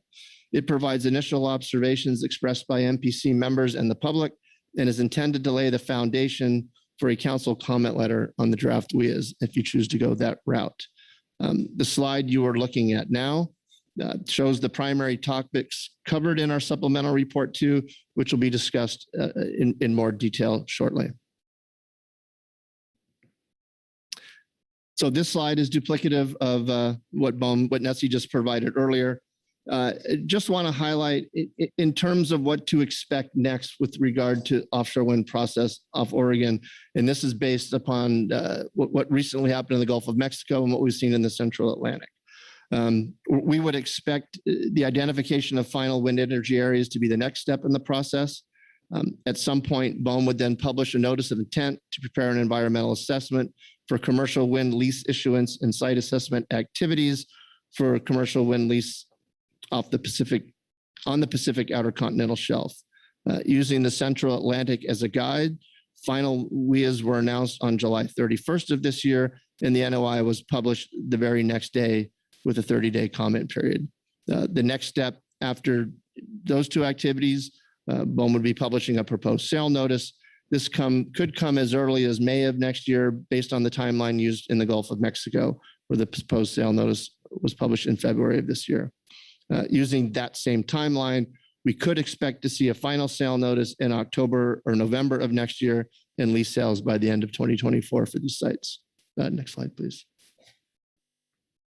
So I'm going to go a little bit out of order here, sort of help with the flow of presentation. I'm going to jump into the draft fisheries communications plans first. The September briefing book includes 3 of the draft fisheries communications plans from the 3 Morro Bay offshore wind lessees. Representatives from Equinor, Golden State Wind, and Invenergy Even Keel attended the joint GAP MPC meeting on September 1st and were available to discuss and answer any questions. Unless granted an extension by BOEM, these fishery communications plans have to be finalized by September 29th. It is our understanding that the lessees off Humboldt will be requesting such an extension. Our supplemental report from the June meeting of your last meeting in June describes the requirements for these plans. The Marine Planning Committee applauded the efforts of the lessees to engage with the local fishing community and encourage them to expand their conversations to interested fishing community members who may be based in areas outside of Morro Bay and Avila. The lessees asked for review and comment. Just the three draft plans appear to satisfy the requirement of the leases. The council may wish to respond by thanking the lessees for sharing their draft fishery communications plans as we had requested, and encourage them to continue their communications with the council. Members of the advisory subpanels have expressed willingness to provide contacts for fishing associations and out-of-area fishing participants to assist lessees in their communications. Now moving back to the draft and cost. Nope. Go back, Sandra, please. Thanks. Moving back to the draft report. At the outset, the Marine Planning Committee is very much appreciative of the change in the BOEM process that provides the public an opportunity to see the rationale behind areas identified as draft WIAs. The draft report allows the council and other interested stakeholders the ability to offer more detailed comments on specific items of interest. The Marine Planning Committee did highlight a number of items that we believe could benefit from additional thought. Just to note, this list may not be exhaustive. These were noted in the previous slide, but I'll just hit on the high points as well. So for data concerns, the draft report states that over 400 data layers were acquired during data inventory, but only 40 data sets appear to have been utilized for this analysis. Identification of data layers acquired but not utilized could be helpful. We talked about the narrow scope of the modeling and just highlight the fact that the draft report and the uncost model was utilized within the confines of the call areas and not outside of that. For fisheries data sets, we're very appreciative of the inclusion of the fisheries data sets provided by NIMS and ODF&W, but we do highlight the lack of recreational fishing data that does remain a concern. There was also concern expressed that combining the line fisheries data layers into a singular data layer could underestimate the impacts of specific fisheries. One thing that was brought up by the HMSAS was the outside edge of the draft wind energy area within the Coos Bay call area is very important to commercial and charter boat operations harvesting North Pacific albacore. But if you look at the map shown by Nessie recently, it looked like that outside edge wasn't important to fisheries. So this the dilutive effect was something that we were considering. With regard to socioeconomics, there was concern expressed about the use of ex-vessel revenues to measure the socioeconomic value of fisheries. The thought being that this does not provide a full depiction of sport and commercial fisheries effects on coastal communities and ports. Also wanted to highlight that there were many potentially informative data sets that were not included or not completed due to time constraints or time limitations. With regard to the incompatibility layers, as Nessie pointed out, only the DoD exclusion areas and areas identified as fairways by the U.S. Coast Guard PACPARS process were deemed constraints. Concerns were expressed about the lack of due consideration due to protected species, in particular leatherback sea turtle. Potential impacts to NOAA scientific surveys was also highlighted in our MPC meeting. The MPC remains concerned about potential disruptions to these important surveys. The council may wish to ask NIMS to quantify the potential uncertainty that could result in stock assessments and other scientific products used to inform management from changes to these NIMS surveys in the draft wind energy areas, if a full build out of offshore wind was completed in the draft WIAs as well.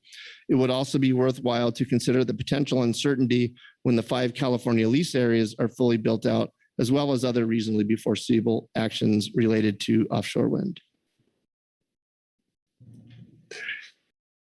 As Nessie pointed out, BOEM has scheduled 5 meetings over the course of the next 2+ weeks to discuss the draft wind energy areas. Those are highlighted here.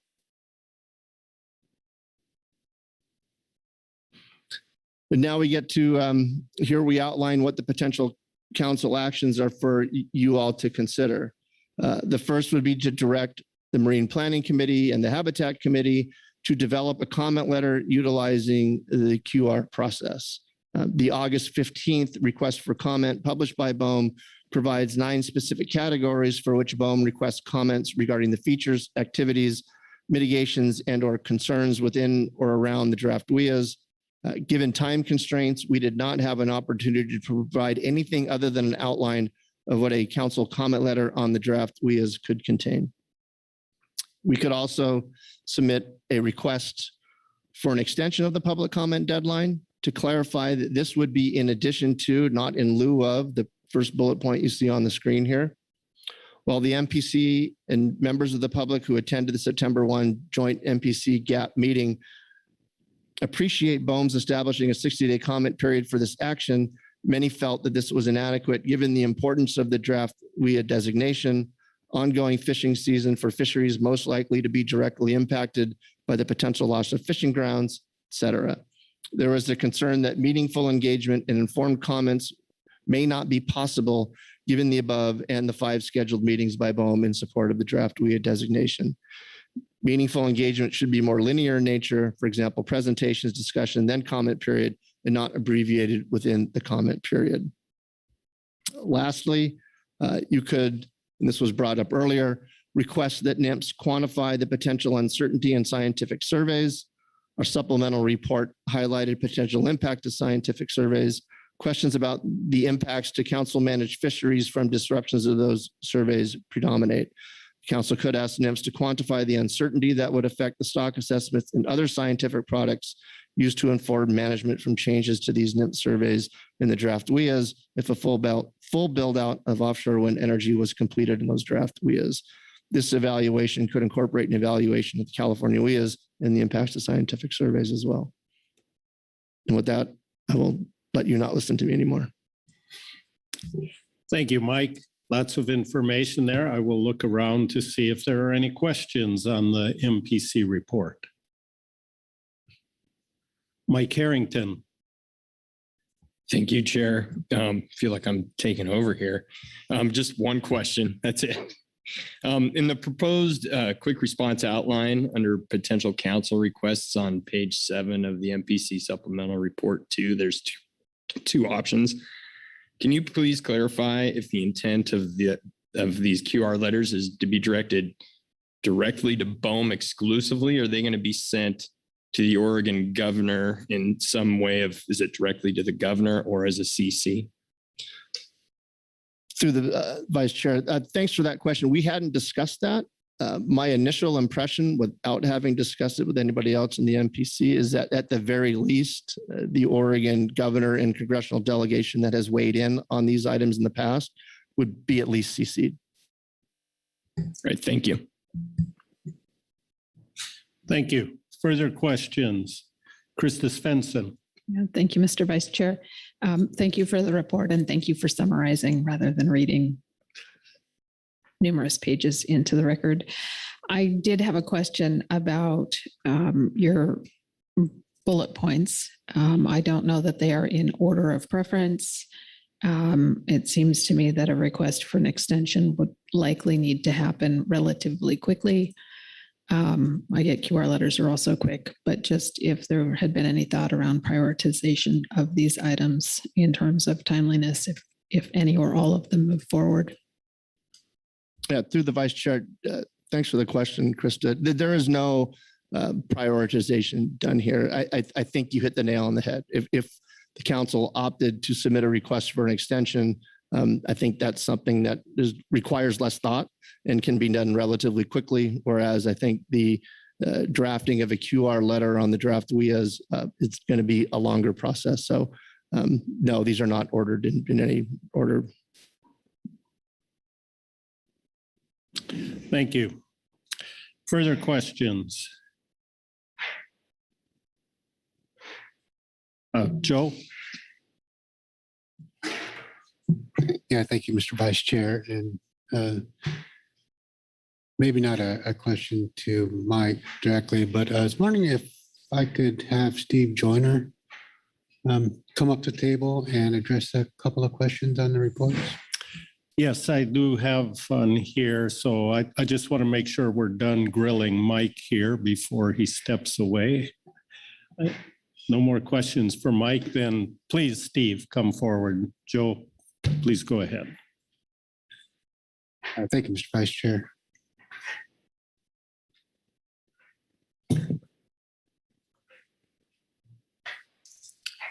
Thank you, Steve, for joining the table here. Had a couple of questions regarding both reports, maybe starting with the report one. There was a tribal update in that. And I was interested in hearing where things might be regarding one of the activities, and that is the tribal discussions with BOEM regarding a BOEM tribal work group. Want to maybe hear what the status of that is. And then the second one will be the discussions that the tribes have had with NOAA Fisheries and the state of Washington regarding tribal concerns and what might be done to try and avoid impacts to treaty rights and treaty protected resources. And then maybe after those two, I also have an additional follow-up for the report too. Steve, Okay, please go ahead. Thank you, Mr. Chairman. Yeah, thank you, Joe. At the excuse me, the last meeting in June at the Vancouver Hilton, I did provide comments to the council on the difficulty in achieving meaningful consultation with the tribes, and that we didn't think we were there with BOEM. But fortunately, we had an opportunity right after that meeting ended for the day to meet with Mr. Doug Boren. Several of us who were there for the tribes met with him and expressed our concerns and talked about, you know, how the tribes need to be more engaged and what BOEM needs to do from the perspective of the tribes to ensure that the treaty rights of the tribes are being protected with this development, including in the California area. And we talked about the need to be involved in the pre-construction phase and the surveys that need to be done. And yet how difficult that would be for the tribes with, we don't really have the infrastructure to do that. And so Mr. Boren mentioned that maybe we could have a task force or work group between BOEM and the tribes. And so the following week, Mr. Boren and 2 or 3 other folks came out to Nia Bay and met with the Makah Tribal Council. Nessie was there. And I thought we had a very good discussion, and we furthered the idea of doing this work and how that could be accomplished. And the Makah Tribal Council advised BOEM that we would need to have the assistance of NOAA Fisheries, of NOAA, in doing this work, and that, you know, it was looking at what needs to be done, what hasn't been done to date. It's a very daunting task. And I've been involved in this since it really started on the West Coast. And I know Mr. Phil Anderson has described this as the greatest threat that he's seen in his time to our fisheries. And I share that view. I expressed that early on to the tribe, and that it's something that, you know, we take very seriously. And so we'll be seeking the assistance of NOAA in helping us as we move forward on this. I think that kind of answers the first part. And then I'm not sure if I exactly remember, but I'll just follow up on the second report here. Is that okay, Joe? Go ahead, Joel. Thank you, Mr. Vice Chair. And thank you for the additional context. That's helpful. regarding some of the activities noted in the report one. Moving to report two, I appreciate the details that were provided there, and which Mike went over for us a moment ago. I wanted to see, kind of through a tribal perspective on these draft wind energy areas off Oregon, if there's anything there that you think might be helpful to share with the table. Sure. Thank you, Mr. Vice Chairman Joe. I'll say that following up our our meetings with BOEM in June, and the fact that the governor of Oregon and the congressional delegation from Oregon had requested a pause, we saw that as a very positive step, because we believe that there was a lot of work that had not been done prior to designating these wind areas. And I'm speaking, I carry this around with me now, the letter from NOAA Fisheries to BOEM, to Director Boren on dated June 28, 2022. And the questions and concerns expressed in that letter really describe the tribal concerns. And so we believe there were fundamental questions that needed to be addressed before the wind areas were identified. And while some of this has been addressed in the NCOOS model, I don't believe the baseline work has been done. And I'm speaking specifically about oceanographic processes such as upwelling. And, we all know how important upwelling is to our fisheries. And anything that impacts the upwelling is going to impact fisheries all the way up and down the line, from Southern California to Northern Washington and all the way up the Columbia River to where you are, Joe. And so we believe that work needs to be done. And that's why we were hopeful that this pause would give us that time. And unfortunately, the wind area, the draft WIAs, those were released to the public. And so now there's a 60-day comment period, but that's not satisfactory for the tribes. And we still have a great many concerns of what needs to be done. I won't go into all those specifics now, but I just encourage you to look at this letter from NOAA Fisheries. And that's, from here forward, I think that's what we're going to be focusing on. We'll be requesting the assistance of NOAA in answering these questions and working with BOEM, hopefully, as we described at the last meeting, in a partnership, much as we have with NOAA and with the council.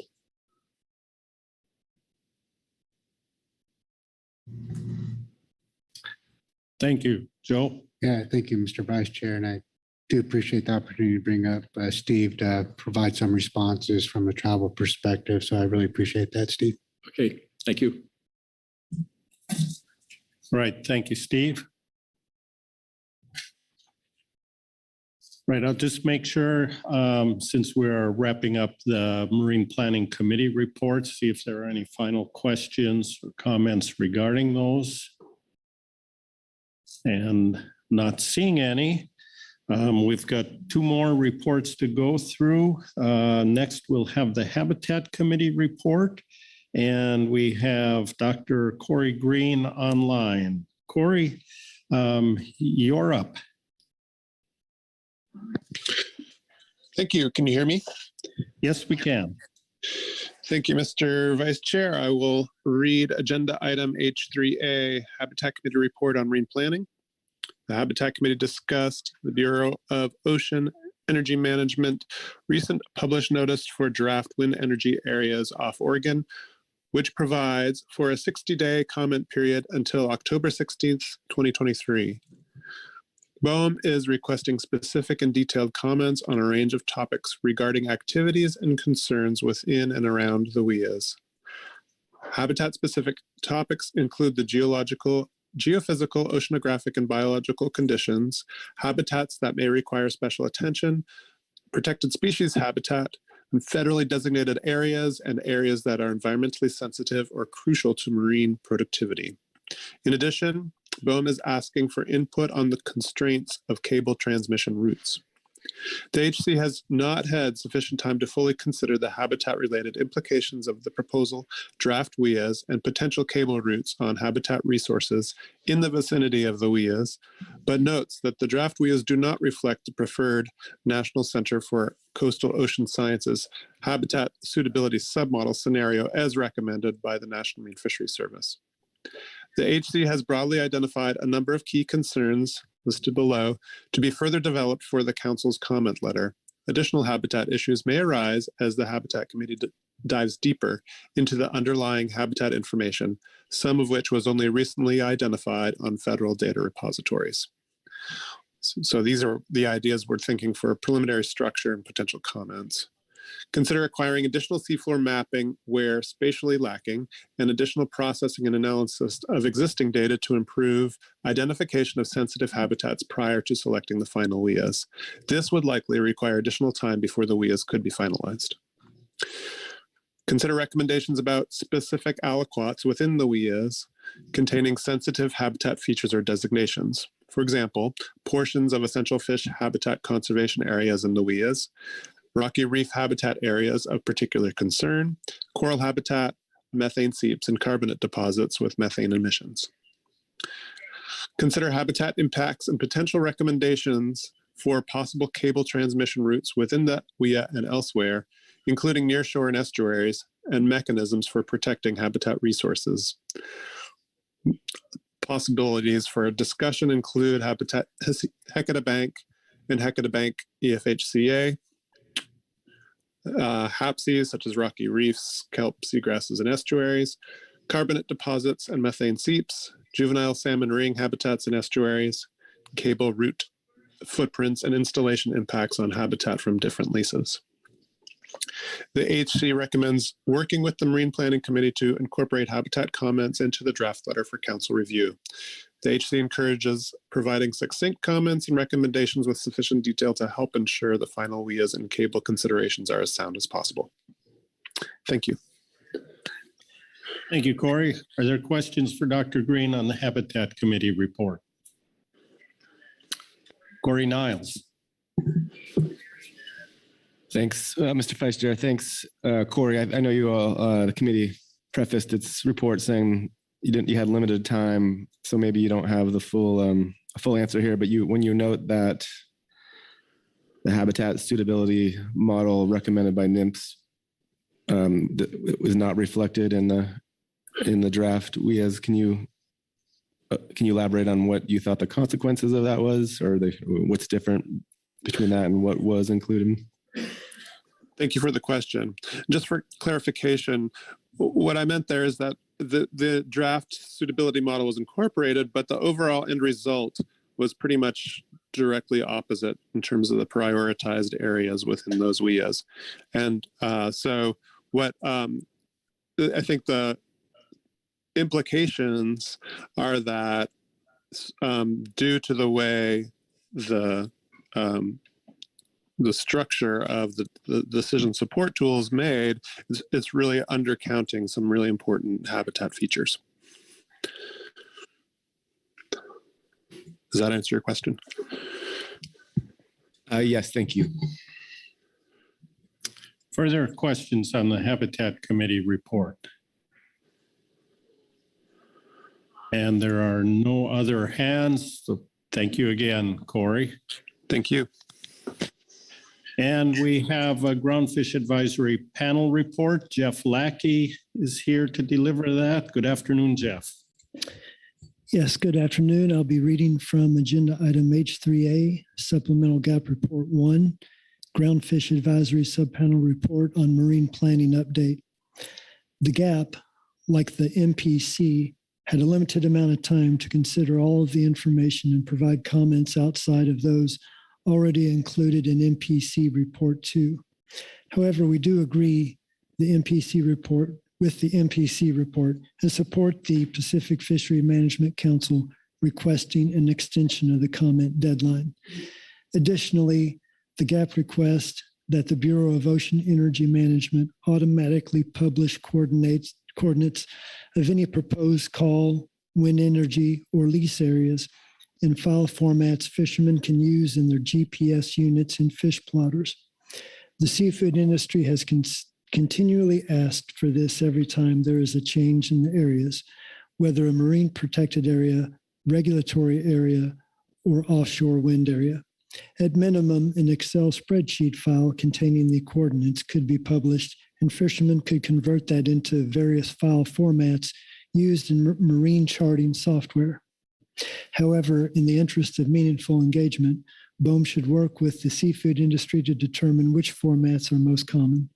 These should be published online and proactively distributed to the public whenever it posts new information regarding offshore wind areas. And that concludes the report. Thank you, Jeff. Are there questions on the Groundfish Advisory Subpanel report? Krista Svensson. Yeah, thank you, Mr. Vice Chair, and thank you for the report. I had a question regarding the last sentence in your first paragraph about agreeing with the MPC report and then supporting the extension for comment deadline. Just wondering if the GAP was in support of all of the recommendations and why they chose to highlight this particular one. In general, yes, the GAP was supportive of the recommendations in the report. The extension reason being just for meaningful deadline on such a complex issue. Is basically it. Thank you. Corey Niles. Yeah, thanks, Jeff. I can skip the typical questions. Did you discuss this at the GAP? Because we had our joint MPC GAP meeting together, and I know you had discussed it because I remember you saying something, and I could be wrong. I don't think it made it into our report, but BOEM's request for comments is really focused on, feedback on those particular areas, the draft wind energy areas.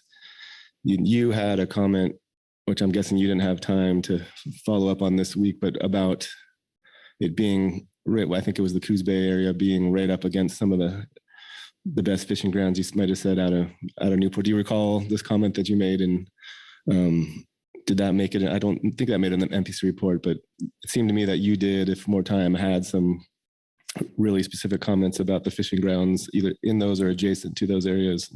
I'll stop there, see if you had a response.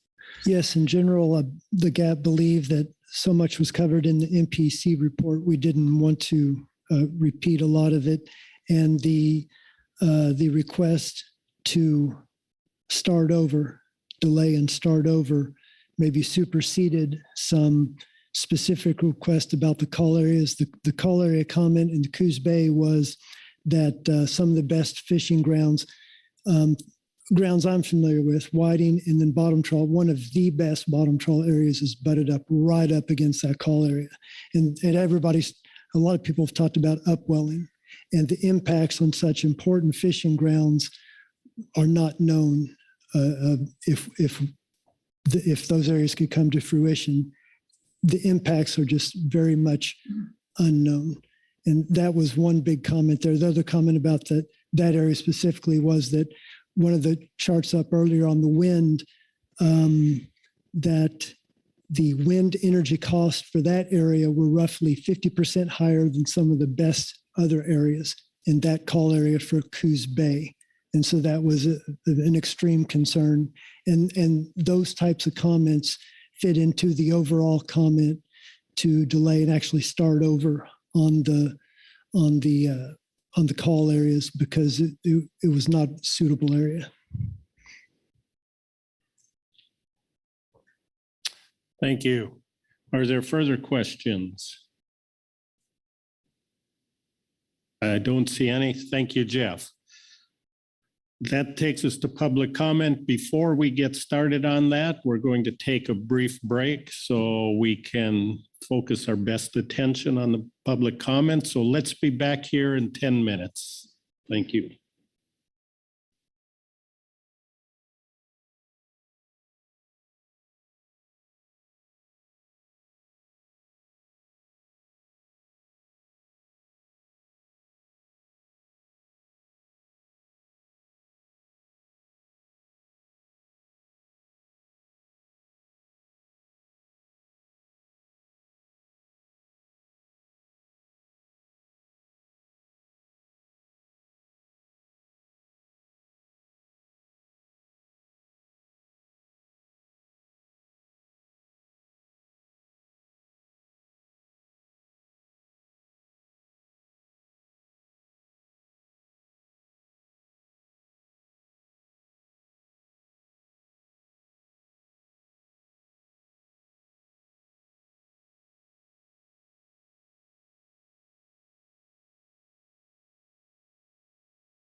Right, everyone, if you could move back to your seats, please, we can commence with our process.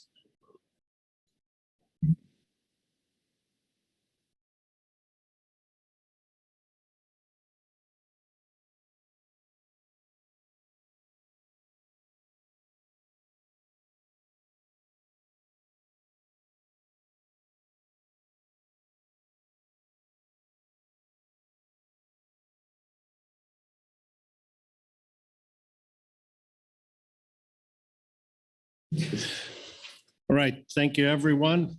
We're ready to resume under agenda item H3, the marine planning update. We have 7 individuals signed up for public comment. I ask you to just pay attention to the time and if possible, not repeat what others have said. If it is important, just incorporate that by reference, but focus on new information for us. We do want to hear what everyone has to say. We will start with Larry Thevick. He will be followed by Mike Oknuski. Larry, you are online, so please start when you're ready.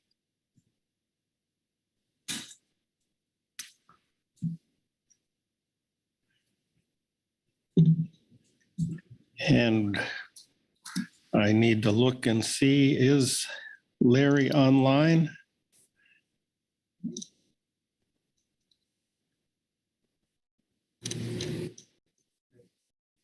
Chris says yes. Larry, we cannot, oh,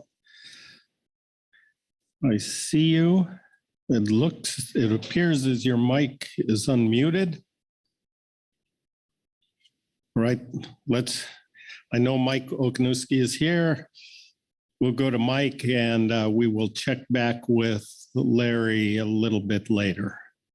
So Mike Oknuski will be followed by Heather Mann. Good afternoon, Mike. Good afternoon.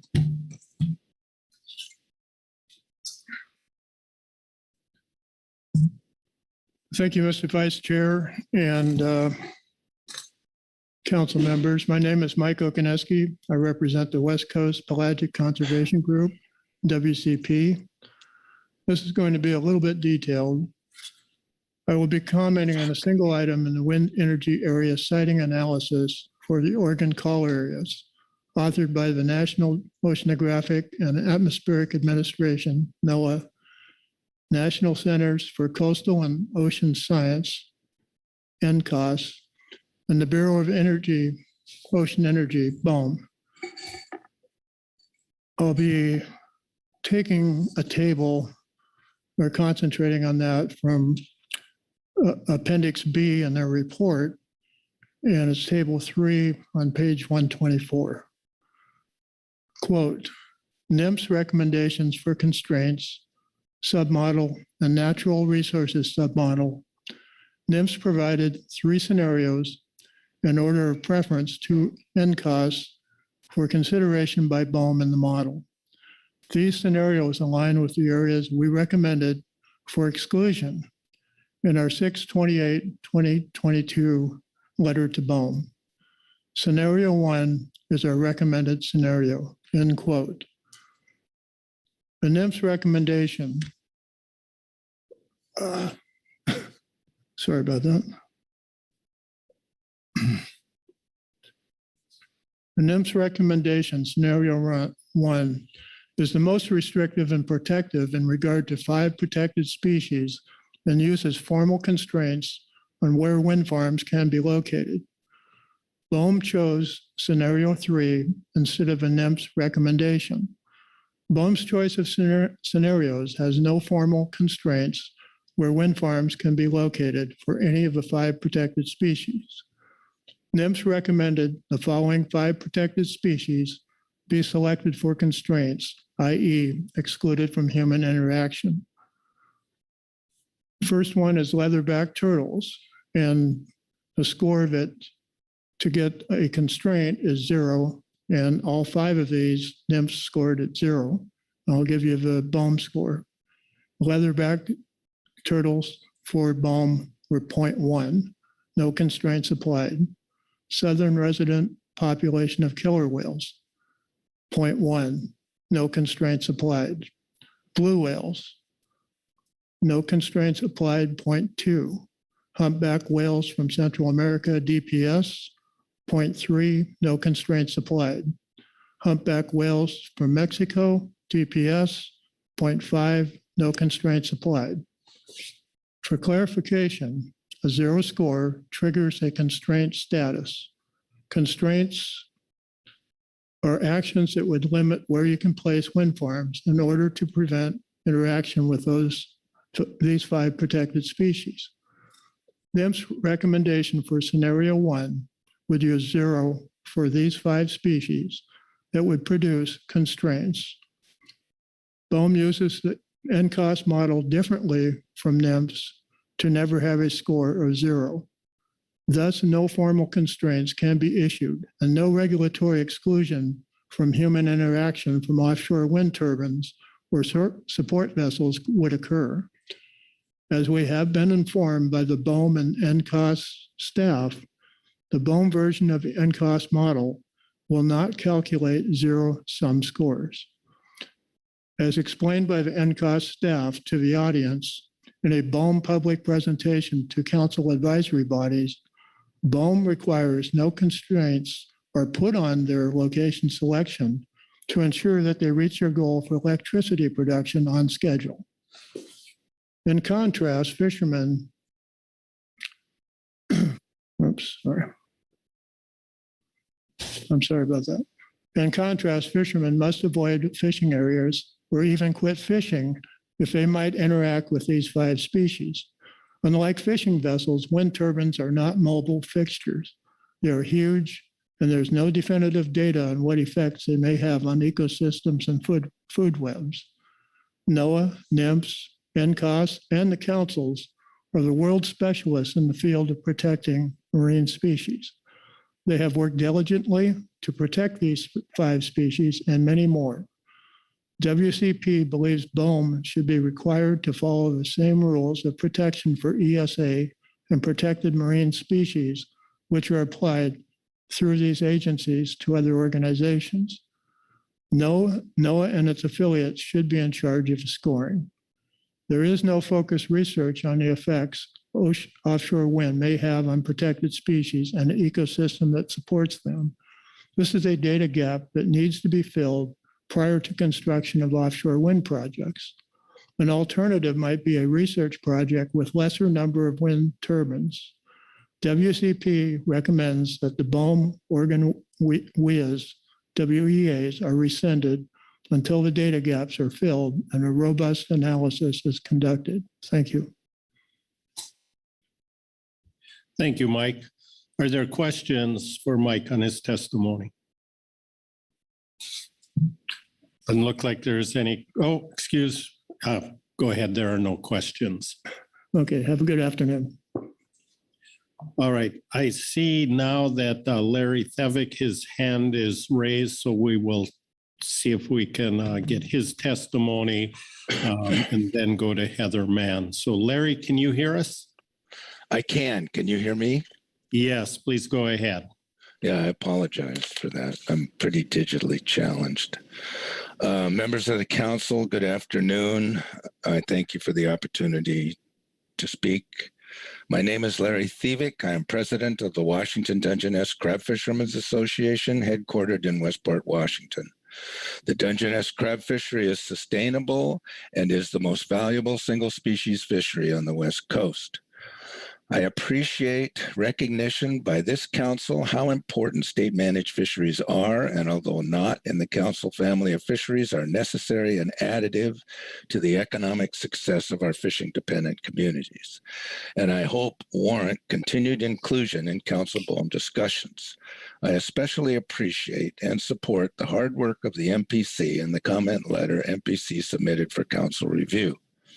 In September of 21, this council stated in a letter to BOEM, and I quote, that the direct and indirect effects of wind energy areas on fisheries, habitats, and ecological resources should inform all wind energy scoping process and must do so in advance of leasing, permitting, and construction phases of wind energy development, unquote.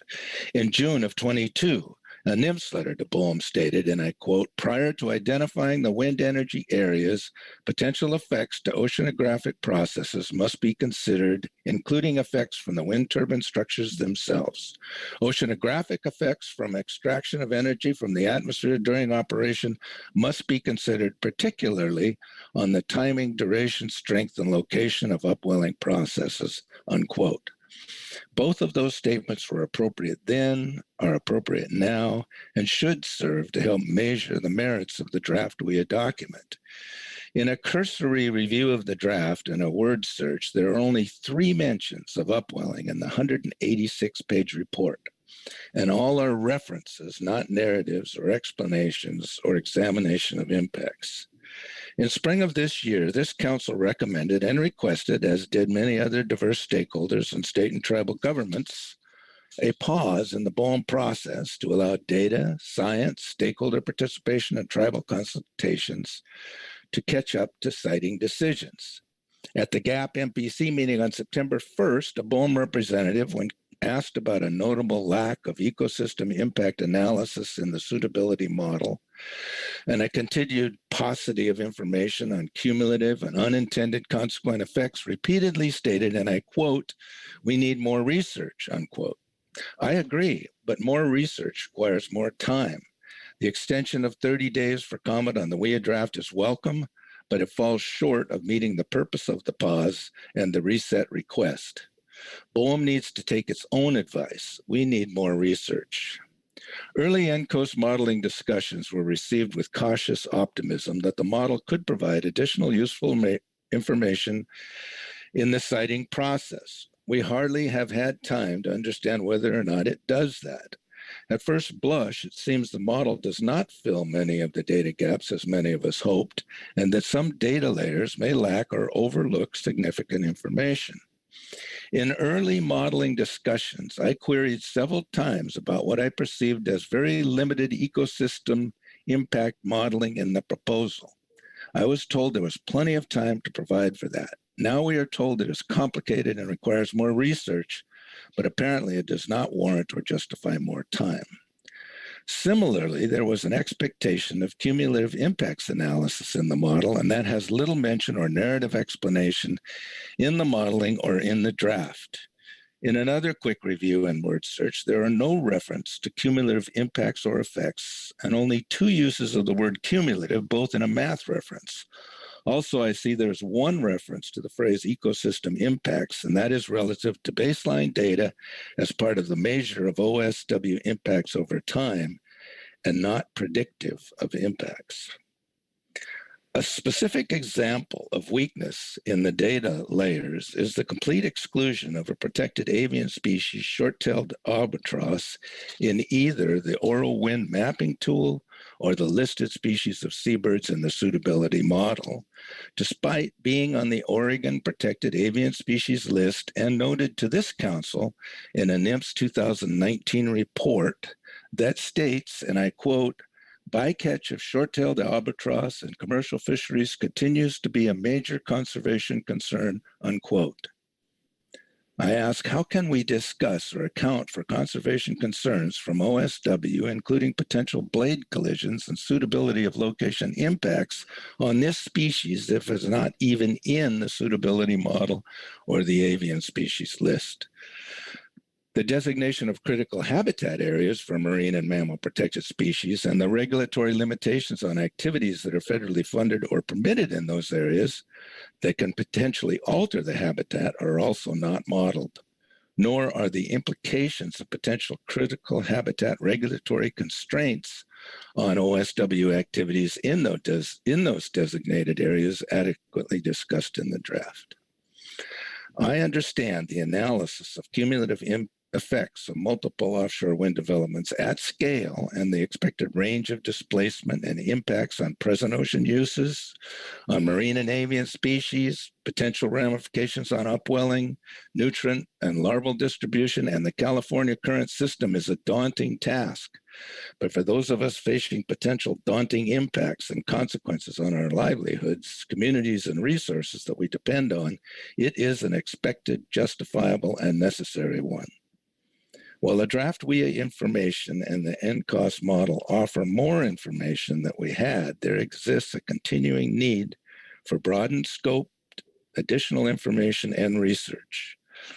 On behalf of WDCFA, I respectfully asked that the council reaffirm its request to rescind and restart the call identification process as described in the April PFMC letter to BOEM and Governor Kotek, and include that intention in a signal to the MPC to have that be included in a quick response letter.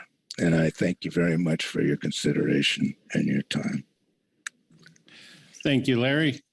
Are there questions for Mr. Thievik on his testimony? I do not see any hands. So again, thank you very much, Larry.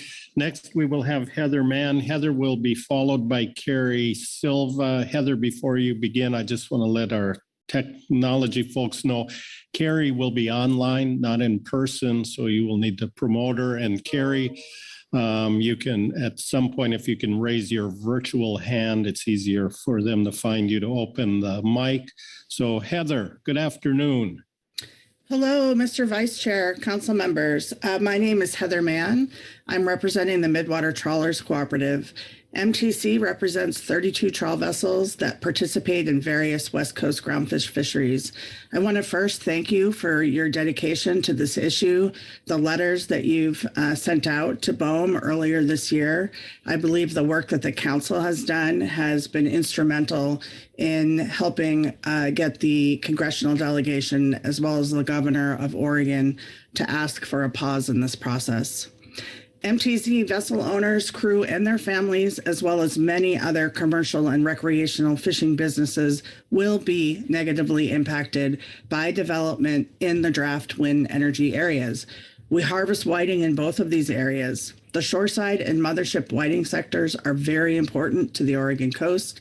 The fishery supports thousands of jobs, and whiting is an affordable, healthy protein that is consumed around the nation, as well as being served in school lunch programs across the U.S.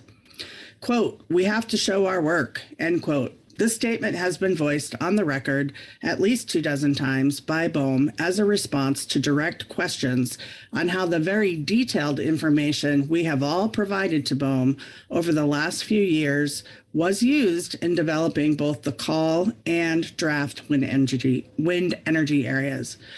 That phrase, "we have to show our work," has been used to try and placate our concerns, divert attention from the tough questions being asked.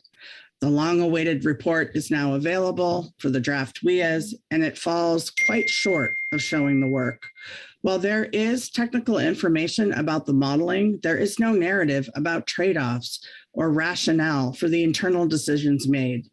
Similar to the question Mr. Harrington asked, who made the decision to lump some of the natural resource layers, and why? The answers provided by BOEM to the questions asked by AP members a few weeks ago resulted in a clear message. Any data layer or scoring that interferes with getting 3 gigawatts of energy out of the draft WIAs will either be removed or diluted. What's some other examples? In one area where there was a high impact to one fishery, low impacts to other fisheries in the same area were used to dilute the high impact fishery. Now that's disingenuous at best, and in my estimation, purposeful manipulation. Another example is BOEM opting to use the least favored scenario from NIMS for the protected species layer. You heard about this from Mike, but I want you to hear the exact quote of what the response was when asked why at the MPC meeting. Quote, Due to other constraints, and I'm assuming this is PAC PARS and DOD, due to other constraints that were included in the model, if we added other constraints, we would not have been able to fulfill the goal of identifying areas that support approximately 3 gigawatts of offshore wind energy, end quote. BOEM is choosing not to include impacts to endangered leatherback turtles specifically as a constraint, because if they did, they would be unable to fulfill BOEM's goal of identifying 3 gigawatts of energy. This statement alone tells us everything we need to know. BOEM has one goal, and they will do whatever they have to do to meet a political deadline, come hell or high water. Too bad for the leatherback turtles, and I guess too bad for the fishermen, who will ultimately be regulated, probably out of business, as the burden of protection for marine mammals falls only upon us. There were 400 data layers collected and provided to BOEM. They chose to only use 30 in the modeling. Where is the list of the data layers not used? And where is the rationale and the narrative about why they were not used? These may seem like small things, but collectively, they reveal a sketchy foundation on which to base decisions of such significant magnitude. As I watch things beginning to fall apart, both on the East Coast and to some degree in Europe, I can't help but wonder, is it a smart idea to rush to lease our ocean space for what is largely an experiment on the California current ecosystem? I'm struck by how much attention was given to gear markings and whale entanglement issues yesterday, and how much careful attention we give in this process to protected species and the ecosystem. And then I put it in contrast with the modeling we're seeing, which purposely eliminated an ecosystem layer, purposely watered down the importance of protecting turtles, whales, and other marine and avian species. If the fishing industry did this, we would be laughed out of the room. Why is it okay for BOEM to do it? Earlier this summer, a congressional staff member asked BOEM why they had not responded to the council. The BOEM representative said, "We're in close contact with the council, and the council is not expecting a response." After I got over the incredulous statement, I directed the staffer to the taped exchange between Ms. Ridings and Mr. Bourne from June. BOEM quickly changed their story when presented with the recording. BOEM continues to put out areas for feedback without the lat-long coordinates, even though they've been asked multiple times over the last few years to provide spatial areas in a way that can be understood quickly by fishermen. This was asked for again on August 30th and in a follow-up email last week from Scott McMullen, and still there has been zero response, not even an acknowledgement of receiving the email. BOEM continues to misunderstand what authentic engagement is and thinks just holding meetings is collaboration. BOEM believes that simply extending the comment period on the WIAs from 30 to 60 days is being responsive to the concerns of stakeholders without ever acknowledging or answering the legitimate concerns and questions which were significantly voiced during the call for information, none of which have been answered and none which seemingly have even been considered in the latest modeling exercise. Even BOEM indicated today they relied on ODFW and NIMS for fisheries data, but never once mentioned the hundreds of pages of written comment provided by actual fishermen on the water. There's a Dover Sole nursery area in the Coos Bay WIA. This was brought up in more than one public meeting. When it was brought up a few weeks ago with BOEM, they claimed they'd never heard of it. All of this is to say, please don't allow BOEM to treat the council in the way they have treated the rest of us. Do not give them a pass. Hold them accountable for what they are, and as importantly, are not doing. The council and associated advisors are the experts. BOEM's expertise is leasing land. It is critical to get this process right from the start. And I say this every time I talk to you guys. As you can see, once the ball is rolling, there is little that can be done to alter the course. BOEM won't even publicly say they granted the governor of Oregon the pause that she and the federal delegation formally requested. I chuckled at the response to Mr. Harrington's question, which was, it depends on the outcome whether BOEM will run the model again. How is this in any way appropriate? And remember, BOEM has never rejected a project, even when negative impacts are expected to accrue to fisheries, marine mammals, birds, the ecosystem, communities. All you have to do is look at the decision documents from the East Coast. And finally, Mr. Vice Chairman and council members, let's talk about what's at stake here today. We continue to advocate for rescinding the current call areas and beginning again. Improve the modeling, make the modeling trade-offs transparent, include the public in the decision-making about what layers are going into the modeling. Look at the whole Oregon coast and look at areas outside 1,300 meters. We're not alone in this ask. You took the courageous and informed step to recommend rescinding the call areas earlier this year. BOEM ignored you. They flat out ignored your letters for more than 4 months. In fact, some people at BOEM didn't think you deserved or wanted a response. That pisses me off, and I hope it pisses you off too. It is not okay for BOEM to simply ignore the recommendations of this council. It is not okay for BOEM to ignore the concerns and recommendations of tribes. It is not okay for BOEM to ignore the concerns of commercial fishermen, recreational fishermen, seafood processors, and environmentalists.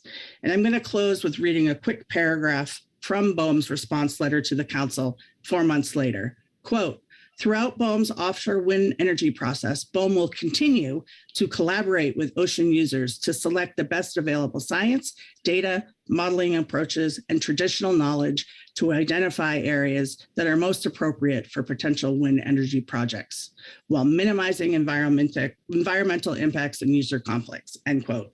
This hasn't happened. Please tell BOEM to start over and do it the right way. Just saying something doesn't make it true. Thank you for your attention. Happy to answer any questions. Thank you, Heather. Are there any questions for Heather on her testimony? Bob Dooley. Thank you, Mr. Vice Chair. Thank you, Heather, for your testimony today. It's very impactful. I did have a question. You mentioned the wee areas off of Oregon, and particularly how much whiting or the impact on the whiting fishery. And I seem to recall an earlier effort out of Coos Bay to put wind energy, and we dealt with that a few years ago in that area. And it was a small little spot of the ocean, but I remember the numbers because Carl Haflinger from Sea State presented it to the council. And it was like 11%, if I recall, of the whiting catch came from that little tiny area. And just, being from that industry myself, it seems like, and I'm familiar with the areas that are being pointed out here, that number would be much, much larger. So the question is, do you have any numbers on that? Have you guys done any analysis of what percentage of the whiting is actually coming out of those call areas or WIAs? Mr. Vice Chairman, Mr. Dooley, thanks for the question. So when the call areas were first announced, we did have Sea State go back and do a historical data draw, and we collectively, being the mothership catcher vessels, the catcher processors, and the shoreside vessels, it was something around 20 million tons, which is, billions of pounds of whiting had been harvested out of the call areas. We're now looking at the draft wind energy areas, and we've pulled that data. I would say it's close to 20%, if not more. I'm trying to get that at a finer scale right now from Sea State across the 3 sectors, but it's a significant amount. And I think what's important about that, besides what I mentioned in my testimony, is that this is sustainable seafood that is going into aid programs and other things that could be impacted. And you can't just move, right? You're going to hear tomorrow about everything we're doing within the whiting sector, the sectors to minimize our incidental catch of other species, particularly salmon. And so there's so many constraints that you're facing. And the great whiting fishing over the last, several years, this year's been a little bit of a challenge, but over the last several years has been in those call areas. And now within those wind energy areas. Certainly some of the whiting, effort outside the wind energy areas, but still within the call areas is also concerning. And that's for the reasons that Steve Joyner mentioned from the macaws. And so we're not going to be able to fish in those areas. That's the other misconception. People think you can get in there. Trawlers will not be able to operate within turbine farms. So I hope that answers your question. And we will be providing BOEM with as close to the exact amount of fish that we've taken out of those areas in our comments. Thank you, Heather. That was what I was looking for an answer. I do recall those heat maps that C-State offered the council a few years ago were very, very impactful. And I would suggest that would be maybe a good vehicle to use. Thank you. Thanks. Thank you. Further questions? Not seeing any hands. Thanks again, Heather. Next, we will have Carrie Silva. Carrie will be followed by Yelena Novak. Carrie, can you hear us? I can, thank you, and sorry for the mix-up. That's all right. Please go ahead. Thank you. Good afternoon. My name is Carrie Silva. I am testifying before you once again to express my continuous objections to the floating offshore winds. The potential development of floating offshore wind turbines along the Oregon coast will have lasting consequences on my family and myself. My family has actively participated in the fishing industry for over 4 decades, spanning many generations. Collectively, we hold a century's worth of expertise and experience in commercial fishing. Our primary fishing grounds are situated in and around the designated draft WIAs. During an August 30th webinar held by the CPSAS to discuss the draft WIA report presented by BOEM and NCOST representatives, the meeting addressed the discussion of data layers and the time limitations faced by BOEM and NCOST in order to complete the draft report promptly. The report exhibited a notable omission of crucial information, and certain species were deliberately grouped together. For example, the leatherback sea turtle, the southern resident killer whale, the humpback whale America, the humpback whale Mexico, and the blue whale, only for the sole purpose of developing the wind energy areas. It is crucial to emphasize the significance of requesting a pause in the BOEM process in accordance with the governor's request. Collecting the necessary data regardless of the eventual findings, it is imperative to implement measures aimed at safeguarding the coastal regions of Oregon, as well as the unique ocean ecosystem and its diverse marine life, upwellings, and California current is of utmost importance. Furthermore, it is essential that we protect valuable fishing grounds for the next generation. Thank you for your time. I'd be happy to answer any questions. Thank you, Carrie. Are there any questions for Ms. Silva on her testimony? And there are no hands, so again, thank you very much. Next, we will have Yelena Novak. Yelena will be followed by Lori Steele. Good afternoon, Yelena. Good afternoon. Can you hear me? Yes, we can. Please proceed. Thank you. My name is Yelena Novak. I'll be speaking on behalf of the Oregon Trail Commission on agenda item H3, Marine Planning Update, in respect to the Bureau of Ocean Energy Management's release of the draft wind energy areas of the southern Oregon coast. Our commission represents the Oregon trawl industry, which includes the bottom trawl groundfish, Oregon pink shrimp, and midwater trawl whiting and rockfish fisheries delivering to the shore-based processors in Oregon. Our industry relies on the areas in and around the BOEM's Oregon draft wind energy areas for fishing, bycatch avoidance, as well as we rely on these areas for NOAA's scientific surveys, excuse me, and the data they generate. And these areas also overlap some of the highly sensitive areas our fisheries depend on, including nursing grounds. We fully support the supplemental MPC report on this agenda item and their recommendation that the council requests BOEM to cancel the draft wind energy areas, rescind the coal areas, and start the process over.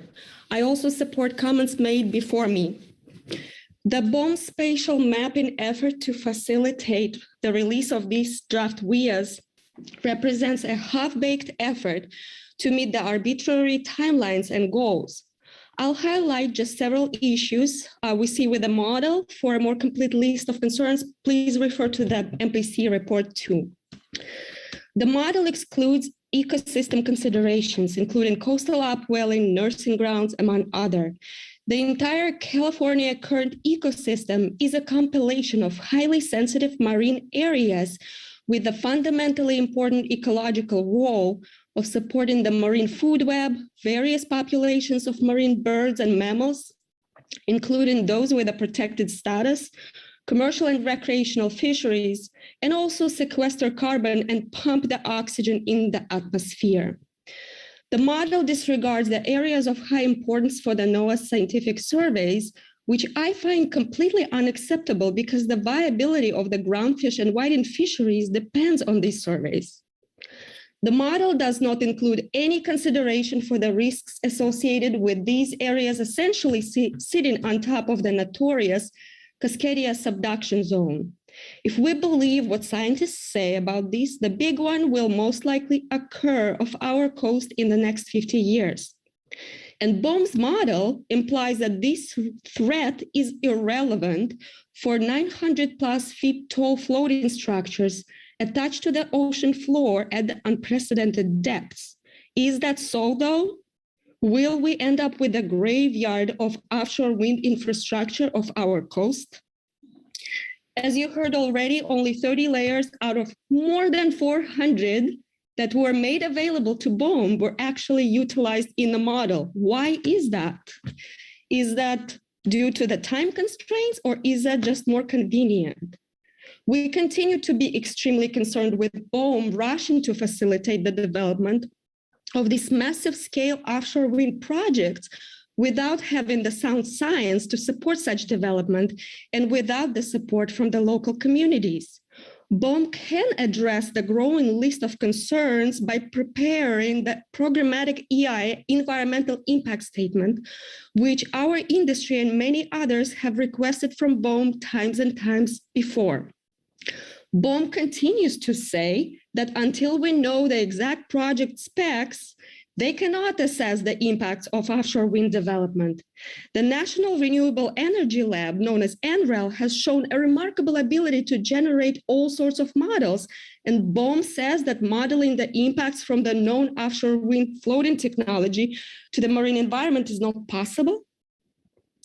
What will the cumulative impacts be to the California current ecosystem, the coastal upwelling this unique marine region is known for, and our rural coastal communities dependent on the remarkable marine resources this region has been blessed with?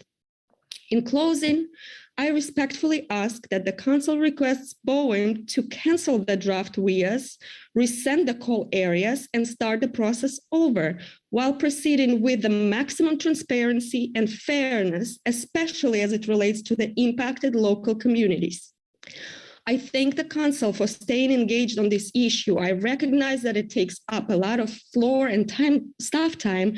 However, issues like offshore wind will most likely impact everything this Council does in the future. As it has been said time and time before that offshore wind energy is the largest threat to the fishing industry of our lifetime. It is very important that you continue to stay engaged, continue asking BOEM the hard questions, and continue demanding the answers. As you heard before, offshore wind, as I said, the largest threat to our industry, and we really need your support.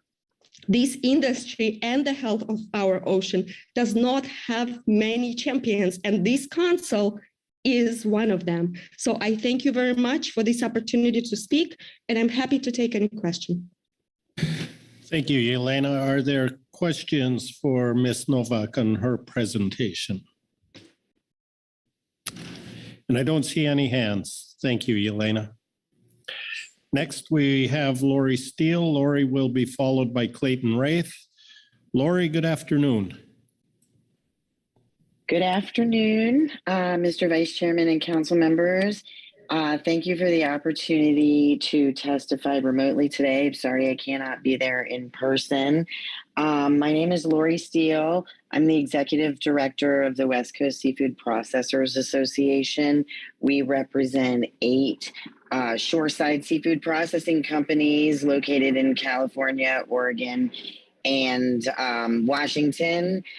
We participate in virtually all state and federal fisheries and certainly all the fisheries managed by the council. I just want to go on record this afternoon that WCSPA echoes and strongly supports all of the previous comments made today by the previous testifiers. I certainly can't say it better than it's already been said. We urge the council to reiterate its previous recommendations to BOEM, to urge BOEM to cancel the draft WIAs and again to rescind the call areas and start this process over in a thoughtful and transparent manner that addresses the very significant concerns that have been raised by this council, its stakeholders, and numerous state and federal entities. And we also ask the council to authorize a quick response letter on the draft WIAs that includes this request. West Coast Seafood Processors are in complete agreement with our colleagues in the commercial and recreational fishing sectors, the scientific community, and the environmental community regarding our very valid concerns about the potential harm to marine ecosystems, marine birds and marine mammals, fisheries, and coastal communities that offshore wind development could cause, and about the lack of transparency and accountability the BOEM process offers to stakeholders. Nothing has changed since the last time the council discussed this issue, except that BOEM continues to charge forward and our concerns are just growing more significant and more urgent. As already noted today, BOEM has not adequately shown its work in the spatial analysis of the call areas and the selection of the draft WIAs. The suitability model needs much more thorough review, reconsideration, and revision. Some of the assumptions and methodologies are either not included in the report or not explained clearly. There's no transparency regarding the selection of data included in the model or considered. And as it is currently presented, it looks like BOEM only utilized data that would lead the agency to their desired outcome. This is unacceptable. The MPC Report 2 does a great job identifying the deficiencies in the report and the modeling and highlighting a number of problems related to the report. And I support all of those points. We continue to advocate for rescinding the draft WIAs and the call areas in Oregon and beginning this process again. BOEM needs to improve the modeling and collaborate with stakeholders and state and federal agencies, and they need to clearly articulate their approach and justification for the areas they ultimately propose for development. BOEM is a rogue agency in our federal government. This agency does not operate in a transparent public process and does not adhere to science-based values and standards, and is accountable to absolutely no one in this process. BOEM's lack of response to everyone's concerns and the publication of the draft WIAs is a slap in the face to the council and all of the state and federal entities that have invested countless hours and resources into this process. It is imperative that the council take BOEM to task on this. We are counting on you. BOEM didn't listen to your recommendations or the governors or our congressional delegations. I agree 100% that it's not okay for BOEM to ignore the recommendations of this council and of the tribes, fishermen, processors, and environmentalists. We have to continue to push back. I appreciate very much the hard work of the MPC, and I also agree that the MPC has laid out a thoughtful approach to drafting a response letter and addressing these issues in MPC Report 2. So again, please reiterate and re-emphasize your previous recommendations to BOEM, and please request that BOEM rescind the draft WIAs, rescind the call areas, and move forward in a manner that is collaborative with the council and the other managing agencies they should be partnering with in this process. Thank you. Thank you, Lori. The questions for Ms. Steele on her testimony. And I see no hands. Again, thank you very much, Lori. And finally, Clayton Wraith. Good afternoon, Clayton. Thank you, Mr. Vice Chair. Good afternoon to you and to the council. I'm not sure the microphone is on there. No, I guess it was. Thank you, Mr. Vice Chair. All right, good afternoon to you and to the council. I just have a few brief comments. My name is Clayton Wraith. I am the Executive Director of the WFOA. I'm representing the albacore fleet on the West Coast. These comments are specifically related to the communication plan that's been put forward. The points have been made, but I think they bear repeating that the HMS fleet, albacore particularly, is up and down the coast all summer. So the range of the communications that are limited to specific regions are not necessarily as effective as they need to be in order to have full engagement from these participants. The call areas that are being proposed, while specifically engaging in local communication, need to consider that these fishermen are on the water and are pursuing these albacore throughout the season and making it difficult to communicate remotely and to attend physically. As of now, the most recent engagement is scheduled during the middle of the season, even though these fishermen have a lot of input and contributions to make to these discussions. I think it's important that we take into consideration these factors when considering the communication plans going forward. Finally, I will just state that the data combining the information from multiple fisheries dilutes the importance of specific areas within the draft WEAs. This limits the input from the information on the albacore fisheries, and as a result, potential impact on the global economies that are being diluted because this information isn't being taken into consideration in and of itself, but combined with other research that's been done and other data that's been collected. So I just ask that as we go forward, we engage the commercial tuna fleet in a meaningful manner, which includes specifying the contact with organizations that are representing them while they're on the water and reaching all the way from San Diego to the Pacific Northwest, Canada. To the coast from the north of Washington all the way to San Diego. I've caught albacore tuna all the way from there and there. I've been in ports up and down the coast. Just because they're not in Humboldt County or in Morro Bay at these meetings doesn't mean their fisheries aren't being impacted severely. So let's communicate with them in a meaningful manner so that they may provide information that could allow for more data to be presented and more information to be gathered for these specific regions. Vice Chair. Thank you very much. Are there any questions for Mr. Wraith and his testimony? Krista Svensson. Yeah, thank you, Mr. Vice Chair, and thank you for your testimony. I recognize your fleet is highly, highly mobile, and I'm just curious for the public meetings. I know a couple of them are online, but the bulk of them are in Southern Oregon. Do you think that's appropriate for your stakeholders, or do you think there should have been meetings outside of just Southern Oregon that were in person and available to possibly a larger group?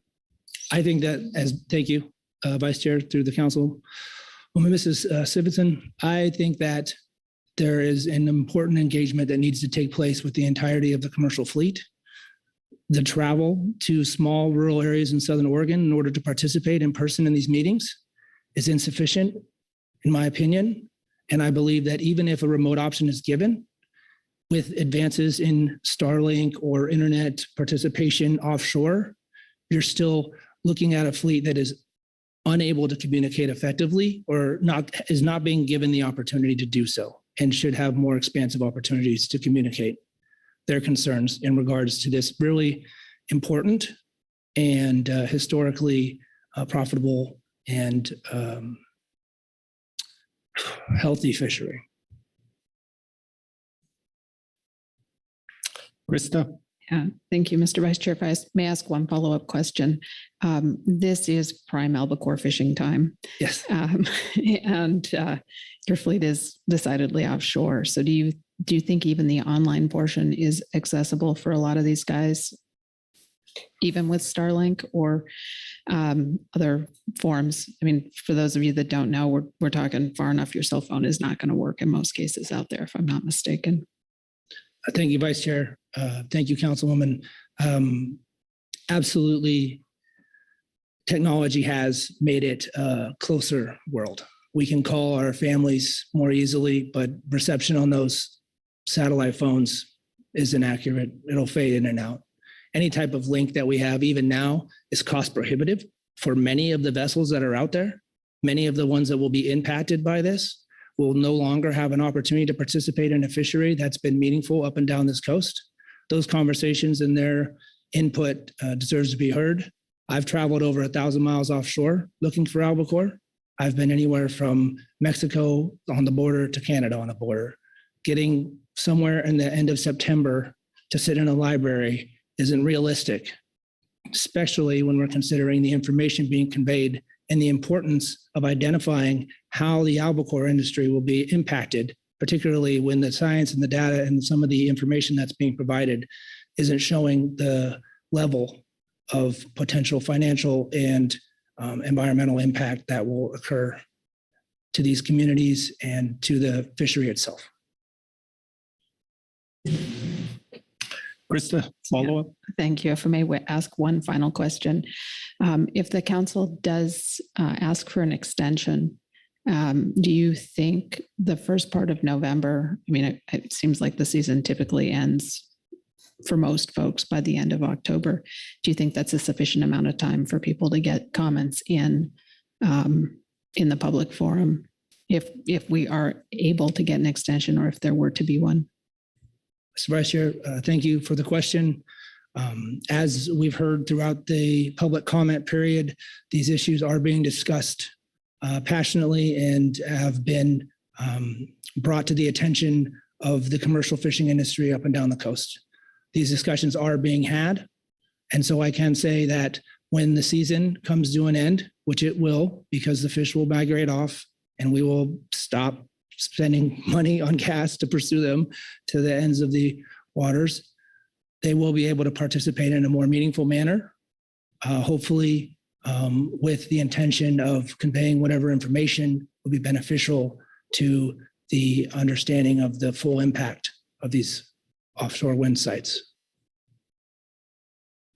Thank you very much. Further questions? And I don't see any hands. Thank you again for taking your time to be with us today. Thank you for having me.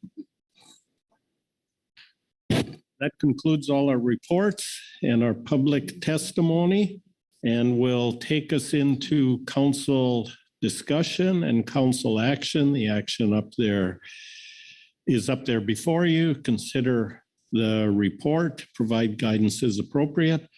So with that introduction, I will look around for a hand to initiate discussion. Mike Harrington. Thank you, Chair. And it does look like our BOEM representative left, but regardless, I did want to just start off here by thanking them in part for the requests from Oregon and the council. And what I'm talking about there is the additional time they built into the area ID process with the addition of the draft WIA comment phase and extending the public comment on the draft WIAs to 60 days. Also responding to requests for additional engagement steps in the form of intergovernment task force, fisheries webinar, and several in-person meetings on the Oregon coast, using the end cost suitability model approach in the siting process, and engaging with ODFW on the fishery submodel as well.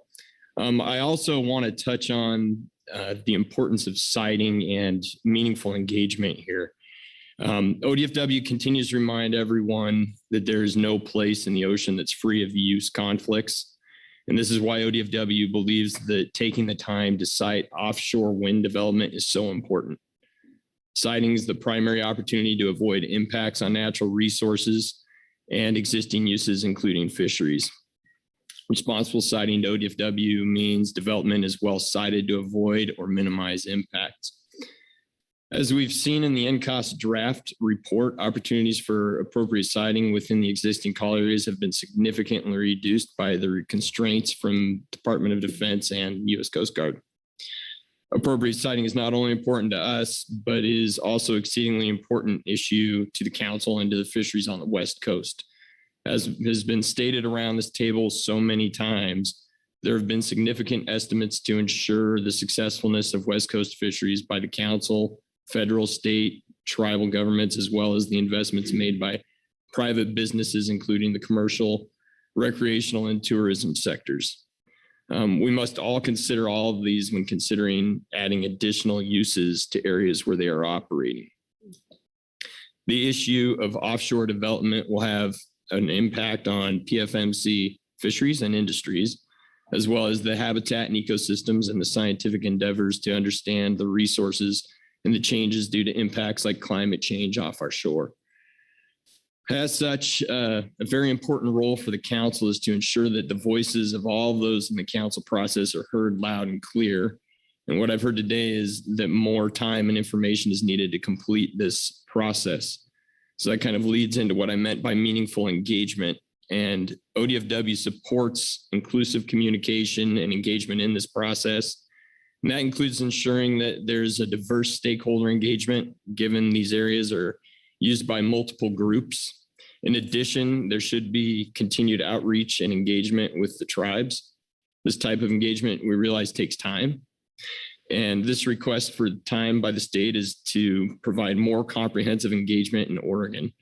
So ODFW is grateful for the additional meetings hosted by BOEM, the 60-day comment period. However, these are not effective at fostering meaningful engagement when done concurrently. So to truly promote full engagement in the process and allow for discussion and informed recommendations on improving the process, they should be done sequentially with community meetings and webinars preceding any comment period. And that's all I had for comment. So thank you. Thank you, Mike. Look for other hands for discussion. Bob Dooley. Thank you, Mr. Vice Chair. I would recall a conversation we had a long time ago when of another wind energy area off of Coos Bay particularly. And I think the same thing existed when they did the Morro Bay issues. Was they, I think there's a misunderstanding of fisheries by BOEM in this. And I think in the participants and where they come from, and then the fact that they're federal fisheries. And Mr. Wraith really brought that point home with the albacore fleet. They come from far and wide, but they participate up and down the coast. Our whiting fleet is diverse. I lived in California, still do, and we had participants that live in Alaska. So, but they're stakeholders. They're part of this process.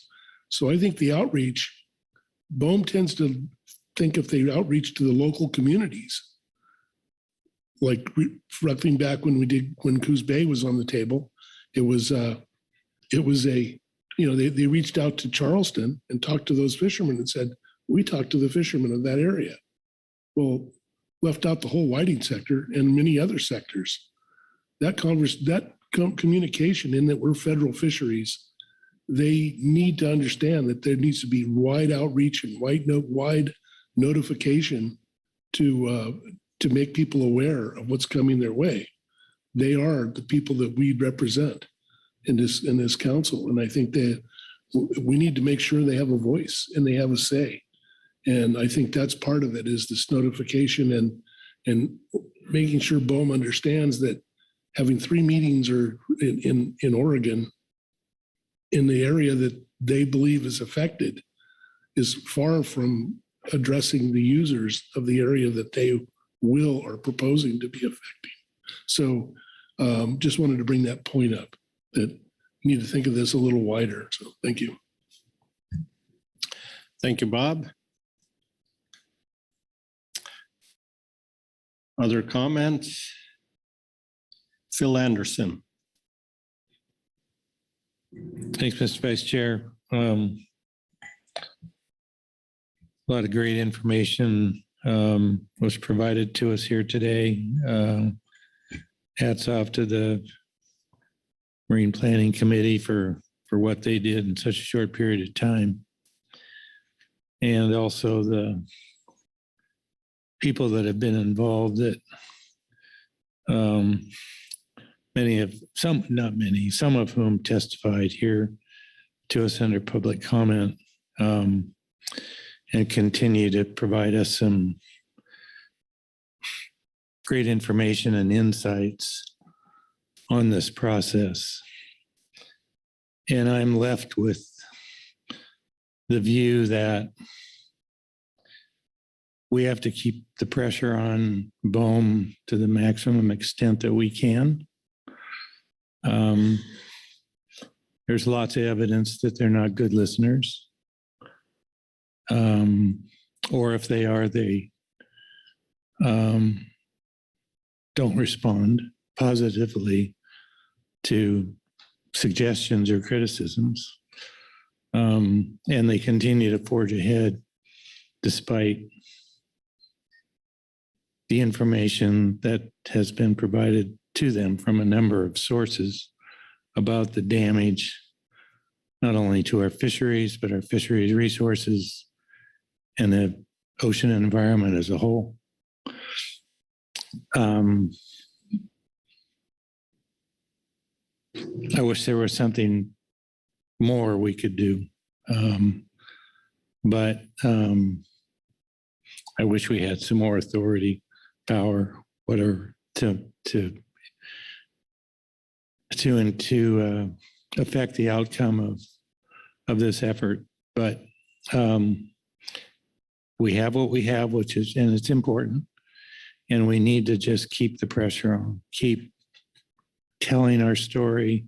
It's not so much our story, telling them the story of the fishery on the West Coast and the importance of our environment, our ocean environment, and make them understand that we are not willing to acquiesce and trade the future of our open oceans of generations to come for a few bucks now.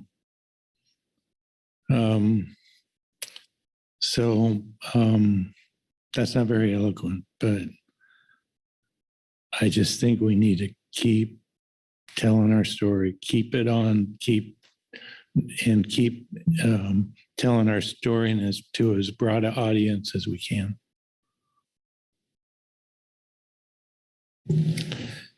Thank you, Phil.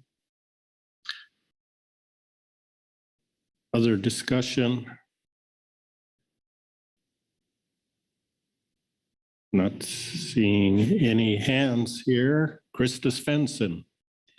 Well, I have a motion when appropriate, and that may generate some more discussion. I think we had a great pause there, so please go ahead with that.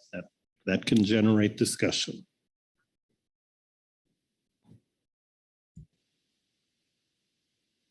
Okay, looks like it's up there.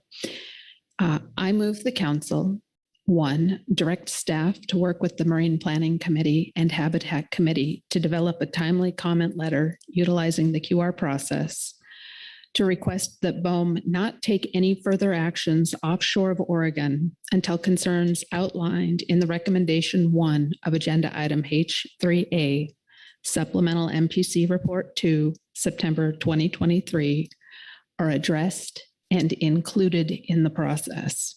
2, submit a request for an extension of the BOEM public comment deadline for an additional 30 days to allow the council to provide sufficient feedback through our stakeholder process.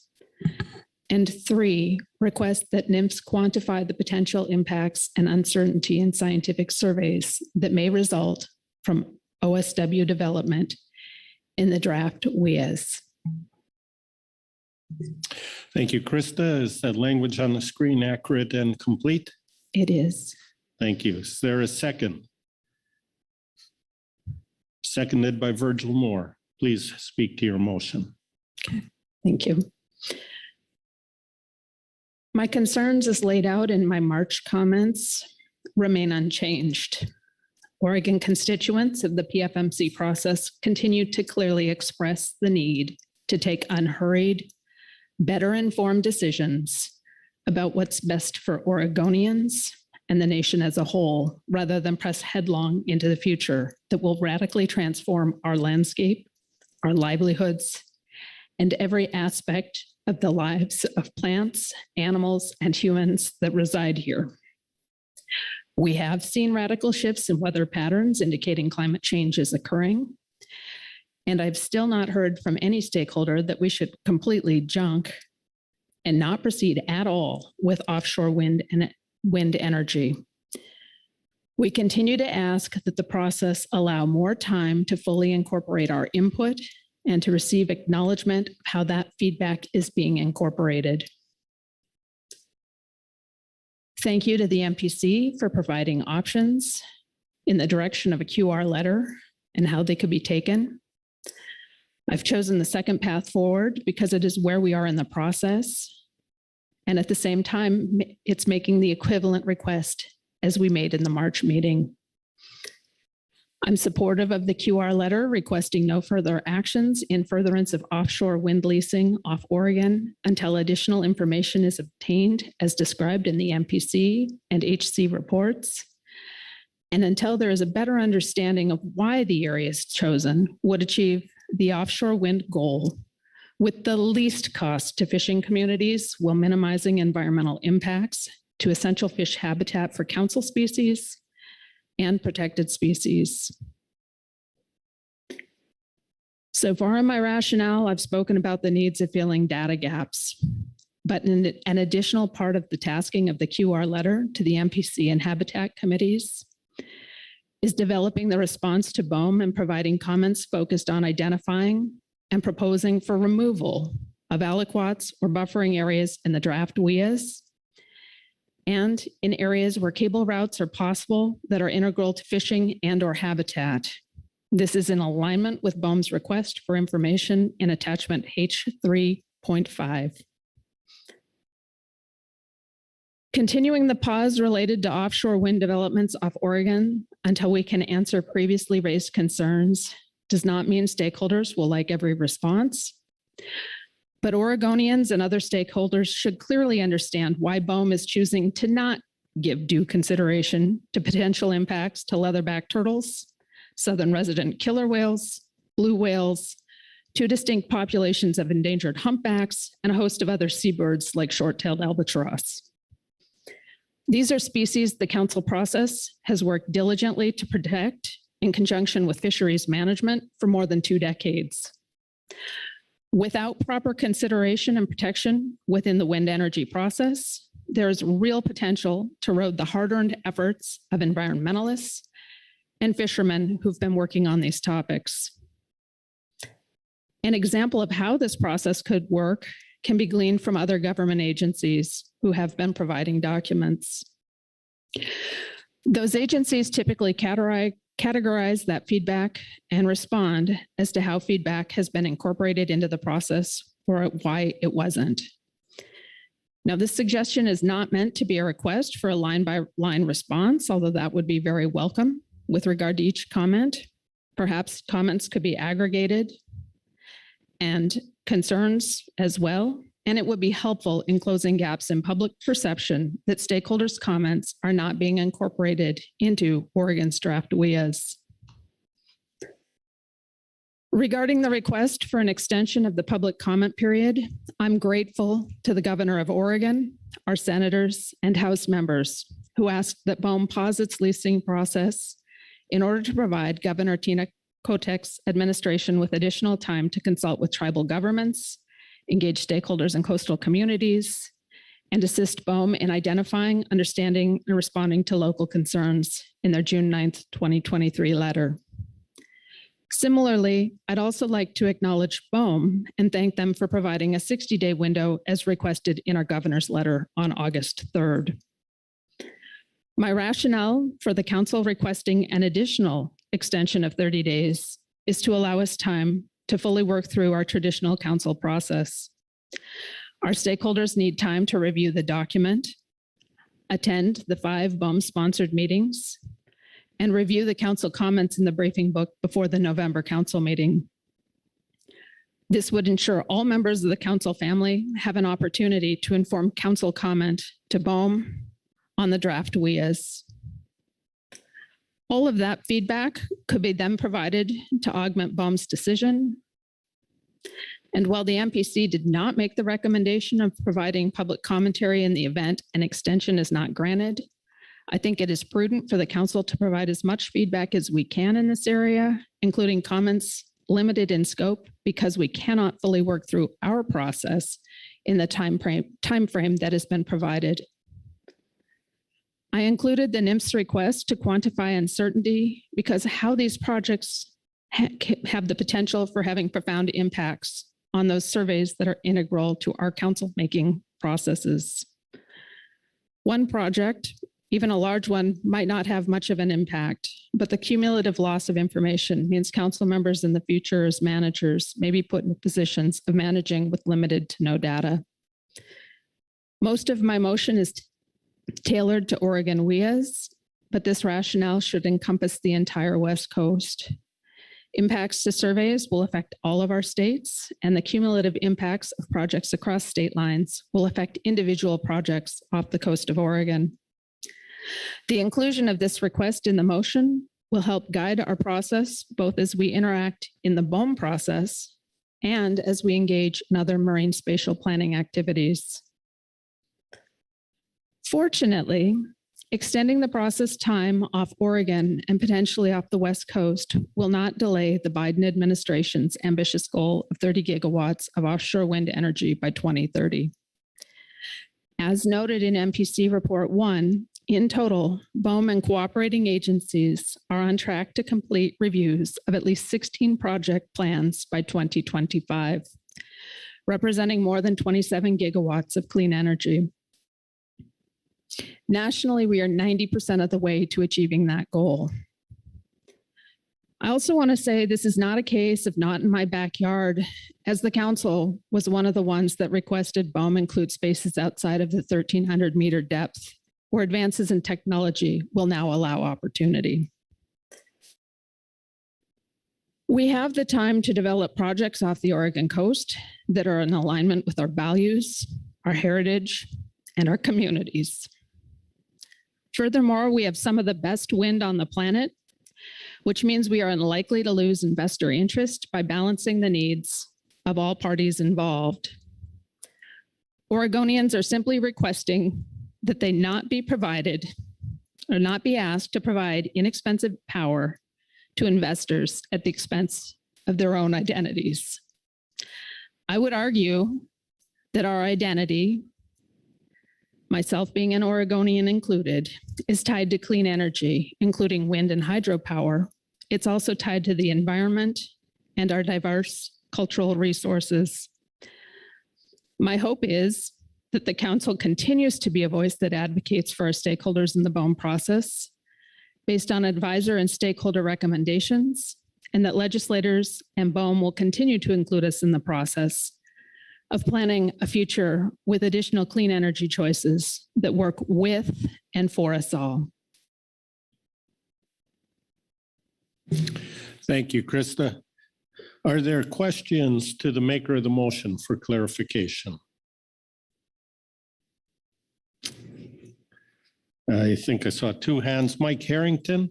Thank you, Chair. Yeah, I just have a real brief question, and that is at who the letter will be directed to, similar to what I asked Mike Conroy earlier. But is this letter going to be directed just directly to BOM, or will it also include a CC to the Oregon governor? Yeah, thank you for the question. My intention with this would be directed directly at BOM, but my preference would be to CC the governor along with the state and House representatives, particularly because they have engaged with BOM on this issue, similar to the request that we put in March. All right, thank you. Thank you. Further questions? Corey Niles. Yeah, thanks, Mr. Vice Chair. And Krista, yeah, just for context, quick question first before on your in the context first is about, as you know, that many of the agencies abstain from the council's letter asking BOEM to rescind the call areas. So on that same type of line of thinking, I'm wondering about the wording, which I'm trying to read and talk at the same time, which I'm not good at. But on your choice of words, request that BOEM not take any further actions. And I guess,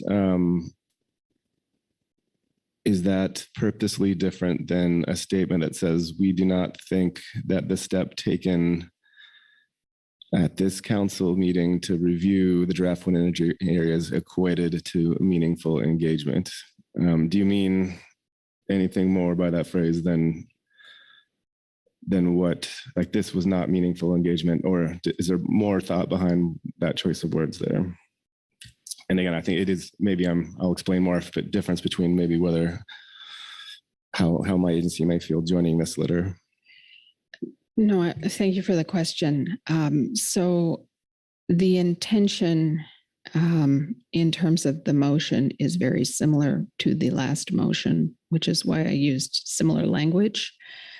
We are at a different point in the process, meaning before we did not have draft WIAs out. We called for a pause.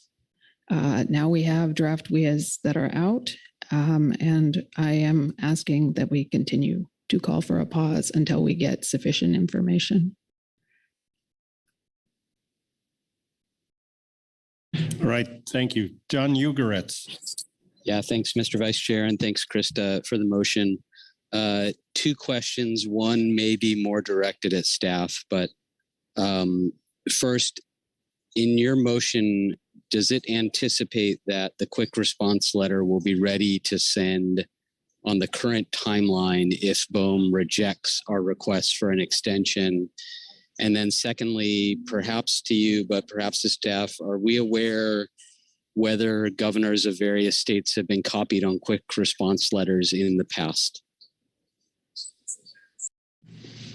Well, thank you for the question. So with regard to the first, I did have at least brief conversations with staff about the concept of having a quick response letter in if we do not receive an extension, and the at least initial indication was that that was possible. In regards to the second question, and I will also defer to the executive director for any follow-up on that one as well, but I would defer to our executive director. I am not aware whether governors for all states have been notified on previous QR letters, any or all of them. Executive Director Burden. Yes, thank you, Mr. Vice Chairman. My recollection, without looking through our library, my recollection is that we have not typically copied governors. I'm going to look to Carrie and see if there is a time where we ever have. I think we have sent them directly, like our more recent one, to both the governor and to BOEM. I struggle to recall a time where we have copied a governor's office.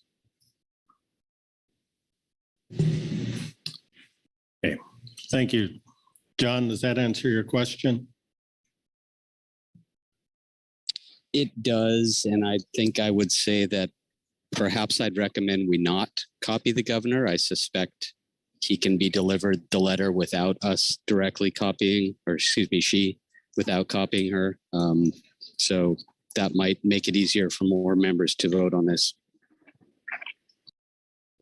All right, thank you. Further questions, Corey Ridings?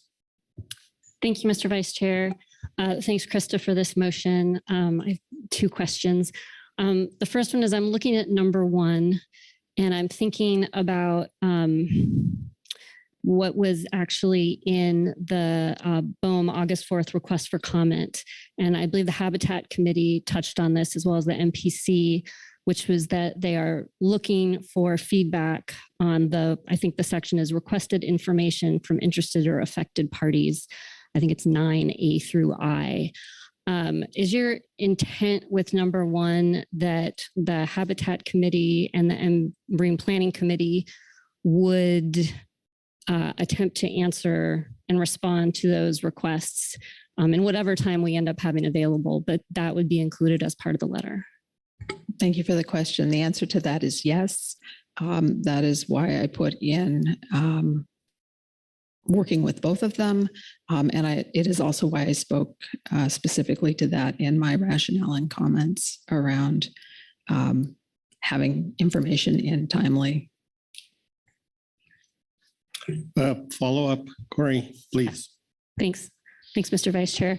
Thanks, Krista. Yeah, you mentioned aliquots and habitat, but I wasn't exactly sure what that was. So thanks for that clarification. Yeah. My second question is in regards to number 3. The Marine Planning Committee suggested also having NIMFs, if they were to move forward with quantifying the potential impacts of uncertainty on the scientific surveys, to also include the California lease sites. Did you think about that? Is that included in this language, or would that potentially need an addition or a separate motion? Thanks. Thank you for the question. I did not consider it when I put this motion forward. I certainly would be amenable to either an amendment or a separate motion. I think it is worth considering. In terms of this motion for that specific item, I did pull that directly from the Marine Planning Committee recommendations in terms of verbiage. So that is where the initial intent came from and why I followed that particular vein. Thank you. Further questions for clarification? Not seeing any hands. I'll open the floor to discussion on the motion. Frank Lockhart.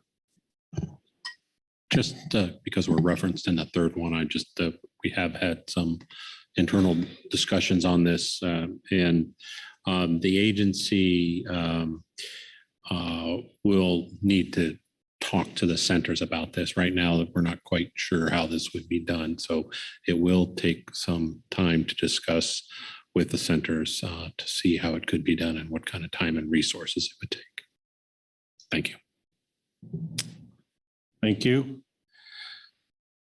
Further discussion?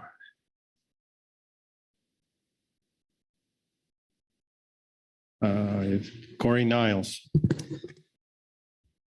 Yeah, thank you, Mr. Vice Chair. I was hoping Nessie would have been able to stay because I had a question for her, but I think a colleague, Mike from ODFW, might have covered it. And I guess I'm a little uncertain of what BOEM is actually trying for here. We heard a bit, Nessie was on our MPC gap call and was asked and elsewhere too about what this step meant in terms of the pause. And I don't want to put words in her mouth, but it was more along the lines, they're working closely with the governor. No decisions have been made. And then others, and what they would like is, and as she said today, granular comments on the particular areas they have put out there. So I guess the comfort in voting for this depends on the tone of the letter, and the way that ODFW described it in their opening comments, I was very comfortable with, and I'm not going to be able to paraphrase those, but it was the sequencing that has caused issues for this council. And I think, Mike, please correct me if I'm wrong, but you were saying that you foresee the need for more than just the meetings they have planned and for some more different type of engagement. And if that's the tone of this letter and what will go into it, then that is something I believe we could support. But some of these statements, and I first of all do not blame anyone for making statements that aren't exactly, I would say, true at this point, just because it is a lot of information and it was not enough time to absorb it. And I do maybe see somewhat differently from folks around this table on BOEM's attitude towards this process. And I do believe they've been listening. I do believe they've been trying to at least address some of the concerns. And I don't think some of those are understood. For example, the Endangered Species Act, Protected Species Act, no one is saying they're going to ignore the leatherback turtles or the humpback whales. So statements to that effect are just from an analytical point of view, just not correct. So there's just a lot going on. The one thing we can agree with are that there hasn't been time, that their engagement could definitely be more meaningful.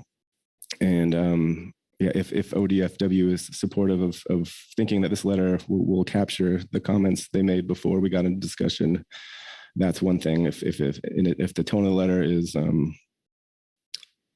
stop work and without reasons why, that is a much different thing. So just that questioning whether we can support this at this time.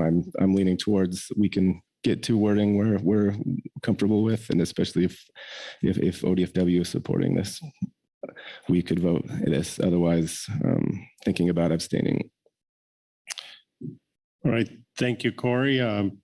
Just a reminder, this is just asking staff to develop the letter for our review. So that would be the time to look at it, and then we can judge it. But is there a response necessary? Mike? Yes, thank you, Chair. I would agree that what your interpretation was correct. We would see a need for more engagement, and we would support that. Thank you. Corey Ridings. Thank you, Mr. Vice Chair. I was appreciating what Frank said about having some dialogue with some NIMS colleagues about quantifying the potential impacts and uncertainty in the scientific surveys. But assuming that they are able to wrinkle that out and move forward, or iron those wrinkles out and move forward, I would like to offer an amendment to include the California lease sites as part of number 3. Please go ahead with your amendment. Okay. I move that, and Sandra, can you help me with your cursor? It's down number 3. The draft after, exactly right before the period.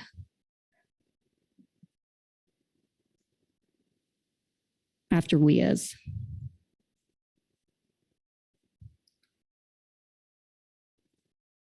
One more click to the left. Oh, back up.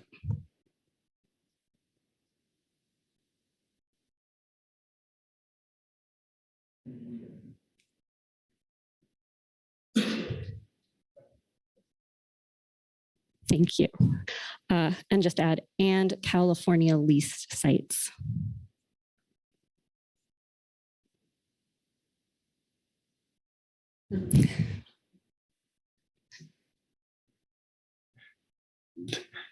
Just to be sure, I thought I heard you say wind sites, or is it lease sites? Lease sites, lease thank sites, you. okay.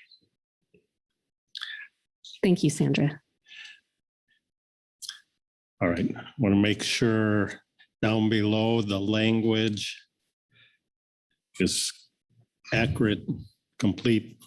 It is, thank you. All right, thank you. Is there a second to the motion? Seconded by Mark Gorelnik. Thank you, Mark. Please speak to your motion.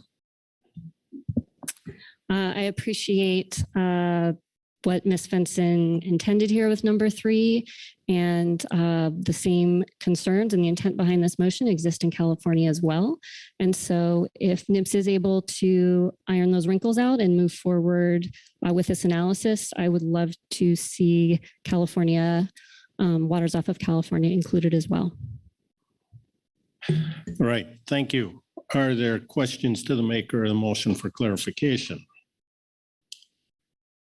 Seeing no questions, discussion on the motion to amend?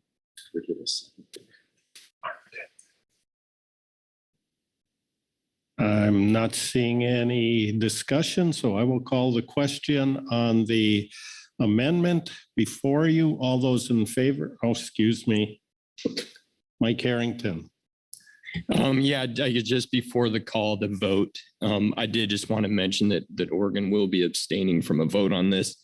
It's not meant in any kind of disrespect to the motion itself. This is because we have a voice through the Oregon governor currently, and we're also directly involved in the agency task force. And so we will make our voice heard through that process. But again, it's not meant as a disagreement to what is in this motion. Thank you. Thank you. My apologies for missing the hand. Any other hands for discussion? Now, not seeing any, I will call the question. All those in favor signify by saying aye. Aye. Aye. Opposed, no. Abstentions? Motion passes with the state of Oregon, Mike Harrington abstaining. Thank you very much. We are back to the main motion now as amended. I will look for any further discussion on that.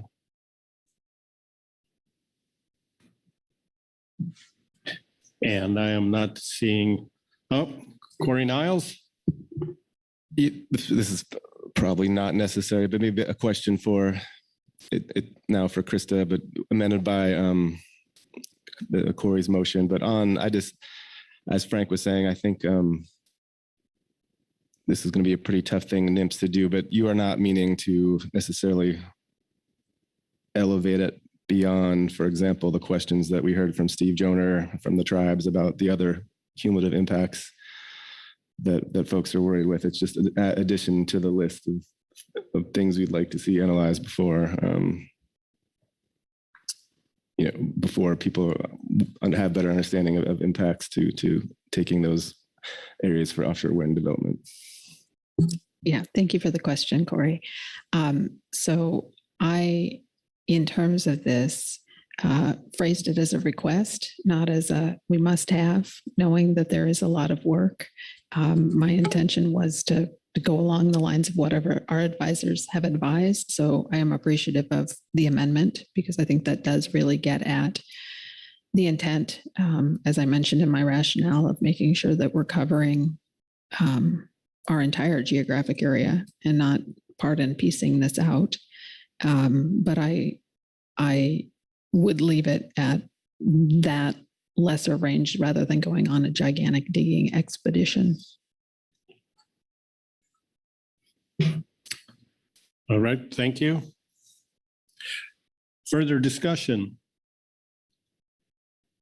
Not seeing any hands. Sandra, could you please scroll that up so we can see the entirety of the motion as amended? Thank you very much. The motion as amended is before you. All those in favor of the motion signify by saying aye. Aye. Aye. Opposed? Abstentions? Abstain. We have abstentions from NIMS Frank Lockhart, John Ugaritz, California, Mike Harrington, Oregon. Aside from that, the motion passes. Thank you very much for that. Is there further discussion or motions on this? I will first look around the table. I don't see any hands, so now I will look to Carrie to summarize our work here and indicate if there's more to do. Thank you. Well, your council action today was to consider Marine Planning Committee report and provide guidance. So there wasn't a lot of specificity. So you had the latitude to direct as you saw appropriate, which you've done. I guess just one question. I think I have a good understanding of what the motion calls for. But one question is, is the intent to submit the request for an extension just right away from maybe the executive director, or wait until that's part and parcel to the bigger QR letter, which is going to take a little while to develop? I will turn to the maker of the motion for the intent there. Yeah, thank you, Mr. Vice Chair. My preference would be that we put in the request for an extension as soon as practicable. I think that we all know that it takes BOEM sometimes quite a bit of time, and the more notice that we can give them that we need an extension would probably be expeditious for our own well-being. So I think if we can get that in sooner than later, that would be beneficial. I did not prioritize these in terms of this must happen before something else. I pulled them from the Marine Planning Committee's report in that order, and that is why they are listed in that order. But I do think it would be preferred to get that request in as soon as possible. Thank you. So we have the intent. I would look around the table here for a nod of heads or raising of hands if the council is comfortable with that letter being developed by the executive director, typically reviewed by the chair and vice chair, unless you want a quick review. Is just going out from the executive director okay for that? I'm seeing the affirmative there, so thank you for catching that, Carrie. Anything else? No, I think that concludes your business for today.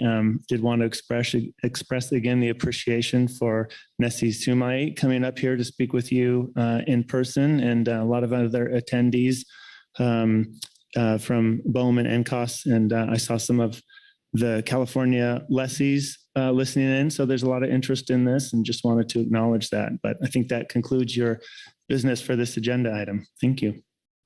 Thank you, Carrie. I'll close out this agenda item and pass the gavel back to our chair so he can use the remaining time. Okay. Thank you, Vice Chair Hasselberg. Great job. And maybe if I turn to our Executive Director, Burton, to see if he has any comments or how we're doing here or any announcements by chance. Yeah, thank you, Mr. Chairman. I believe I called you Vice Chairman yesterday. Habits die hard. Just looking ahead a little bit, we have had a couple of conversations with some of you all about getting a photo together, all of the council members together. So we're going to aim to do that tomorrow, just to give you a bit of a heads up and be ready and wear your finest garb. So we're aiming for tomorrow after we adjourn. In terms of today, I don't have anything else, Mr. Chairman. Okay, thank you, Merrick. Okay, I'd just like to announce that the phone you heard was Heather's phone on her computer, and she has contacted the donut brokerage to have donuts delivered tomorrow morning. So anyway, just to let you know, we're continually on top of the Anderson rule here in this council. So, and with that, hey, have a good night, and look forward to seeing you tomorrow morning at 8 o'clock.